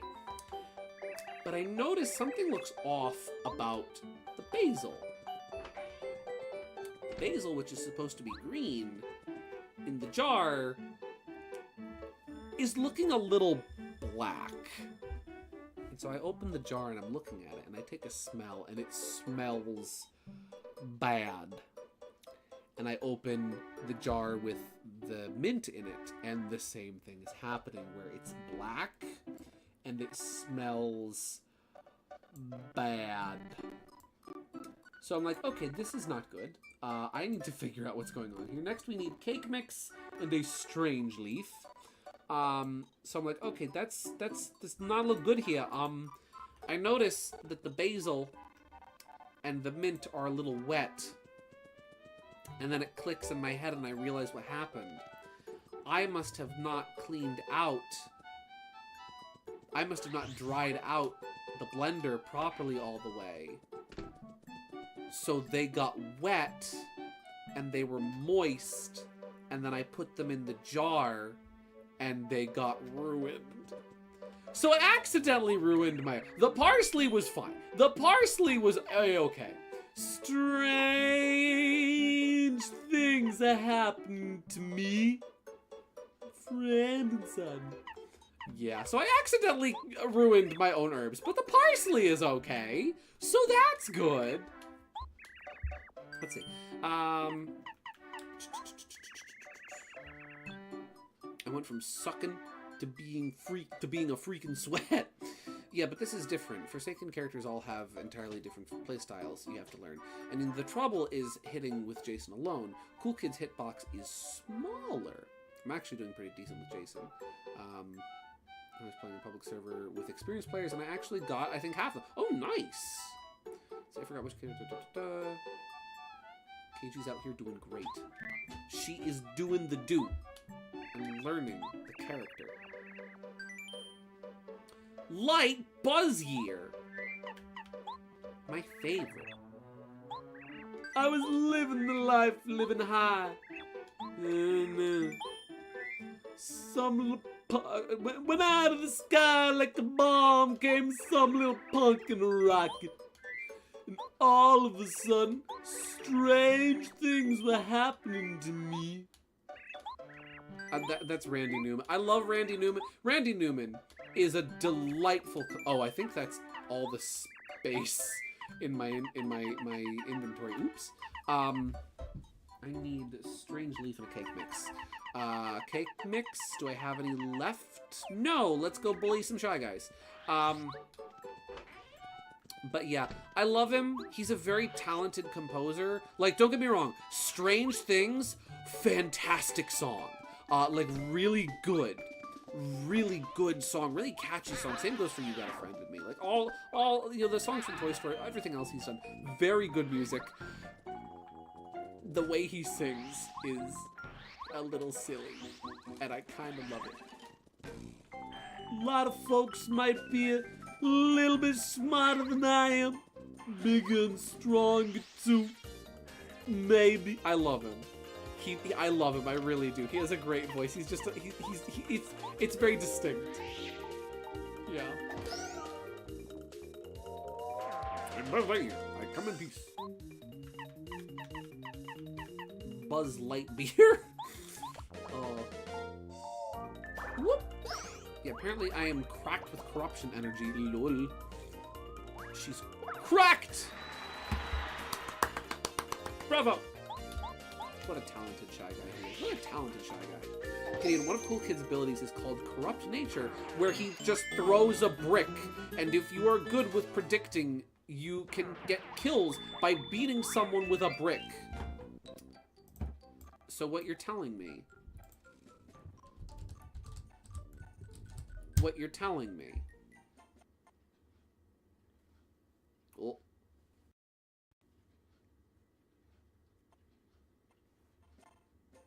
What you're telling me. If I could get the image to load. I haven't saved in a while. You know what? We're gonna do that real quick. I'm gonna save, because I haven't saved in a while. And I should do that, and my browser got frozen for a second, and it scared me. Before I make a funny joke. And I've done a lot of cooking, and I don't want to lose all that progress. There we go. Okay. So what you're telling me is Cool Kid, one of Cool Kid's moves, one of his attacks is, if I can get it to load, Go Gadget PC crash. Go Gadget bulletproof head. So what you're telling me is one of Cool Kid's attacks is literally this. Yahoo! Okie dokie, I catch a brick! That's good. I like that. That's very good. Throw the brick, Mario. That should be a new power-up, Brick Mario, where he just throws bricks at people. Yes! Suck a brick, kid! I'm up here, you big dumb horse's ass. Yes, it is. Suck a brick, kid! Meanwhile, there's me, who's impaled everyone with corrupt energy. And it's funny. See, that's the best part about being a menace, is being a funny menace. Same brain cell. You guys are on the same wavelength tonight. I'm impressed. Okay. Power actually, no. Power Smash! Yahoo!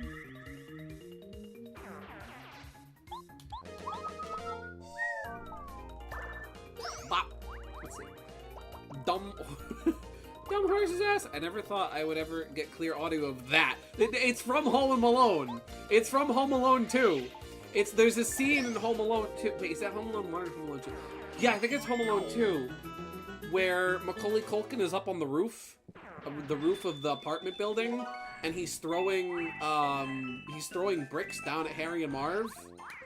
Or is I forget. Either way, there's a part in the movie where Macaulay Culkin is throwing things at Harry and Marv, and he says, "I'm up here, you dumb horse's ass." Listen, ass is in the Bible. It's okay.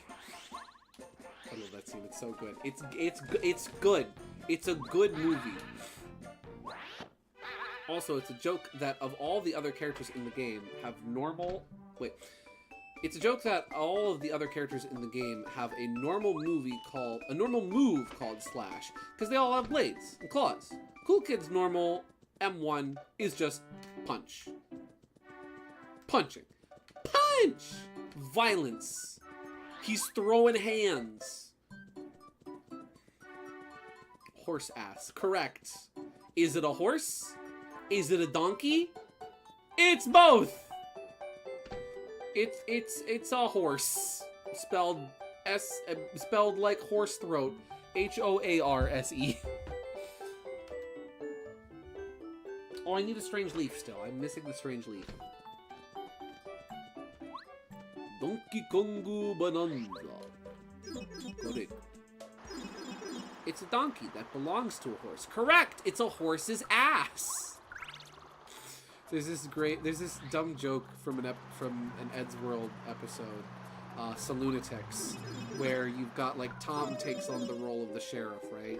And there's this guy in town who's like, Sheriff, have you seen my ass? Have you seen my ass, Sheriff? They stole my ass. And he's like, what are you talking about? And then it just cuts over to the bandits having stolen a donkey from him.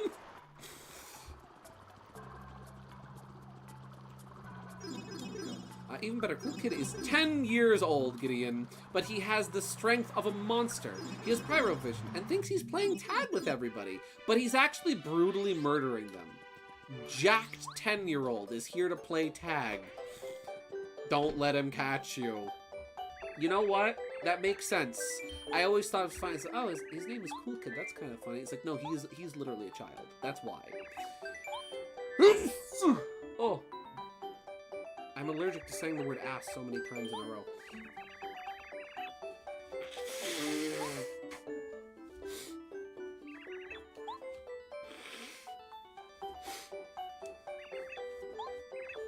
What do we got? Strange cake is happening to me. That looks like soap. Doesn't it look like soap? That looks like a bar of soap. I feel like I could wash my hands with that. Mario, don't eat that. Do not eat that, Mario. You're gonna have the runs. Okay, what's next after the strange cake that's happening to me? Oh, it's at the bottom of the page. I need to scroll down a little bit. Next up is the soda, which we made. So we're good on that. Sweet shroom, cake mix, and a life shroom. I think I tossed a life shroom out of my inventory foolishly. Where is the sweet shroom? That's probably gonna be the last thing I'm gonna be able to make tonight, but that's okay. Life shroom is for sale in the Boom Mansion shop. The shoppe. Gideon, would you believe me if I said Dan didn't believe me that I was trying to tell him about Pretty Princess lore?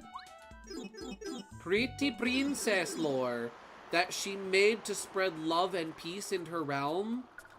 Did she really spread love and peace, or did she do something else? Mario, no! That's Irish Spring! You haven't said any naughty words to be punished with yet! But Luigi, it looks delicious. Luigi, it's a really good-looking Irish Spring. Mario, no! You can't eat the Irish Spring, Mario! Here I go, Luigi. Oh, no! Mario. I don't know why I read that as like Super Mario World cartoon Mario and Luigi. It just felt right. Just seeing Mario, no! Just made me think of that Luigi. This is it, Luigi. Because remember, where there's smoke, There's fire. No, she was made with the purpose of it, to spread love and peace in her realm. Oh! Okay. Then she's doing a good. So this is Blue Dub. just giving context. Thank you. I appreciate. Bye. Oh, it's 50 coins. I am really glad. I am really glad that I have all this money. It's a stone, Luigi. It's a stone, Luigi. You didn't make it. It's a football. I chiseled it. Oh, what are you waiting? It's even official size. What are you waiting for? Throw me a pass. She's god-awful. She's ass. Oh, now when you say that, do you mean she's ass to play as, or she is an ass as a person?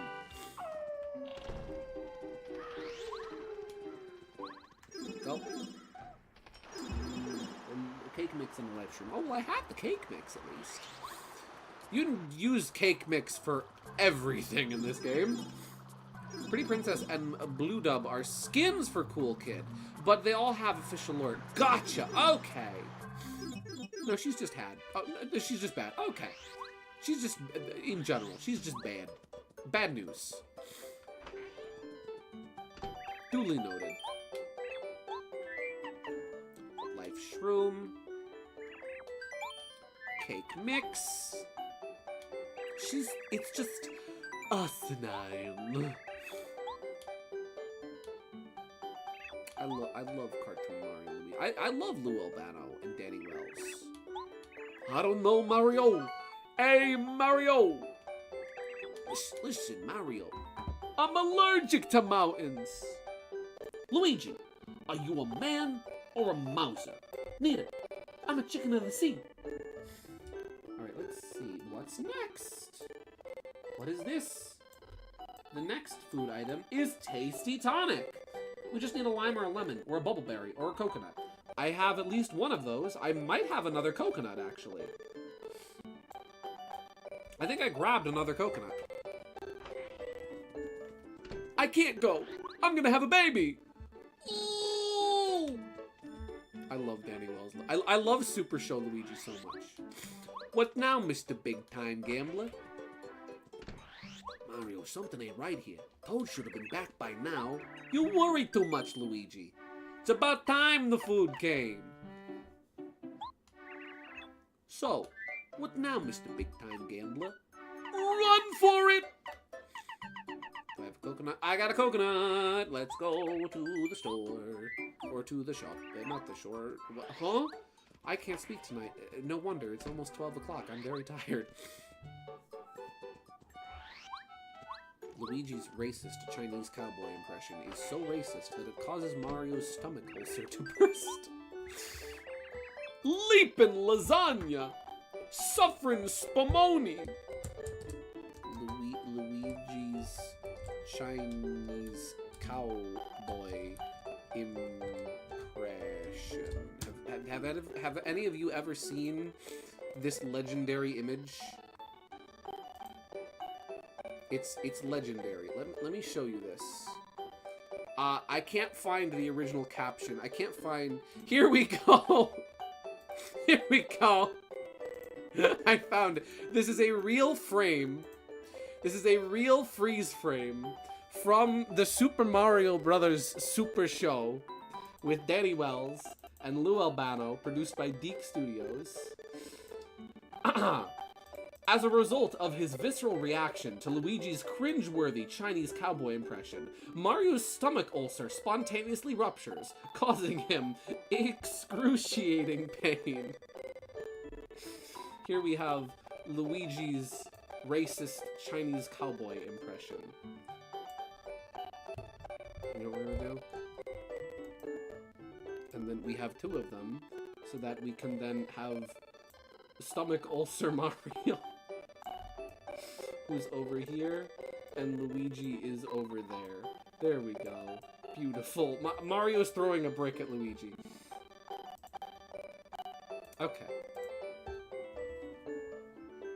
I need a doctor. I need a pizza! Coconut. That's Sir Dawn, a spaghetti head.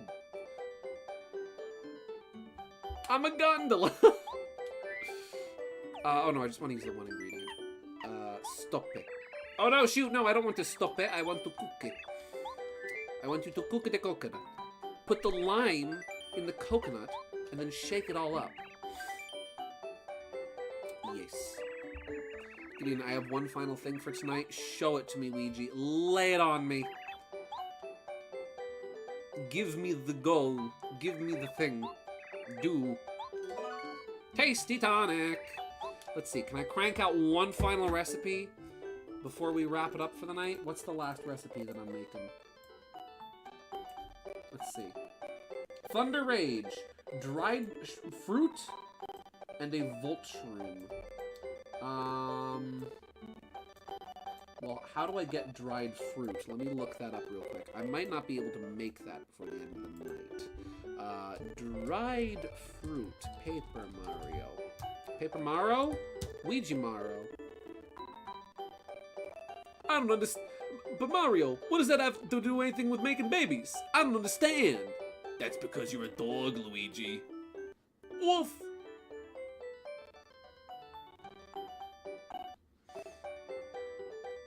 Dear Luigi, what's it feel like living in your brother's shadow all the time? Well, you know, I deal with it in my own ways. Sometimes I try on his clothes, see what it's like, live out my fantasies. Luigi, that's kind of weird. Oh, this is the item from Pokey? Oh yeah, I can make this real quick. You sent it? Okay, let me quick run to the store to get the dried berry fruit out of inventory. Along with the Voltshroom, because that is what I need, correct? Yes, that's what I need. And then we will make this, and we will look at that, and that'll be a good place to leave off for the night. Claim dried fruit. We're getting fruity with the fruit. There we go. Honestly, we did really good tonight. We did most of the cooking. Unlike Thousand Year Door, where like we would cook like 5 recipes per stream, we cranked out like 40 dishes tonight. Dried fruit and a Voltshroot. There we go. All right, let's have a look. Let us have a look before we go at what Ouija has to present to us. Ouija, what you got? Hit me with it. Hit me with your best shot. Fire away. I love the Brooklyn segment with the vampire. Yeah. Oh, I forget what happens in that one. It's been so long. There we go. Thunder Rage. Oh. Here's the nerds. We have one for the road. One more for the road. A delightful bunch of nerds from Ouija. Hey Mario, I'm gonna tell you the truth. I hate these child-proof boxes. There we go. Let's get out of... I love the cooking music, but it is going to drive me insane. Here we have one last little thing from Ouija, a layout photo of all of the Railway series exclusive characters. That's awesome. You got a lot of them, including the ballast spreader. And I see Wilbert in there. Is that Ivo Hugh? No, that's Coldy. I'm sorry, that's not Ivo Hugh. That's Coldy. Oh no, that is Ivo Hugh. Ivo Hugh is here. Look at that. Oh, that's rad. Heck yeah, my guy. Well, this was a delightful stream. We're gonna zoom in on Ivo Hugh. Ivo Hugh gets zoomed in. He gets the zoom. Well then, let me just see what's been said in chat. One of the best episodes of the Super Mario Bros. Super Show in why it's the second episode. Butch Mario and Luigi Kid. Agreed. But a fun stream. I was here for the whole thing. You were here for the whole time. It was great to have you, Dan. But yeah, thank you very much, everybody, for tuning in tonight. This was a very good and productive stream. Let me do a real quick count before I go to see just how many recipes we did today. So, or total, rather. We've done 1, 2, 3, 4, 5, 6, 7, 8, 9, 10, 11, 12, 13, 14, 15, 16, 17, 18, 19, 20, 21, 22, 23, 24, 25, 26, 27, 28, 29, 30, 31, 32, 33, 34, 35, 36, 37, 38, 39, 40, 41, 42. 42 out of 50 recipes. We've got 8 left 8 to go. We are so close. We are so close to 100%ing Paper Mario. It's gonna happen probably next week. Okay. Well, thank you very much for tuning in tonight, everybody. This was a really fun stream. I had a great time. It was really fun. I wasn't really sure what to expect from tonight. I wasn't sure if it was going to be very fun or exciting because I was just going to be running around cooking. But it was a great time. Thank you very much for tuning in, everybody. I hope you all have a blessed and wonderful night. And as always, as we say in the cartoons, that's all, folks!